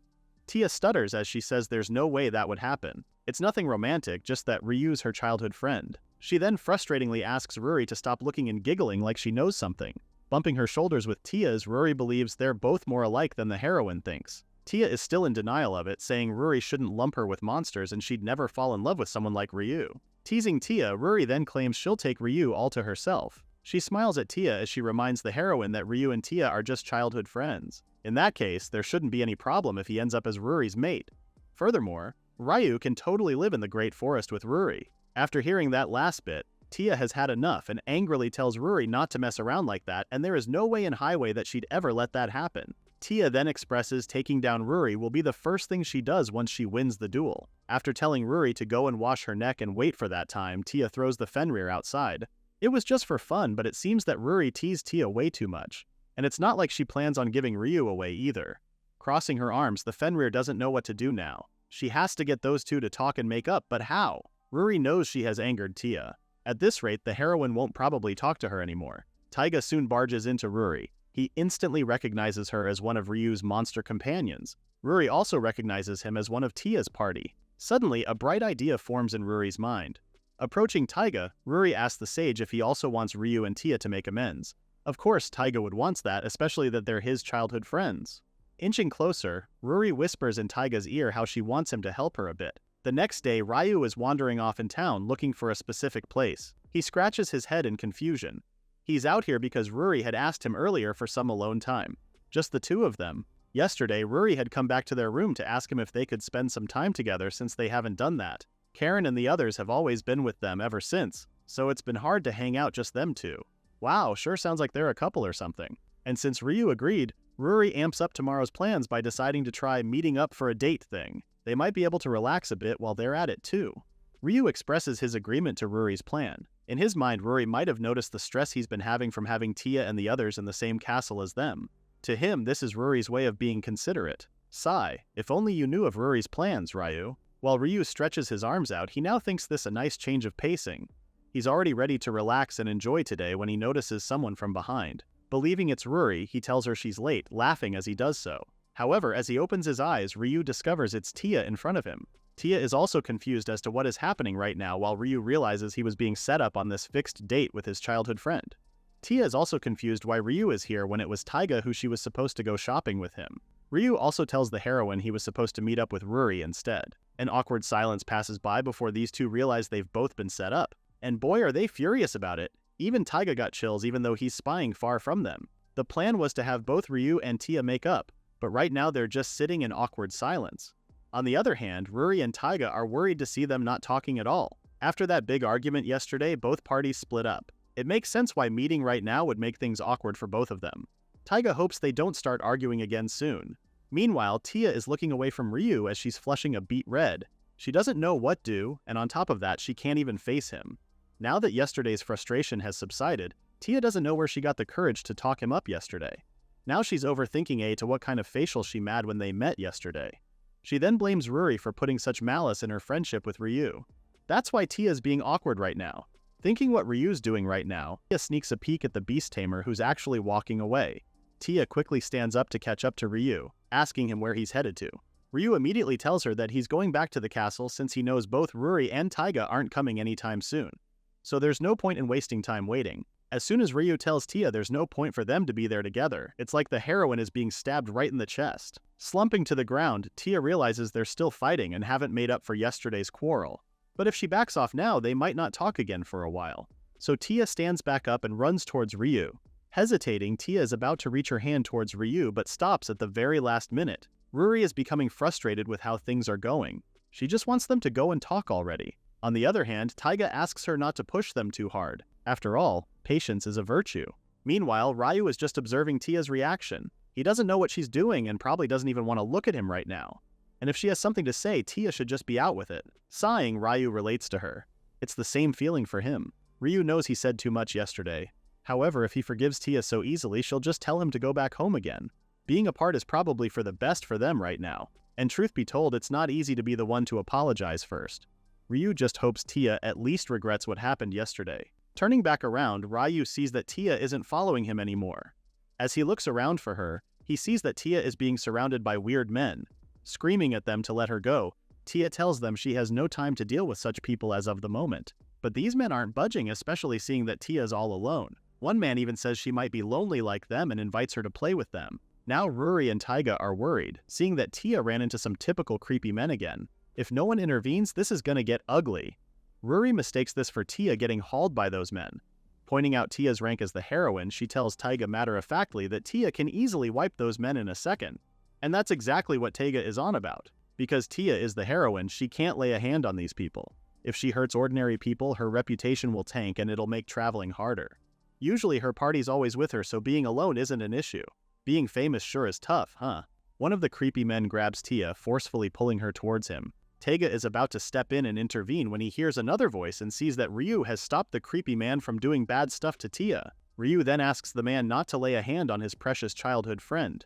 With a commanding voice, Ryu tells Tia they'll go now. But these men aren't fazed at all and even has the audacity to ask who Ryu is. They then gang up on Ryu, telling him to back off because this has nothing to do with him. Despite warning these men to lay off their hands on Tia, they still wouldn't back down and even screams for Ryu to shut up and stay out of it. The creepy man raises his hand and is about to punch Ryu, but the beast tamer quickly blocks it and grips the man's wrist hard. The man tries to move his hand but is having a difficult time doing so. He demands Ryu let go of his hand. Now he knows not to mess with someone with brute strength like Ryu's. With a despondent look, Ryu demands the man let go of Tia's arm so he'll let go of the man's at the same time. Or would this creep want to fight Ryu instead? Deadly eyes stare back at the creepy man's, who ultimately back down and tells his friends this isn't worth it at all. As soon as the man lets go of Tia's hand, he and his friends leave the premises at once. Now alone again, Tia thanks Ryu for saving her just now. The beast tamer tells her not to mention it. Ryu knows if it caused a scene, it would bother others. Before he could finish his words, Tia sincerely apologizes for what happened yesterday. Shocked, Ryu turns to look at Tia, who really looks regretful.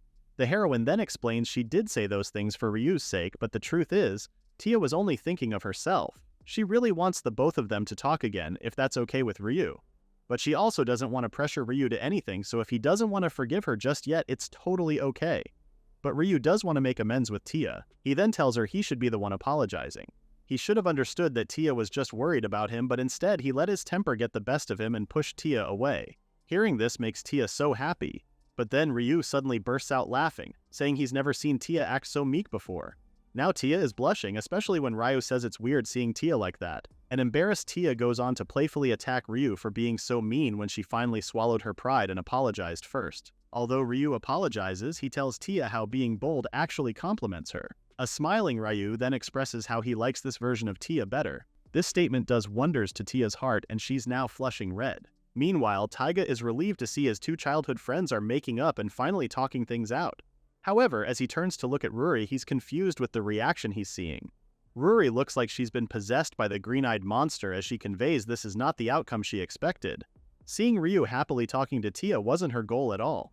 Before Ruri could answer Taiga's question about her having feeling for Ryu, Tia suddenly notices them hiding. Uh-oh, busted! And Tia doesn't look happy at all. Taiga immediately apologizes, but Tia is not having it. scolding Taiga for peeping and spying on them. However, Ruri refuses to apologize to Tia. It was thanks to them that the heroine and Ryu finally made up, so it all worked out in the end. Still, Tia believes this is all hindsight talking. That brute force approach could have made things worse. It seems that the girls are now the ones fighting while the men awkwardly ask them to calm down. Suddenly, Ryu feels the Dahaka's egg inside him finally hatching. He then starts glowing, his whole body emanating power. Everyone watches his in surprise, but it's Ruri who realizes it's the Dahaka's magical power finally resurfacing. After Ryu confirms Ruri's words, he then feels the Dahaka's egg open. The Dahaka is now being resurrected as we speak.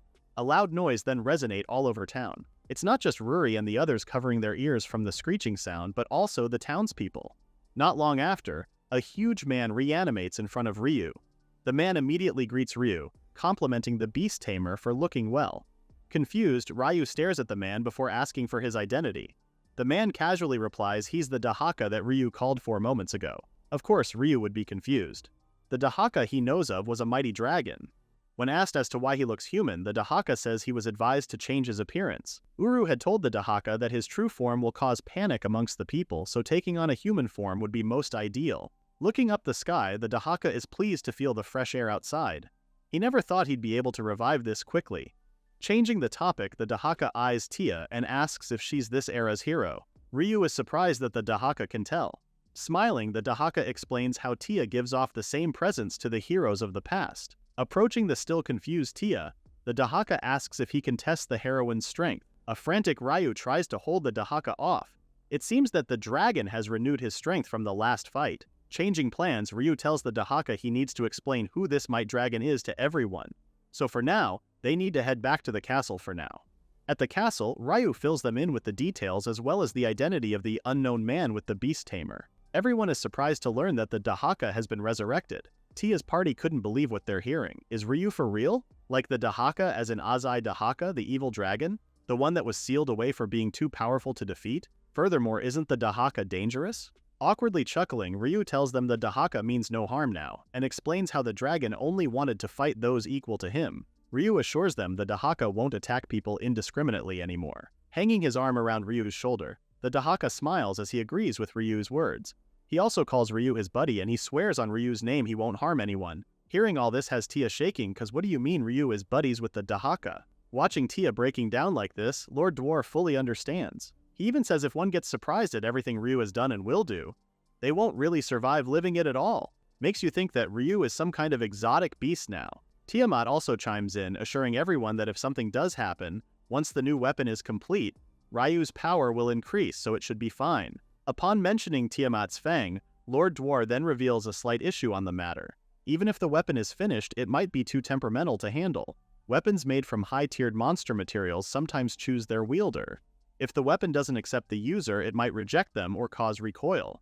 When Ryu asks if there's any way to make the weapon accept him, Lord Dwar explains that these kinds of weapons prefer someone who can wield them flawlessly. So, he suggests to Ryu to go to the eastern country where Lord Dwar learned how to make swords. There, Ryu will be able to receive training in handling swords. Ryu thinks this is a good idea as well. He even wants to go now while the sword is being made. However, Lord Dwar warns them that the eastern country is known for being dangerous because of the 2 demon lords there.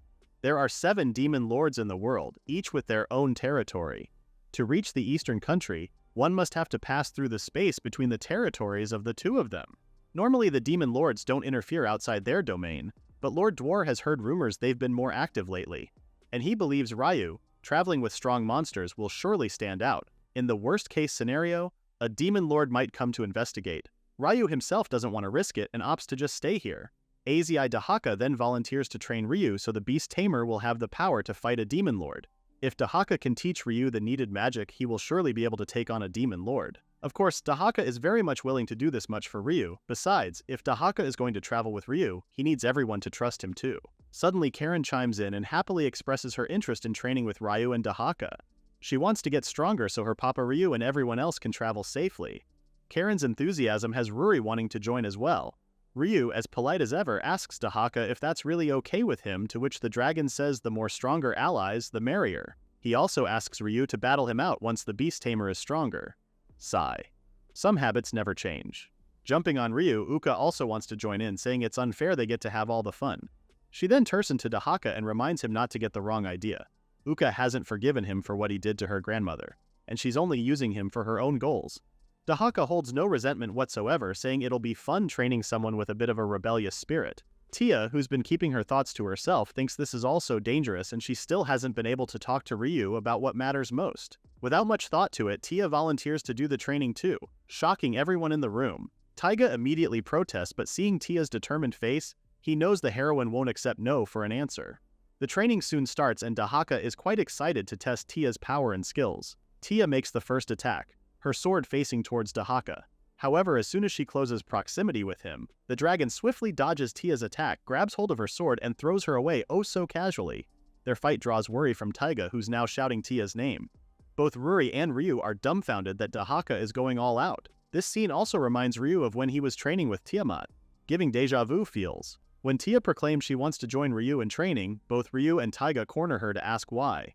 They both know she hates monsters and this is Dahaka they're talking about. With a serious face, Tia tells them she still has a lot of things she has to tell Ryu. Besides, she also has a hidden agenda. Tia also wants to know what Ryu meant with what he told her. You know, the part where Ryu said, "I like this about you."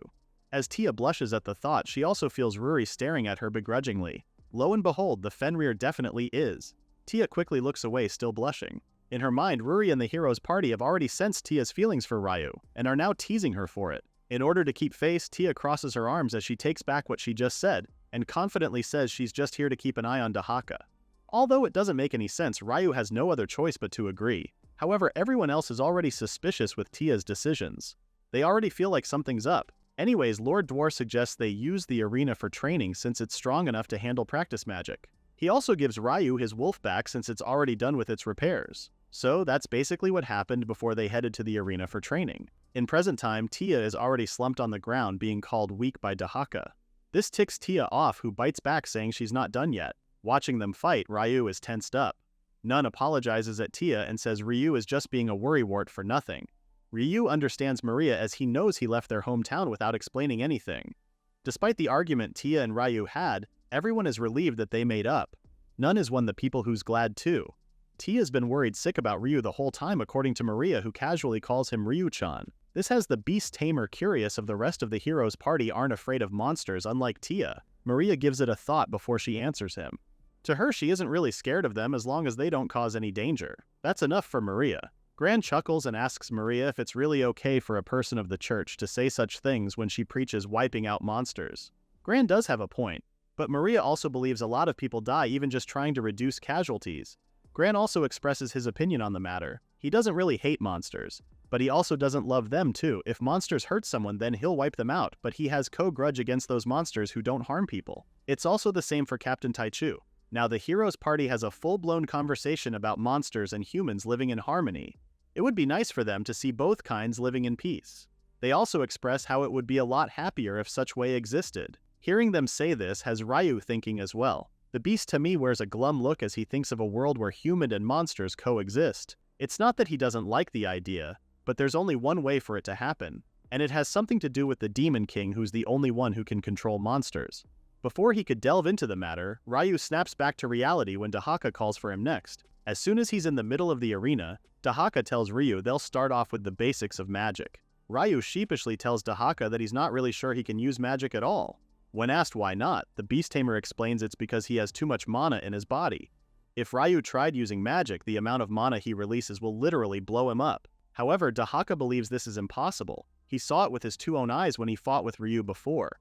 A confused Ryu doesn't know what Dahaka is talking about since he doesn't remember any of that happening. Dahaka then points out it was when Ryu delivered the finishing blow on him. Ryu never knew it was magic he used. Dahaka further explains how Ryu managed to coat his sword with mana. That right there is magic. It's about shaping mana into something visible. And Dahaka sensed it was wind magic Ryu had used in that attack. When Ryu still looked confused, Dahaka asks him if he knows the basics of magic, to which Ryu further gets confused by. He does know there's fire and water, but since he never uses them, he forgot the rest.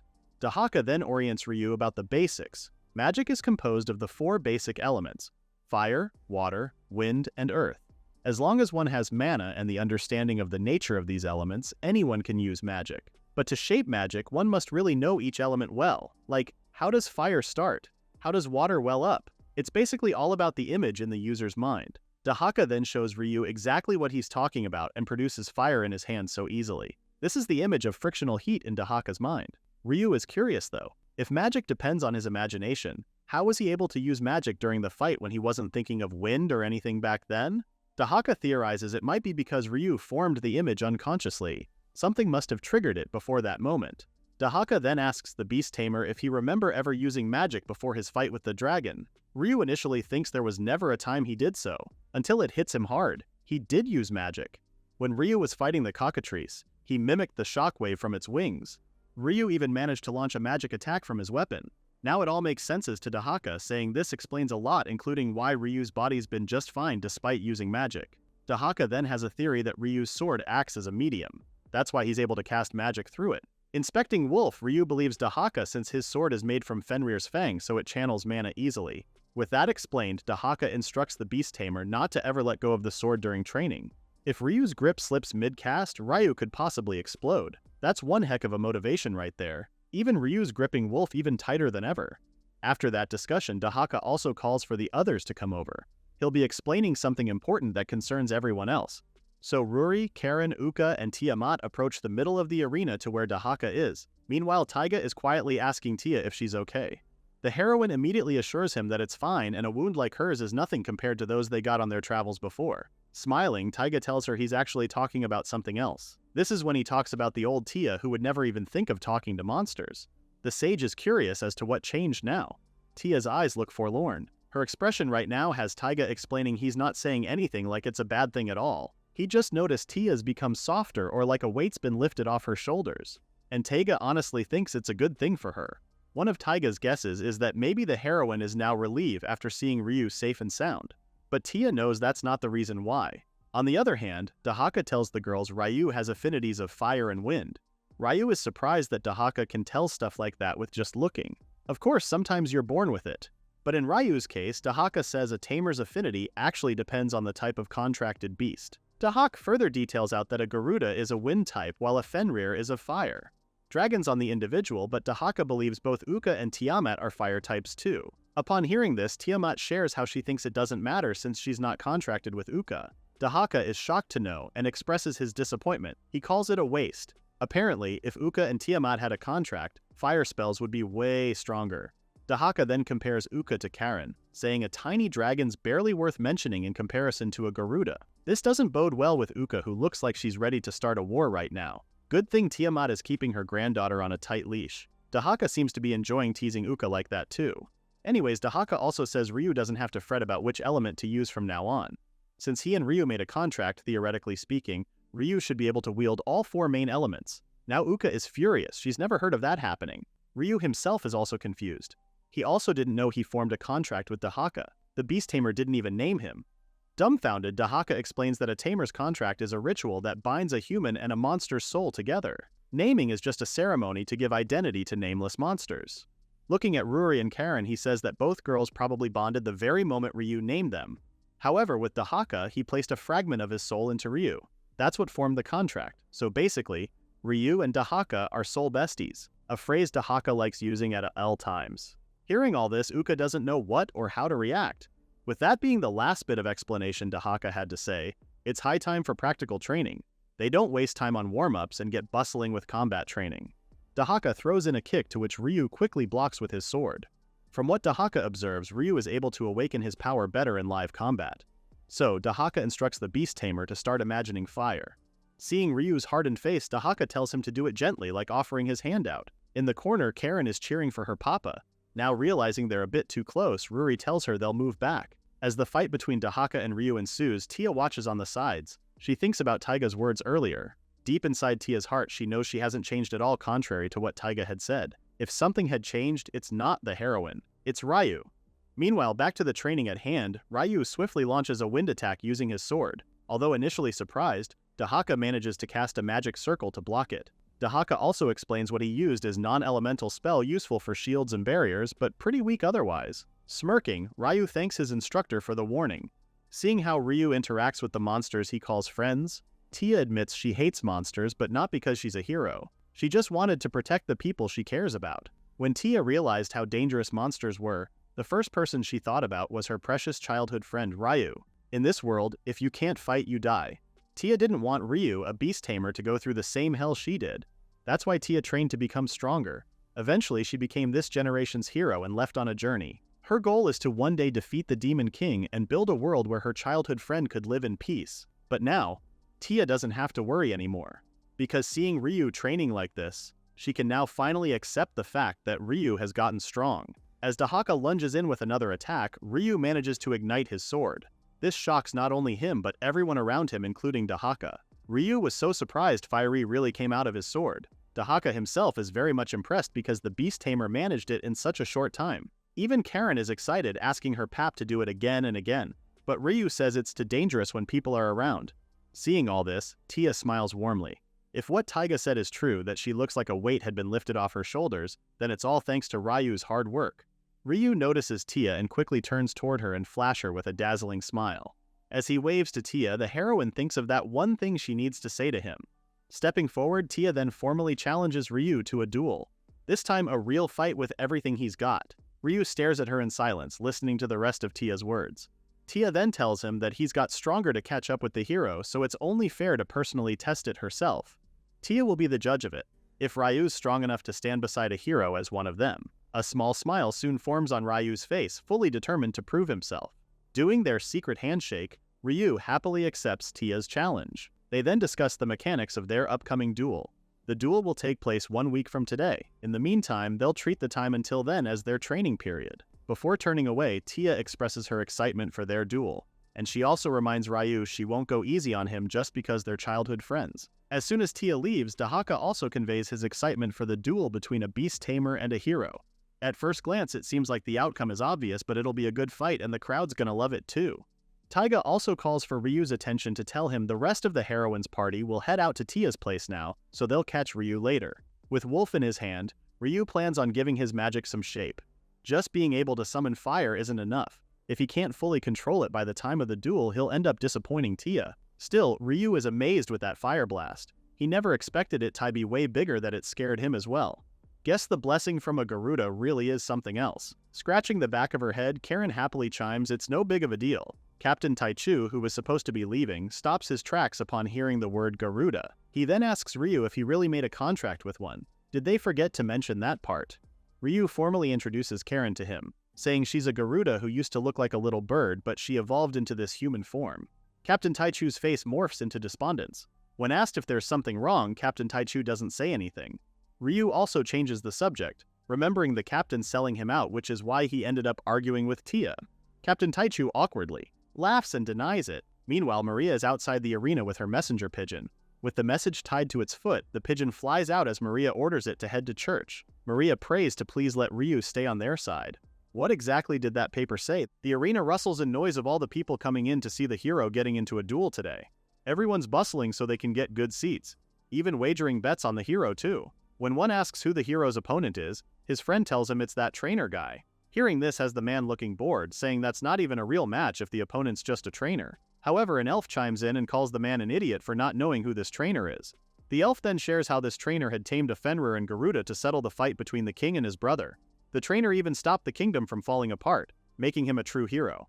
This information is now being passed around the arena, and not long after, Ryu hears it with his own 2 ears. To him it sounds kinda over the top. What started out as a silly fight between friend minus a wild match between him and Tia has now turned into some huge event.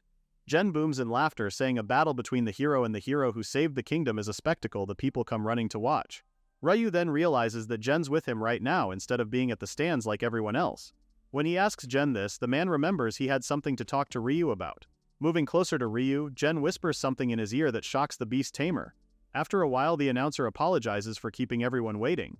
Before the match begins, he sets the ground rules for both Ryu and Tia. It's quite simple actually. They're both not allowed to use magic and weapons must be dull blades. One will win by either forcing surrender or knocking out their opponent. They can also only rely on their body and sword skills. The announcer then amps up everyone's energy by asking them who'll raise the victory banner in this match. Meanwhile, Uka's brows are furrowed, not liking the part that no magic can be used even though they trained for it. Tiamat smiles, saying magic's only for fighting demon lords, so it's banned in this match. It's not like both Ryu and Tia like this rule too. They're both looking bothered by it. The announcer soon welcomes the fighters, asking everyone to give them a big cheer. As the crowd shouts in excitement, Tia comes out. She's the bringer of peace to the world, a small frame carrying big hope with the hero's aura shining brightly. And of course Ryu, who shouldn't be underestimated just because he's a trainer. After all, he had managed to tame a Fenrir and Garuda and even stopped the kingdom's fall. He's no less than a true savior. Ryu doesn't look impressed with this cheesy intro at all. These two are the most anticipated rivals of the century. Tia then wishes Ryu good luck, to which the beast tamer says it's his honor to be dueling the hero's sword. Closing her eyes, Tia agrees, because today she stands here as the hero. As Tia opens her eyes again, it's a look of determination on her face. She's not holding back in this match. When the announcer finally gives them the go signal, Tia lunges to attack Ryu, who quickly holds his sword in front of him to block.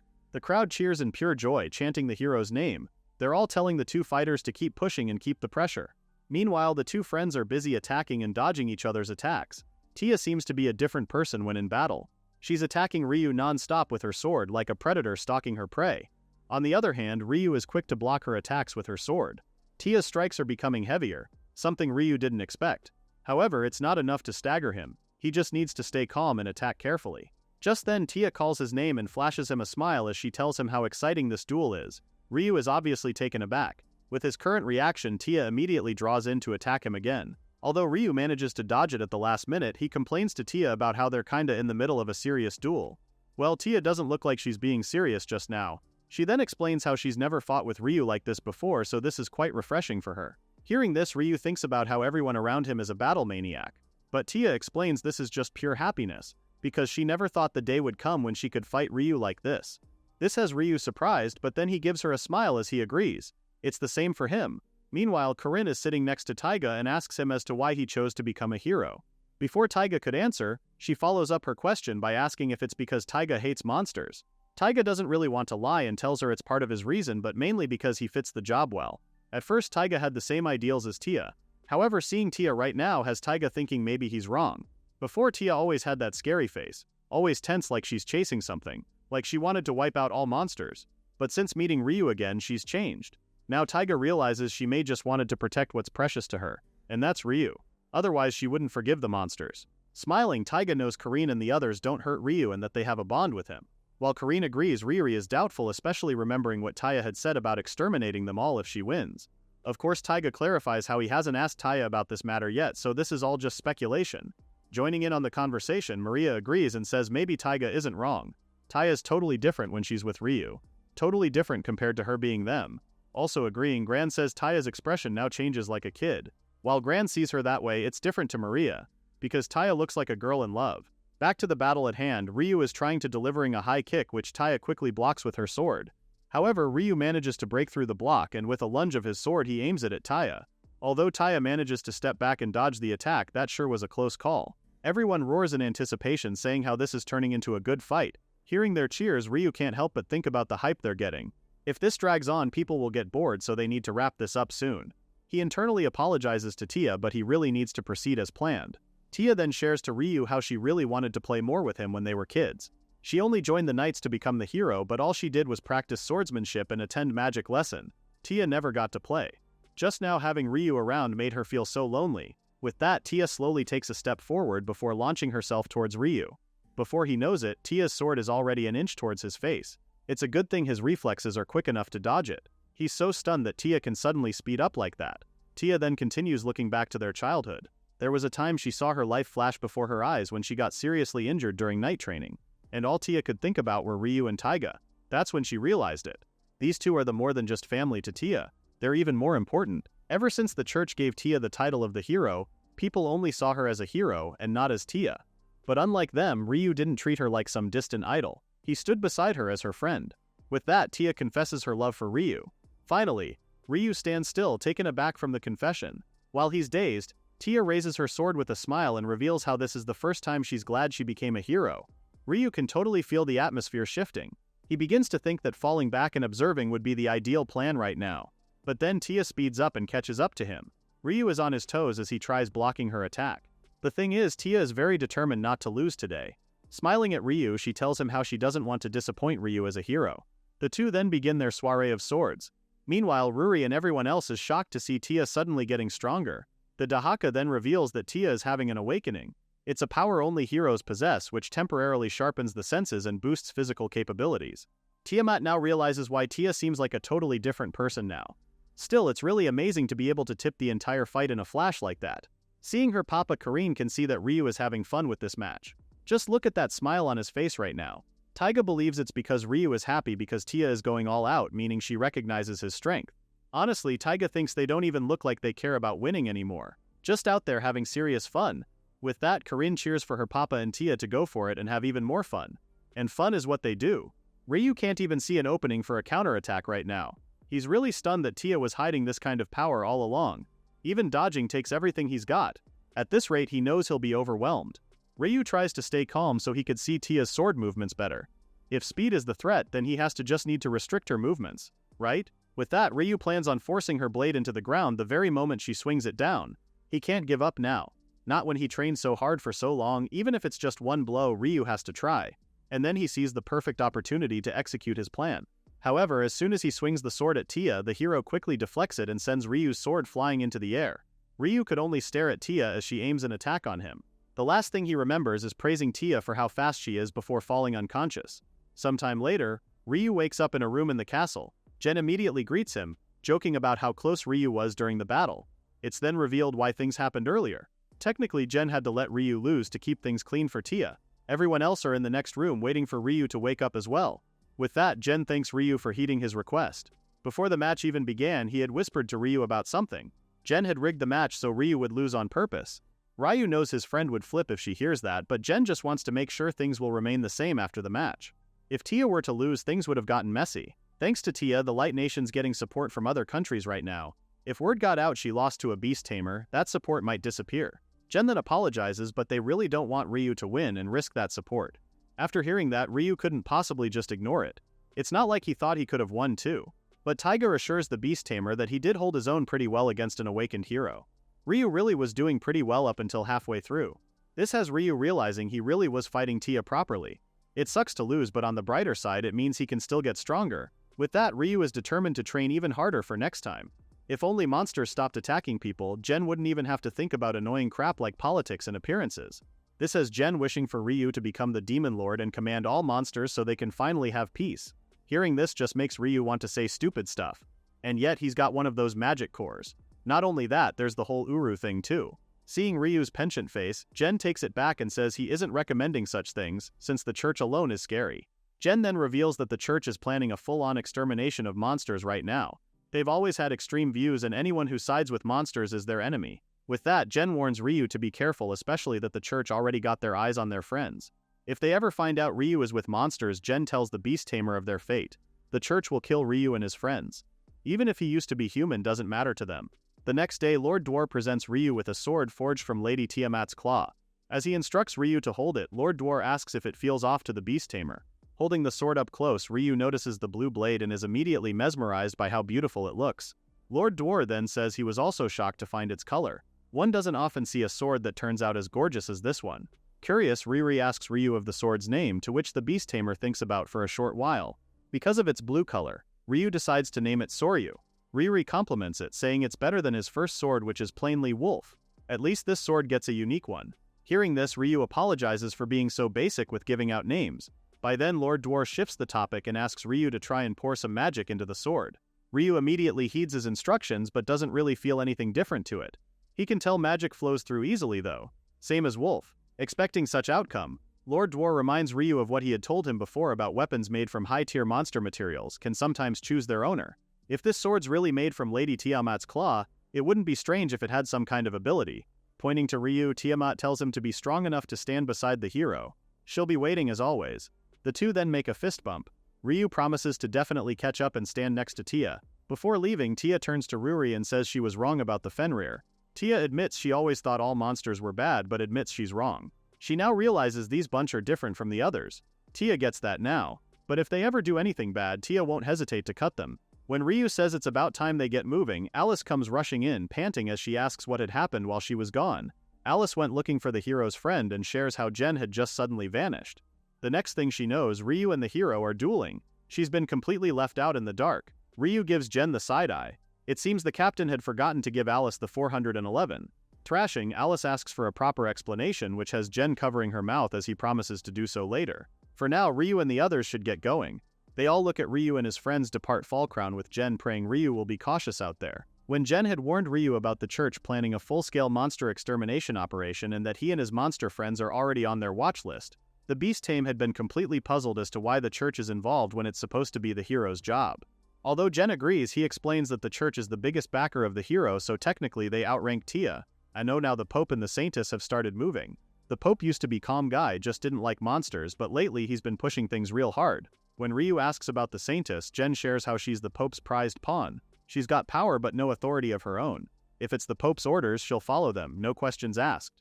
The extermination op's set to begin in a month, starting with the forest. This is a joint mission between the kingdom's soldiers and church warriors. Jen will try to get it stopped, but even he might not be able to sway them. And there's no telling if they'll come after Ryu and the others as well. Jen is just giving Ryu a heads up on the things that might happen soon. After Jen leaves, Ryu is deep in his thoughts. A monster extermination operation that the church is planning. Basically an all-out war on monsters. Fenrir, dragons, and even the spirits will be gravely affected. Ryu knows Gramps and the others should be okay. However, there is a lingering what if. What if things go south? Ryu snaps back to reality when Ruri calls out his name, asking him if he's okay. He laughs it off, saying he's just been thinking about some stuff. Smiling, Tiamat reminds the Beast Tamer to be careful not to trip, making Ryu sarcastically ask if she's treating him like a toddler. If anyone hears a kid, it should be Uka or Corinne. Speaking of, Ryu is looking left and right where Corinne is. Ruri is puzzled as well since Corinne was just beside her. After a while, they spot Corinne at a distance looking at the surroundings. Approaching her, Ryu asks what's wrong. Placing a hand on her chest, Corinne honestly tells Ryu she doesn't know. She just feels like someone was watching her. The feeling isn't a comfortable one at that. Ozzy Dahaka then chimes in. Surprised they also noticed. Most likely a monster under the Demon Lord's command. They might be keeping an eye on them, thinking they're about to mess with the Demon Lord's turf. If they make even one wrong step off the path they're taking, the Demon Clan will probably attack the group. As long as they stick to the road, they should make it to the Eastern Country just fine. If something does happen, Ozzy Dahaka casually says he'll just have to show them the results of his training. Meanwhile, Corinne is still looking forlorn as she looks up to the sky. Although it's scary, she's also feeling puzzled as to why the surroundings feels a bit nostalgic. After a while, they finally make it to the entrance of the Eastern Country. The gatekeepers immediately welcome them to the Eastern Country. They also inform the group that they don't need a card to enter, but they'll need the group's signature on the paper they have with them. That means Ryu's signature as well as the others with him. Puzzled, Ryu asks if they're sure with the monsters. The gatekeepers confirm this, saying they need the monsters' signatures as well, since there are many intelligent monsters around the area because they're near the Demon King's territory. They'll require signatures from the monsters because of that. Ryu is amazed how the Eastern Country really lives alongside monsters. Uka is even surprised because she really thought they'd be closed off since they're way out in the east. Surprisingly, they're very open to monsters. After signing the papers, the gatekeepers tells them they may now enter the country and to enjoy their stay. As soon as they step foot inside, their mouths drops in amazement. There are a lot of humans and monsters living all together. It's really a spectacular sight. They've never seen any of the stuff in this country before too. It's like a whole other world here. Suddenly merchants surround the group. One is asking if they want to take a bite at his restaurant. Another is asking Ruri if she wants to try on their traditional kimono. And they're also offering great inns to stay the night. The group is overwhelmed with how pushy these merchants are. Well, they do look like tourists to them. Still, Ryu thinks on the positive side of things. If it's like this, finding Hagane should be easy, right? When he says they'll start by asking around, the merchants suddenly jolt as the name is mentioned to them. Ryu asks if they might know Hagane and explains how they're here to see a blacksmith with the name. However, the merchant suddenly apologizes and leaves, saying he just remembered he has to go prep dinner. Another merchant also says he needs to leave because he needs to get the laundry done. And the last merchant who offered a great inn is now saying they're fully booked today. Before they know it, the group is now all alone in the midst of town. It's a total bust, it seems. Ruri realizes as soon as they start mentioning the name Hagane and everyone runs away from them. Uka is now wondering if this Hagane guy is seriously dangerous or what. Ryu then tells them he should be fine since Hagane is supposedly the king's acquaintance. Still, if everyone's avoiding him, that kinda says a lot. Ryu now thinks Hagane might be a major weirdo just like the king. Left with no other choice, Ryu tells them they'll have to search every corner of this country. Suddenly, an old lady asks them what's wrong. Ryu doesn't answer her question but asks who this old lady is instead. The old lady thinks the group is exhausted from all that wandering around, especially that everyone in here just loves to surround tourists like them. Grabbing a hold of Ryu's arm, the old lady tells them to come and take a break at her sweets shop. Before Ryu can even decline, the old lady tells them she also has spare kimonos and urges them to get changed so they'll get less hassled by other merchants. The old lady might be a bit pushy, but Tiamat says it might be worth the try. Since they came all the way here, they might as well enjoy the sights a little. Tiamat herself is a bit curious with the country. With that, Ryu smiles as he agrees with her. Both Karen and Uka jump in joy. The old lady then takes the group to her shop. First things first, she asks the group to get changed inside. Before they can enter the building, Ryu notices an old man sitting outside the shop. The old man is chugging a bottle of alcohol like it's the last he'll ever consume. The beast tamer immediately takes note of the dangerous amount of alcohol the old man is having. After that, he gets inside with the others to get dressed. Once they're done, the old woman happily takes in how good-looking everyone is in their new attire. They're all sporting kimonos to match the country's aesthetics. It may be a bit hard to walk in, but the pattern is really pretty. Even Uka is surprised they had a lot of variations, so now she's having even more fun as well. The old woman then suggests they all go for a stroll in those kimonos. When she asks if they're here for sightseeing, Ryu tells her they're actually here to look for someone named Hagane. The old woman visibly looks stunned. Seeing her reaction, Ryu asks if she knows where they could find her. The old woman is confused with what Ryu's talking about. Pointing towards the drunk man Ryu saw earlier, the old woman reveals that that's actually Hagan. Ryu can't hide the shock on his face. "'Cause what do you mean this drunk man is the king's acquaintance?" Hagan drunkenly asks the beast tamer who he is and what does he want with him. He even screams profanities at them, and even tells the old woman whose name is Anita on how loud she is. Meanwhile, in Dark Land of the Demon Lord, a crow makes its way towards the queen. It bows and apologizes for its intrusion. However, the crow brings news to the queen, news she'll mostly be happy with. The crow reveals they've found someone who appears to be the queen's daughter. The queen's eyes widen, asking the crow if it's sure of what it saw. The crow confirms it, saying the said daughter is currently in the eastern country but is surrounded by dragons, wolves, and even humans. At the mention of humans, the queen's demeanor changes into one of seeping anger. She asks the crow if the human had kidnapped her supposed daughter or are they trying to use her. Shaking, the crow tells her it's too hard to tell for now, but that's most likely the case. The queen is now full-on angry. First humans and now monsters are even laying hands on her daughter? The queen then spreads its wings, telling the crow they'll be leaving at once. However, the crow tells her to wait since they have a non-aggression pact with the eastern country. The queen says the pact just means she can't go on a rampage. She's not going to do so since she's simply just going to retrieve her daughter. With that, no pact will be violated.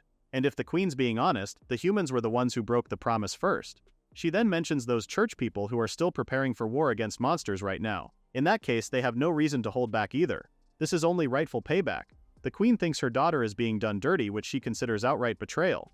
Meanwhile, the pigeon Maria had sent over to the church people had reached its destination. Reading Maria's message, the man is looking disappointed as he learns that a human in the name of Ryu has really bonded with monsters. While the queen vows to eliminate those who have opposed her daughter, the churchman also promises to get rid of Ryu. Well, that makes two killers from both the monster and human side. All with one target, Ryu. Taken aback, Ryu screams as he loudly asks if this old geezer really is Hagane. To the beast tamer, this old guy just looks like a plain old drunk. The old woman sighs, saying it's unfortunately true. This drunk man really is Hagane, who's said to be the best blacksmith in the eastern country and a swordmaster too. Hagane then intervenes to tell Ryu he's no longer blacksmithing anymore. If Ryu wants a sword, he should go bother someone else instead. Gripping Soryu, Ryu tells him he doesn't need a sword. After introducing himself, Ryu explains that he came to see Hagane on the recommendation of the King of Fallcrown. He then presents Soryu to Hagane, asking if the old man can train him to master this sword. Seeing Soryu, Hagane could already tell it's a cursed sword. He takes a deep breath before outright declining Ryu's request. Hagane then tells the beast tamer how he doesn't like the look on Ryu's eyes. Even if it's a recommendation from the king, Hagane isn't in the mood to listen to a punk like Ryu. With that, he bids Ryu goodbye, telling him to go try his luck elsewhere. The group just stands there, completely shocked with the sudden turn of events. They're not really the type to give up that easily, so they go visit Hagane at his place. Meanwhile, Hagane is passed out sleeping. He's even drooling at that. Ryu and the others enter his abode, annoyed how this old man does things at his own pace. Uka even questions if this guy really is a master. By the looks of him, he doesn't look strong at all. Even his house looks like a wreck too. They even knocked on the entrance, but he's so drunk he didn't even hear nor wake up. When they asked the old woman if she's sure this is the Hagan they're looking for, she had told him he's the only one with the said name. With that, she gladly pointed the way towards Hagan's dojo. Worried, Ruri asks Ryu on what his plans are since Hagan did turn him down earlier. A smiling Azi Dahaka asks if the beast tamer is going to use force. Ryu quickly denies this, saying he wouldn't do that at all. That would just make Hagan resent him even more. The king's recommendation is one thing, but the fact that Hagan was able to realize that Soryu is a cursed sword is something Ryu can't deny. That alone tells Ryu this old man is the real deal. He's got to be the most skilled person in this country. No doubt about it. Though Hagan doesn't really look the part at all. For now, all Ryu can do is wake Hagan up and try to persuade him. Suddenly, 3 unknown men make themselves known and are asking Ryu if he's the old geezer's disciple. One of them even notices Ruri, calling her a real looker. He then plans on taking her as collateral for Hagan's debt. The bald man, presumably their leader, commands him to leave the girl because their business is with the old man first. Ryu shakes his head, in disbelief that this renowned blacksmith and swordmaster is drowning in debt too. Uka is even more suspicious if they're really sure this is really the right guy. The bald man approaches the sleeping Hagane and asks him when he's planning to pay back his debt. Today's supposedly the day Hagane should be paying it all back. Even with shaking Hagane's body, the bald man gets no response. He continues to tell Hagane that they might show some leniency depending on the old man's attitude. However, the bald man has grown impatient, especially that the drunk old man had told them to wait and they did. Still no payment. Taking out his sword, the bald man says this might be because they've been too soft on Hagane. Perhaps a little pain will teach the old man his place. Seeing all this, both Ryu and Uka scream for the bald man to stop what he's doing. Before the bald man can even react, Hagane jolts up awake and hits him with his wooden crane, straight to the side of his waist. The bald man coughs out in pain, dropping to the floor from the intensity of the old man's attack. Hagane then tells them that the debt has already been paid in full. This is just a pointless shakedown, which is a waste of time. With that, Hagane tells them to scram. However, the two remaining men are calling him a bastard and are about to attack him. Sighing, Hagane calls these men hot-blooded fools who are always like this. Within seconds, both men's faces are planted to the floor. Hagane then judges their sword handling, calling it atrocious. Massaging his muscles, Hagane scolds them for making an old man like him push himself so hard. Meanwhile, Ryu and the others are just watching the whole scene with so much amazement. The bald man then gets his two friends angrily leaving and promising to take revenge soon. After they leave, Hagane apologizes to Ryu and the others for getting them caught up in that. When Hagane tells them to leave quickly, Ryu firmly tells them he refuses. Hagane gives him the side-eye. Ryu explains that watching Hagane fight earlier made him even more determined not to give up. With that, the beast tamer pleads as he asks the old man once more to train him. Hagane is strong. It's not that he's overwhelmingly powerful or fast, nor does he have any special techniques. However, Hagane has the skill to seize the initiative with perfectly efficient movements. To put it simply, Hagane has his own way with a sword. If Ryu can learn from him, the beast tamer is sure to become stronger than he is now. When Hagane doesn't answer him, Ryu pleads one more, expressing how much he really wants to become much stronger. Sighing, Hagane gets one of his wooden swords and tosses it towards Ryu. He then tells the beast tamer not to plan on staying long. With that, he instructs Ryu to try exchanging a few blows with the old man. Ryu hesitates, telling the old man he's no better than a complete amateur when it comes to swords. But Hagane is not having it, not wanting to talk but to fight. Hagane then tells him if the beast tamer really wants to learn practical combat on sword handling, this will be good experience for him. Turning around, Hagane catches the beast tamer off guard. Ryu immediately loses his balance with Hagane's quick attack. Hagane then praises Ryu for at least having the basics down. But that's now how one swings a sword. Well, at least according to Hagane. Gritting his teeth, Ryu tells him he's not done just yet. The two then immerse themselves with an intense battle of the swords. Watching the two, Ryu is amazed how Ryu can't even lay a finger on Hagane. It's also Tiamat's first time seeing an old man move like that. Meanwhile, Ryu is having a difficult time with landing a blow on Hagane. Even if he aims for the vital spots, Hagane's guard is too solid and Ryu is easily repelled. If Ryu attacks with a straight thrust, he just closes the distance on the beast tamer. Even if Ryu tries to attack with a flurry of moves, Hagane just exploits the slightest opening. What is he supposed to do against this? Ryu lays on the ground, panting and exhausted. With that, he admits defeat. As if Hagane will lose to a greenhorn like Ryu. Drinking once again, Hagane says he won't lose, especially to some brat who's full of hesitation and can't even earn his sword's trust. Hearing that, Ryu gets curious. According to Hagane, it was the same when he had first refused Ryu's request. Hagane recalls how the boy had looked down on him like he's just some drunk, yet having the nerve to ask the old man to train him. Because of that, Hagane figured he was just an untrustworthy punk, all talk and no substance. But the second time, Hagane did not detect any lies in Ryu's words. That's why Hagane had accepted his request. It's the same with a sword. If there's a contradiction in the wielder's heart, the sword won't respond to them. It deems a weakling whose conviction wavers as unworthy of itself. With that, Hagane asks Ryu if becoming stronger is truly his heartfelt wish. A smile flashes on Ryu's face before he confirms this. However, the image of Uru flashes on his mind. He then quiets down, something Hagane had noticed.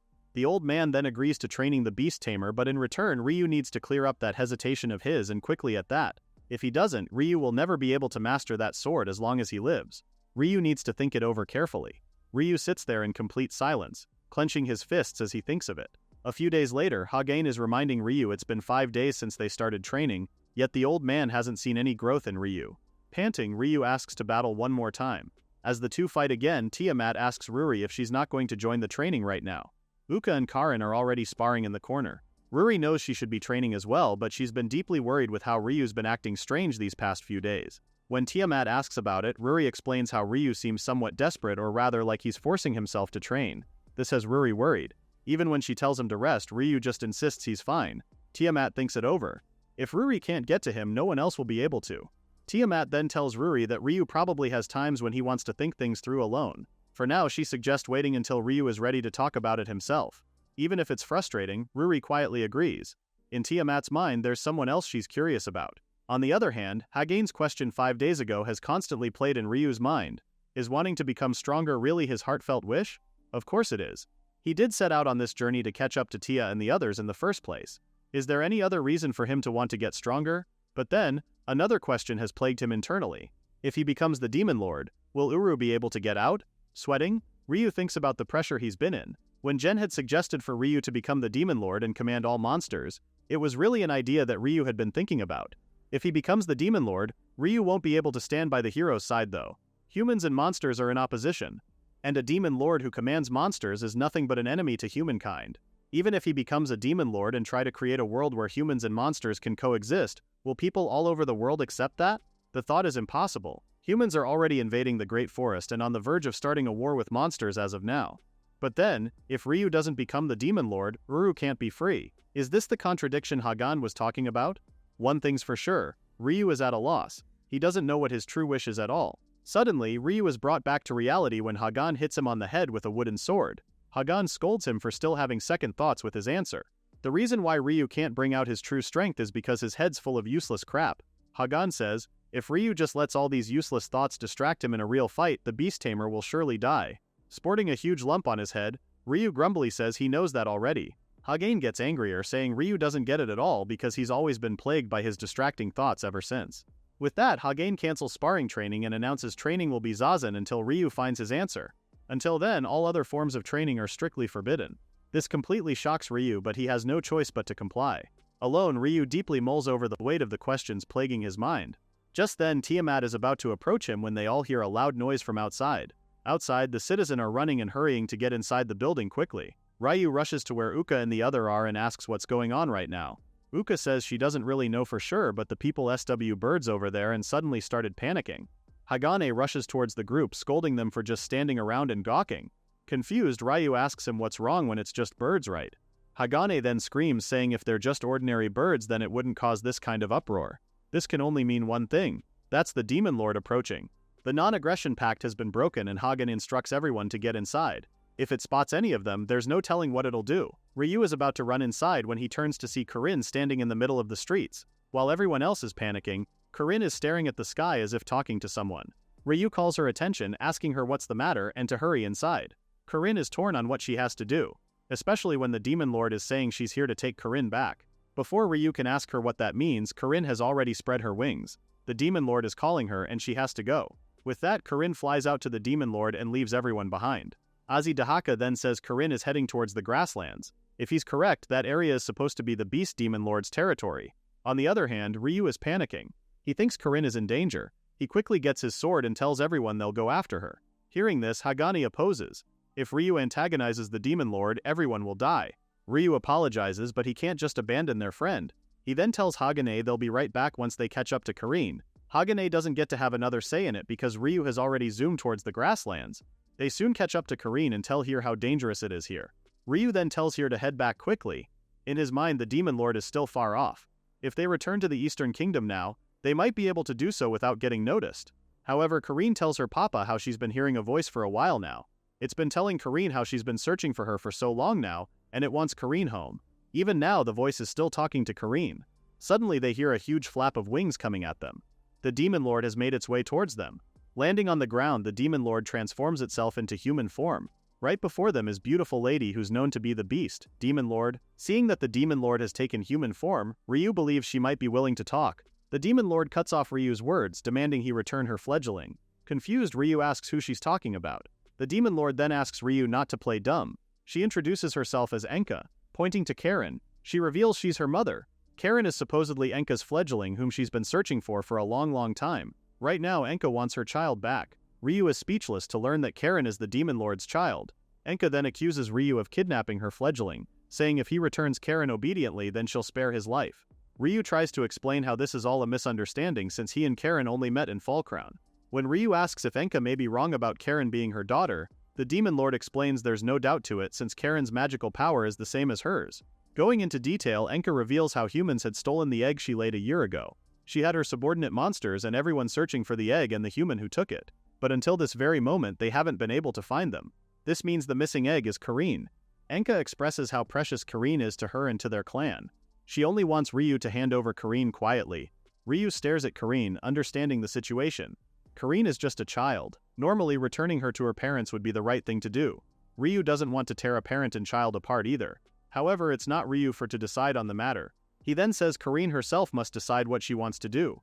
Kareen stares at her papa when he asks what she wants to do. She then looks down looking uncertain on her decision.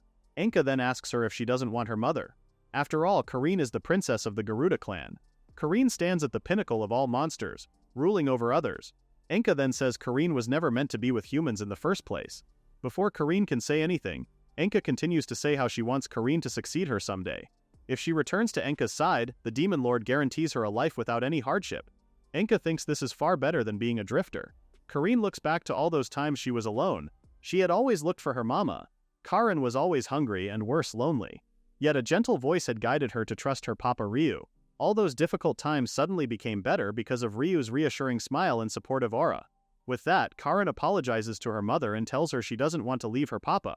She can't go back to her mama's place because she doesn't want to leave her big sis Ruri, Uka or anyone. Karen may be Enka's daughter but she's also her papa's daughter too. This has Ryu smiling warmly at Karen.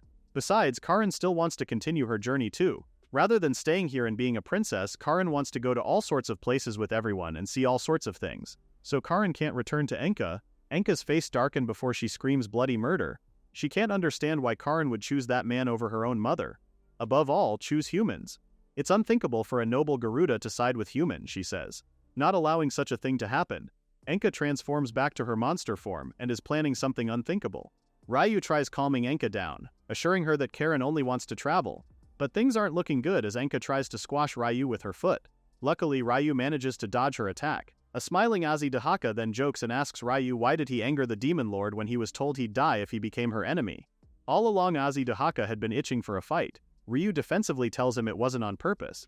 Unsheathing Soryu, he remembers what Hagane had said. Right now with their current state, they stand no chance of defeating the Demon Lord. However, if they flee to the Eastern Kingdom, the residents there will suffer. If they have no chance of winning with nowhere to run and if Enka isn't in a listening mood, they have no choice but to endure it until Enka calms down. Enka continues with her rampage, attacking everyone that's precious to Karen. Ryu still tries to talk to her, saying they're not her enemies and to just listen to what they have to say. However, Enka just tells him to shut up since she believes he had deceived her fledgling. All she demands is for Ryu to return her fledgling. The others realize Enka has completely lost herself in her anger, preparing themselves to fight the Demon Lord. However, Azidahaka tells them to stop. A mature Garuda possesses Dragon Slayer and Dragon Eater skills. It's an ability that double damage to dragons and makes even slight wounds fatal. It's a total disadvantage for Azidahaka, Tiamat, and Uka. So Azi warns them not to go to the front lines. This is the worst possible situation to be in right now. The only one who might be able to face the Demon Lord if she truly wields power greater than even Dahaka's, their chances of survival will surely plummet. In any case, Ryu needs to prioritize survival. Looking at the mess in front of her, Karin blames herself for the fight between her papa and mama. She had made her mama angry. Now Karin is doubting if she should just go back with her mama.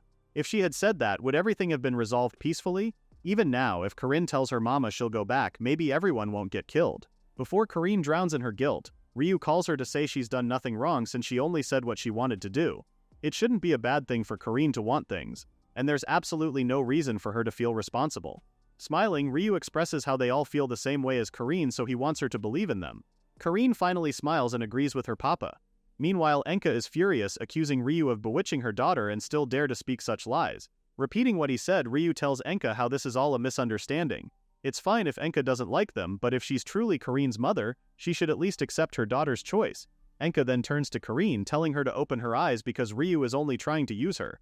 If she kills him, the brainwashing will surely stop. If Karin does so, then she can finally go home together with Enka. But Enka's words only angers Karin, screaming as she asks why her mother could say such terrible things. A mama who bullies papa is someone she hates. And Karin isn't afraid to say how much she hates her mama. As soon as Enka hears this, she freezes mid-air. She's in a state of shock of what Karin had just said. After all, hate is such a strong word, and for her own fledgling to proclaim that is a serious punch in the gut. Seeing Enka, Ruri asks what if she gets even more furious.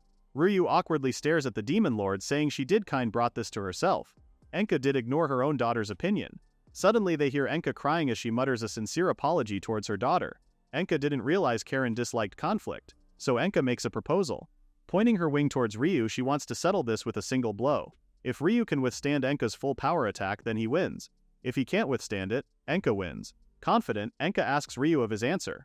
This way Karin won't have to worry about choosing between them. But if Ryu also chooses to back down now, Enka will consider it a forfeit. Looking straight at Enka's eyes, Ryu tells her he accepts the challenge, which prompts Ruri to react worriedly. It's a dangerous challenge after all. Ezi Dahaka knows Ryu doesn't intend to die, but he also knows the beast tamer won't get away unscathed. Ryu knows this too, but he also knows this is his only chance. Enka herself had said she'll let everyone go if Ryu can just withstand the Demon Lord's attack once. If everyone can get home alive because of it, it's a small price he's willing to pay. With that, Ryu commands everyone to stand back so they won't get caught in the fight.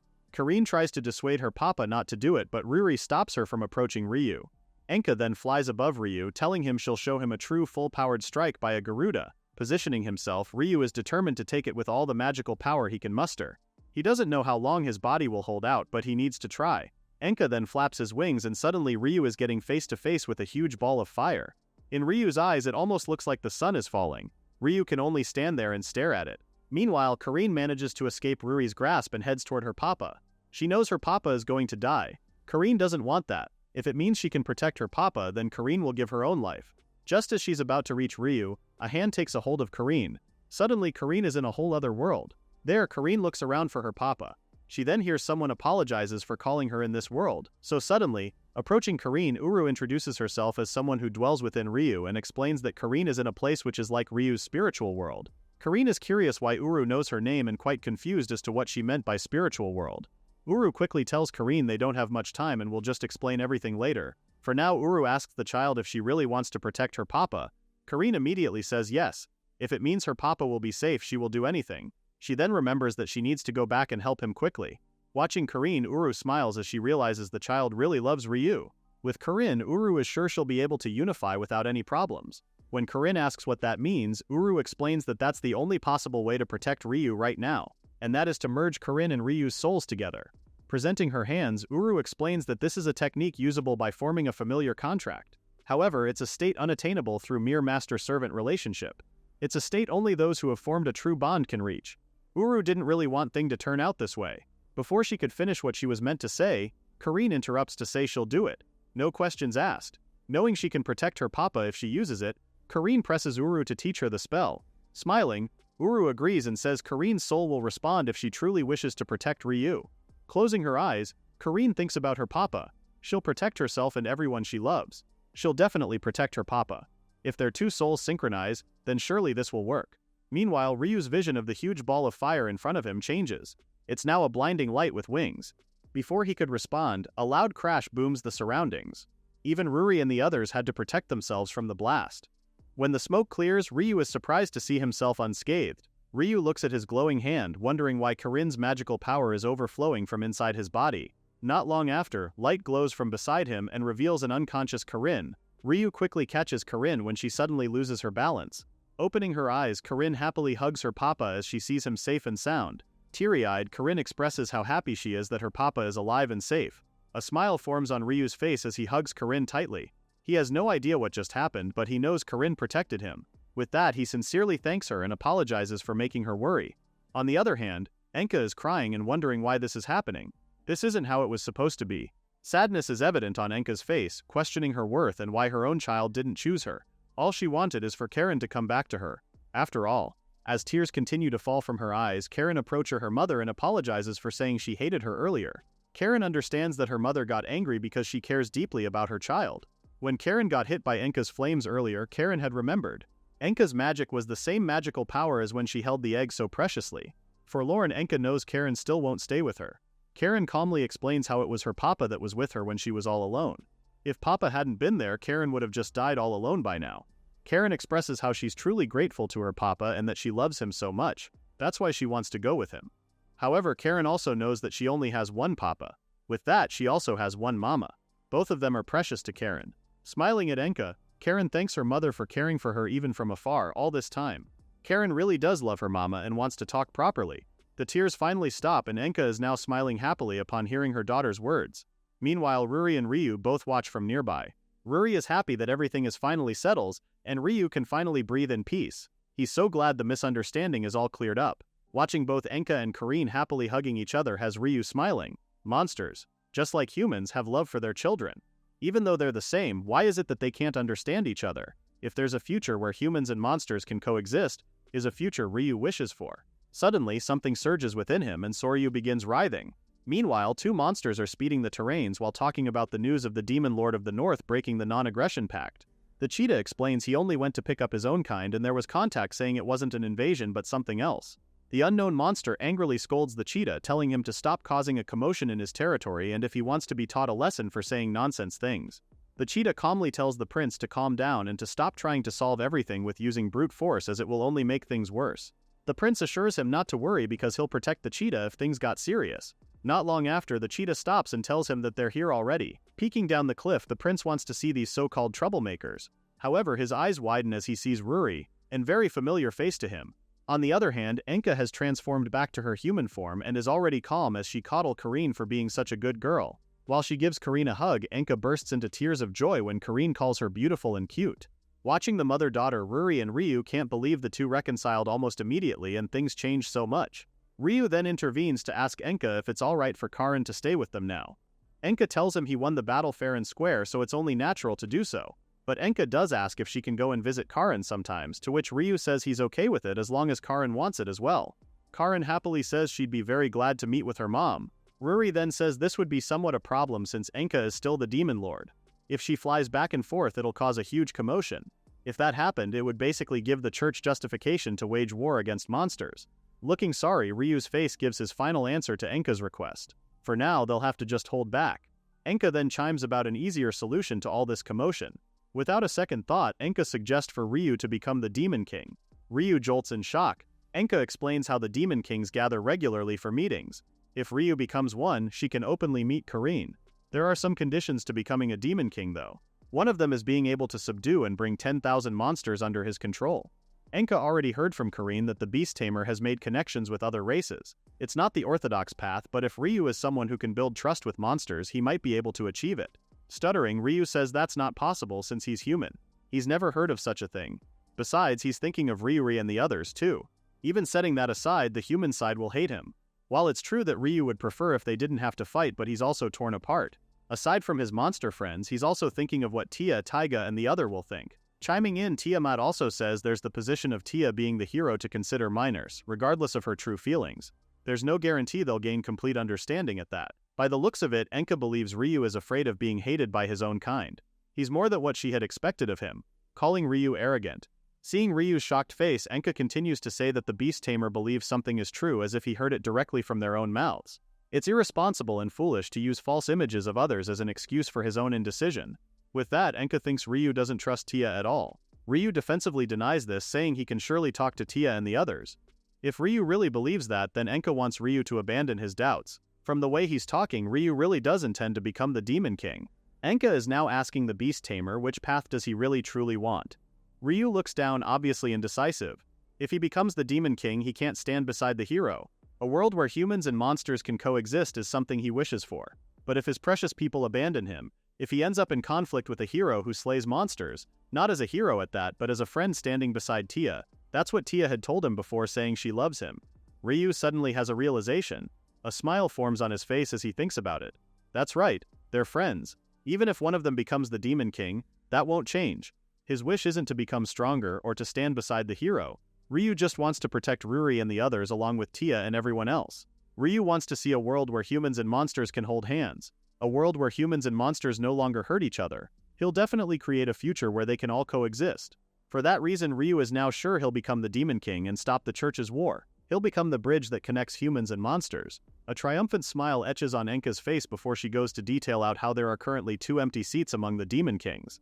If Ryu meets the conditions, they can arrange it immediately. Ryu suddenly stops them from talking to ask about the war Ryu had just mentioned. That's the time Ryu realized his slip of the tongue. Based by his reaction, Ryu can't deny it anymore. Ryuri is angry that he didn't tell her something so important. Even Tiamat is disappointed. Uka scolds him for worrying about such a grave matter alone. Such a heartless move at that. Ryu has no other choice but to grovel to the ground and beg for forgiveness. He explains how the church situation is purely a human affair. With the matters of becoming the Demon King, Ryu was indecisive and honestly just didn't have time to think about it. It's definitely not because Ryuri and the others aren't reliable. Ryuri then giggles as she says she was just joking. She knows Ryu's only thinking about how to keep them safe. Although she understands they don't really like seeing Ryu in danger either. Clasping Ryu's hands, Ryuri tells him how she really doesn't like other humans that much. But if it's a world Ryu is creating, Ryuri is excited to see it. With that, Ryuri asks Ryu to let all of them help him from now on so they all can build an ideal world together. Ryu stares at Ryuri, his heart warming from what he just heard her say. He then thanks everyone for being so supportive. So first Uka chants how they need to stop that impending war. Ryu also tells them they need to evacuate monsters and strengthen their defenses as much as possible. At the mention of defenses, Karin remembers what Uru had told her. When you wish to protect something, your soul will answer. Karin is about to ask her papa about the person inside him when they're suddenly interrupted by a long-haired boy who's calling their attention. The boy wastes no time and introduces himself as Guy, and he's here to challenge Ryuri to a duel. Everyone is speechless upon hearing such an absurd request. Enka then explains that Guy is the Demon King of the South, or more accurately, a Demon King candidate. That means Guy is one of the 2 Demon Kings in the Eastern Kingdom who they were warned about. Throwing a tantrum, Guy stomps around impatiently as he asks Ryuri to accept his duel request. Both Ryu and Ryuri can't believe this is a Demon King candidate when he certainly doesn't look the part. Guy is then being reprimanded by his secretary who introduces herself as Tama. After apologizing to Ryu, she explains how they received a report that the Demon King of the North broke the non-aggression pact and was causing havoc, so Tama came to check just in case. Just now the reason changed to a protest against Grassland. Sweating, Ryu looks rather guilty as he takes responsibility for what had happened. Guy then throws another tantrum as he emphasizes how Ryu had destroyed the prince's territory. Without listening to Guy, Tama says they have 2 demands. First, an apology and compensation claim for unauthorized use and destruction of their territory. And second, restoration of the destroyed land. Enka admits to losing herself earlier, and this is entirely her fault. However, she can't restore the land immediately.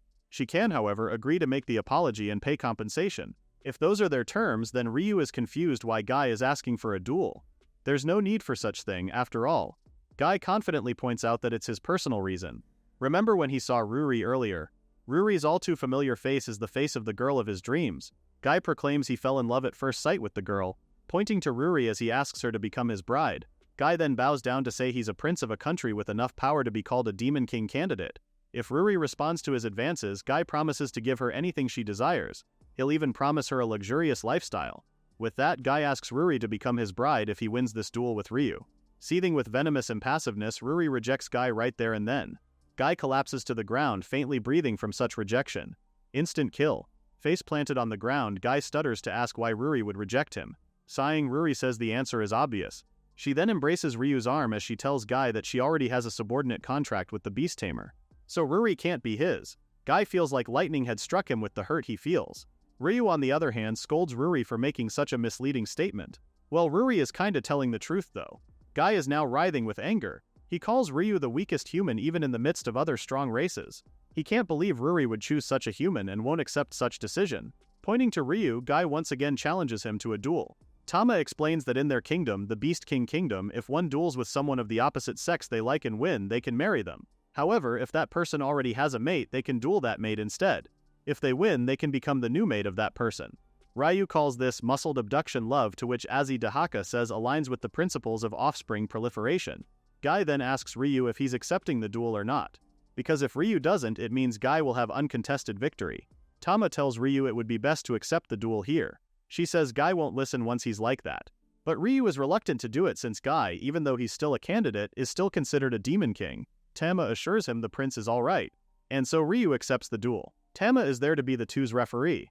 Their prize, Ryuri. The rules are simple. They can't take the opponent's life, and they have until one side says they concede. With that, Tama gives them the go signal. Both Ryu and Guy immediately head straight at each other. Tama may have told Ryu not to worry, but Guy's still a Demon King after all. Ryu can't be careless around Guy, who's now saying he'll crush Ryu in one hit. Guy then transforms into his beast form as he proclaims to be Ryuri's new mate after this. Ryu is surprised to see Guy's beast form. Everyone is actually surprised seeing that Guy is a werewolf. Not just a regular werewolf too, but a higher werewolf. Guy raises his paw and is about to pounce on Ryu when the beast tamer punches him with his sword. Straight to the gut. Guy immediately concedes, splayed on the floor. Ryu is baffled seeing how quickly Guy had given up. Tama then chimes in. That's what she had told Ryu earlier. Guy is strong in power alone but inexperienced in actual combat. Crossing her arms, Enka says candidates are just those who might reach Demon King status within a few hundred years, so it's only natural for Guy to still be weak. With that, Tama signals the end of the duel. She then proceeds to discuss the restoration of the land. In Ryu's mind, that was such a fast change of subject. Guy looks at Ryu with gritted teeth. He admits to being careless. He didn't think a human like Ryu had such reflexes. He's now curious as to who Ryu really is. Suddenly, the Spirit King appears from behind, saying it's his turn now. And tada! The destroyed land is once again lush and green. The Spirit King is very proud of his work too. Ryu and the others stare in amazement. The Beast Tamer then thanks the Spirit King for saving him. If the Spirit King wasn't here, Ryu would have to care for the grass and flowers for a while. When it comes to natural matter, no one could ever rival the spirits, especially the king himself. The Spirit King was surprised when he noticed the Demon King approaching, but he's glad the Demon King is safe. The Spirit King then considers this repayment for helping mediate relations with the Elk Duchy. When the Spirit King asks Tama how's the land, she feels the land and calls the grass and earth wonderful. It's even more vibrant than before. Tama then questions how quickly the Spirit King had finished that. Smiling, the Spirit King says it's all thanks to Ryu's magical power. Normally it would take 2 days, but if he supplies magic from Ryu, it's nothing. Hearing all this, Ryu never knew he was doing such thing to the Spirit King. When did that happen? After that, the Spirit King tells Ryu he'll be in his way now. But before he leaves, Ryu says there's still something he needs the king's cooperation with. Ryu briefly tells the Spirit King about the church situation. Ryu and the others are doing their best to stop the war, but it wouldn't be strange if the forest where spirits live gets burned down to kill monsters. Understanding the situation, the Spirit King agrees to cooperating. He'll evacuate the spirits and inform the Dragon Emperor and the Fenrir Elder about all this too. Before he disappears, the Spirit King tells Ryu they'll meet up again in the Great Forest soon. After thanking the king, Ryu tells everyone they'll head to the Eastern Kingdom first. Guy stands up with his eyes twinkling. Guy is now calling Ryu his sensei, especially hearing that the Beast Tamer is friends with the Spirit King, Dragon Emperor, and Fenrir Elder. He's now excited, asking Ryu where he gained such strength even though he's just human. Guy wants to know the secret to his power. Ryu is taken aback with the unexpected turn of events. Tama, calm as ever, explains that the prince is simple-minded by nature. Once Guy recognizes someone stronger, he admires them immediately. Guy excitingly wants to learn how to fight from his sensei and is now asking to be Ryu's disciple. Ryu declines, saying Guy is a Demon King candidate and can't serve under a human. Guy even has a secretary and subordinates. Tama quickly chimes in that they doesn't mind at all. This is the prince's first taste of defeat and the first time he's asked to study under someone. This is major growth for Guy. When Ryu looks reluctant, Tama assures him it's their choice. The prince is simple-minded, but he has the pure drive to seek strength and a strength that never wavers, but he's always looking forward. Tama and the rest admires Guy's convictions, not his status. Bowing to Ryu, Tama tells him they want to grant Guy's desires as much as possible if the prince wishes it. So now she asks for Ryu to agree to being Guy's sensei. Enka also chimes in, telling Ryu to accept it since he'll need many subordinates if he wants to become a Demon King. This is Ryu's first step to his goal. If both sides benefit, there's no reason to refuse. Guy's eyes are twinkling in anticipation. When Ryu smilingly agrees and asks for Guy to take care of them, the prince jumps in joy. As expected of his sensei having such a big heart, Ryu then gives them a heads up with the war with the church soon. That means immediate training might be difficult. Tama quickly promises to achieve great results in behalf of the Beast King Kingdom. Guy, on the other hand, promises to devour them all, to which his secretary dismisses as she wants to try and avoid bloodshed as much as possible. Meanwhile, Tiamat looks at the group with guilt. She couldn't do anything in the battle with Enka. If a fierce battle is about to begin, if Ryu aims to become a Demon King, then Tiamat needs to help as well.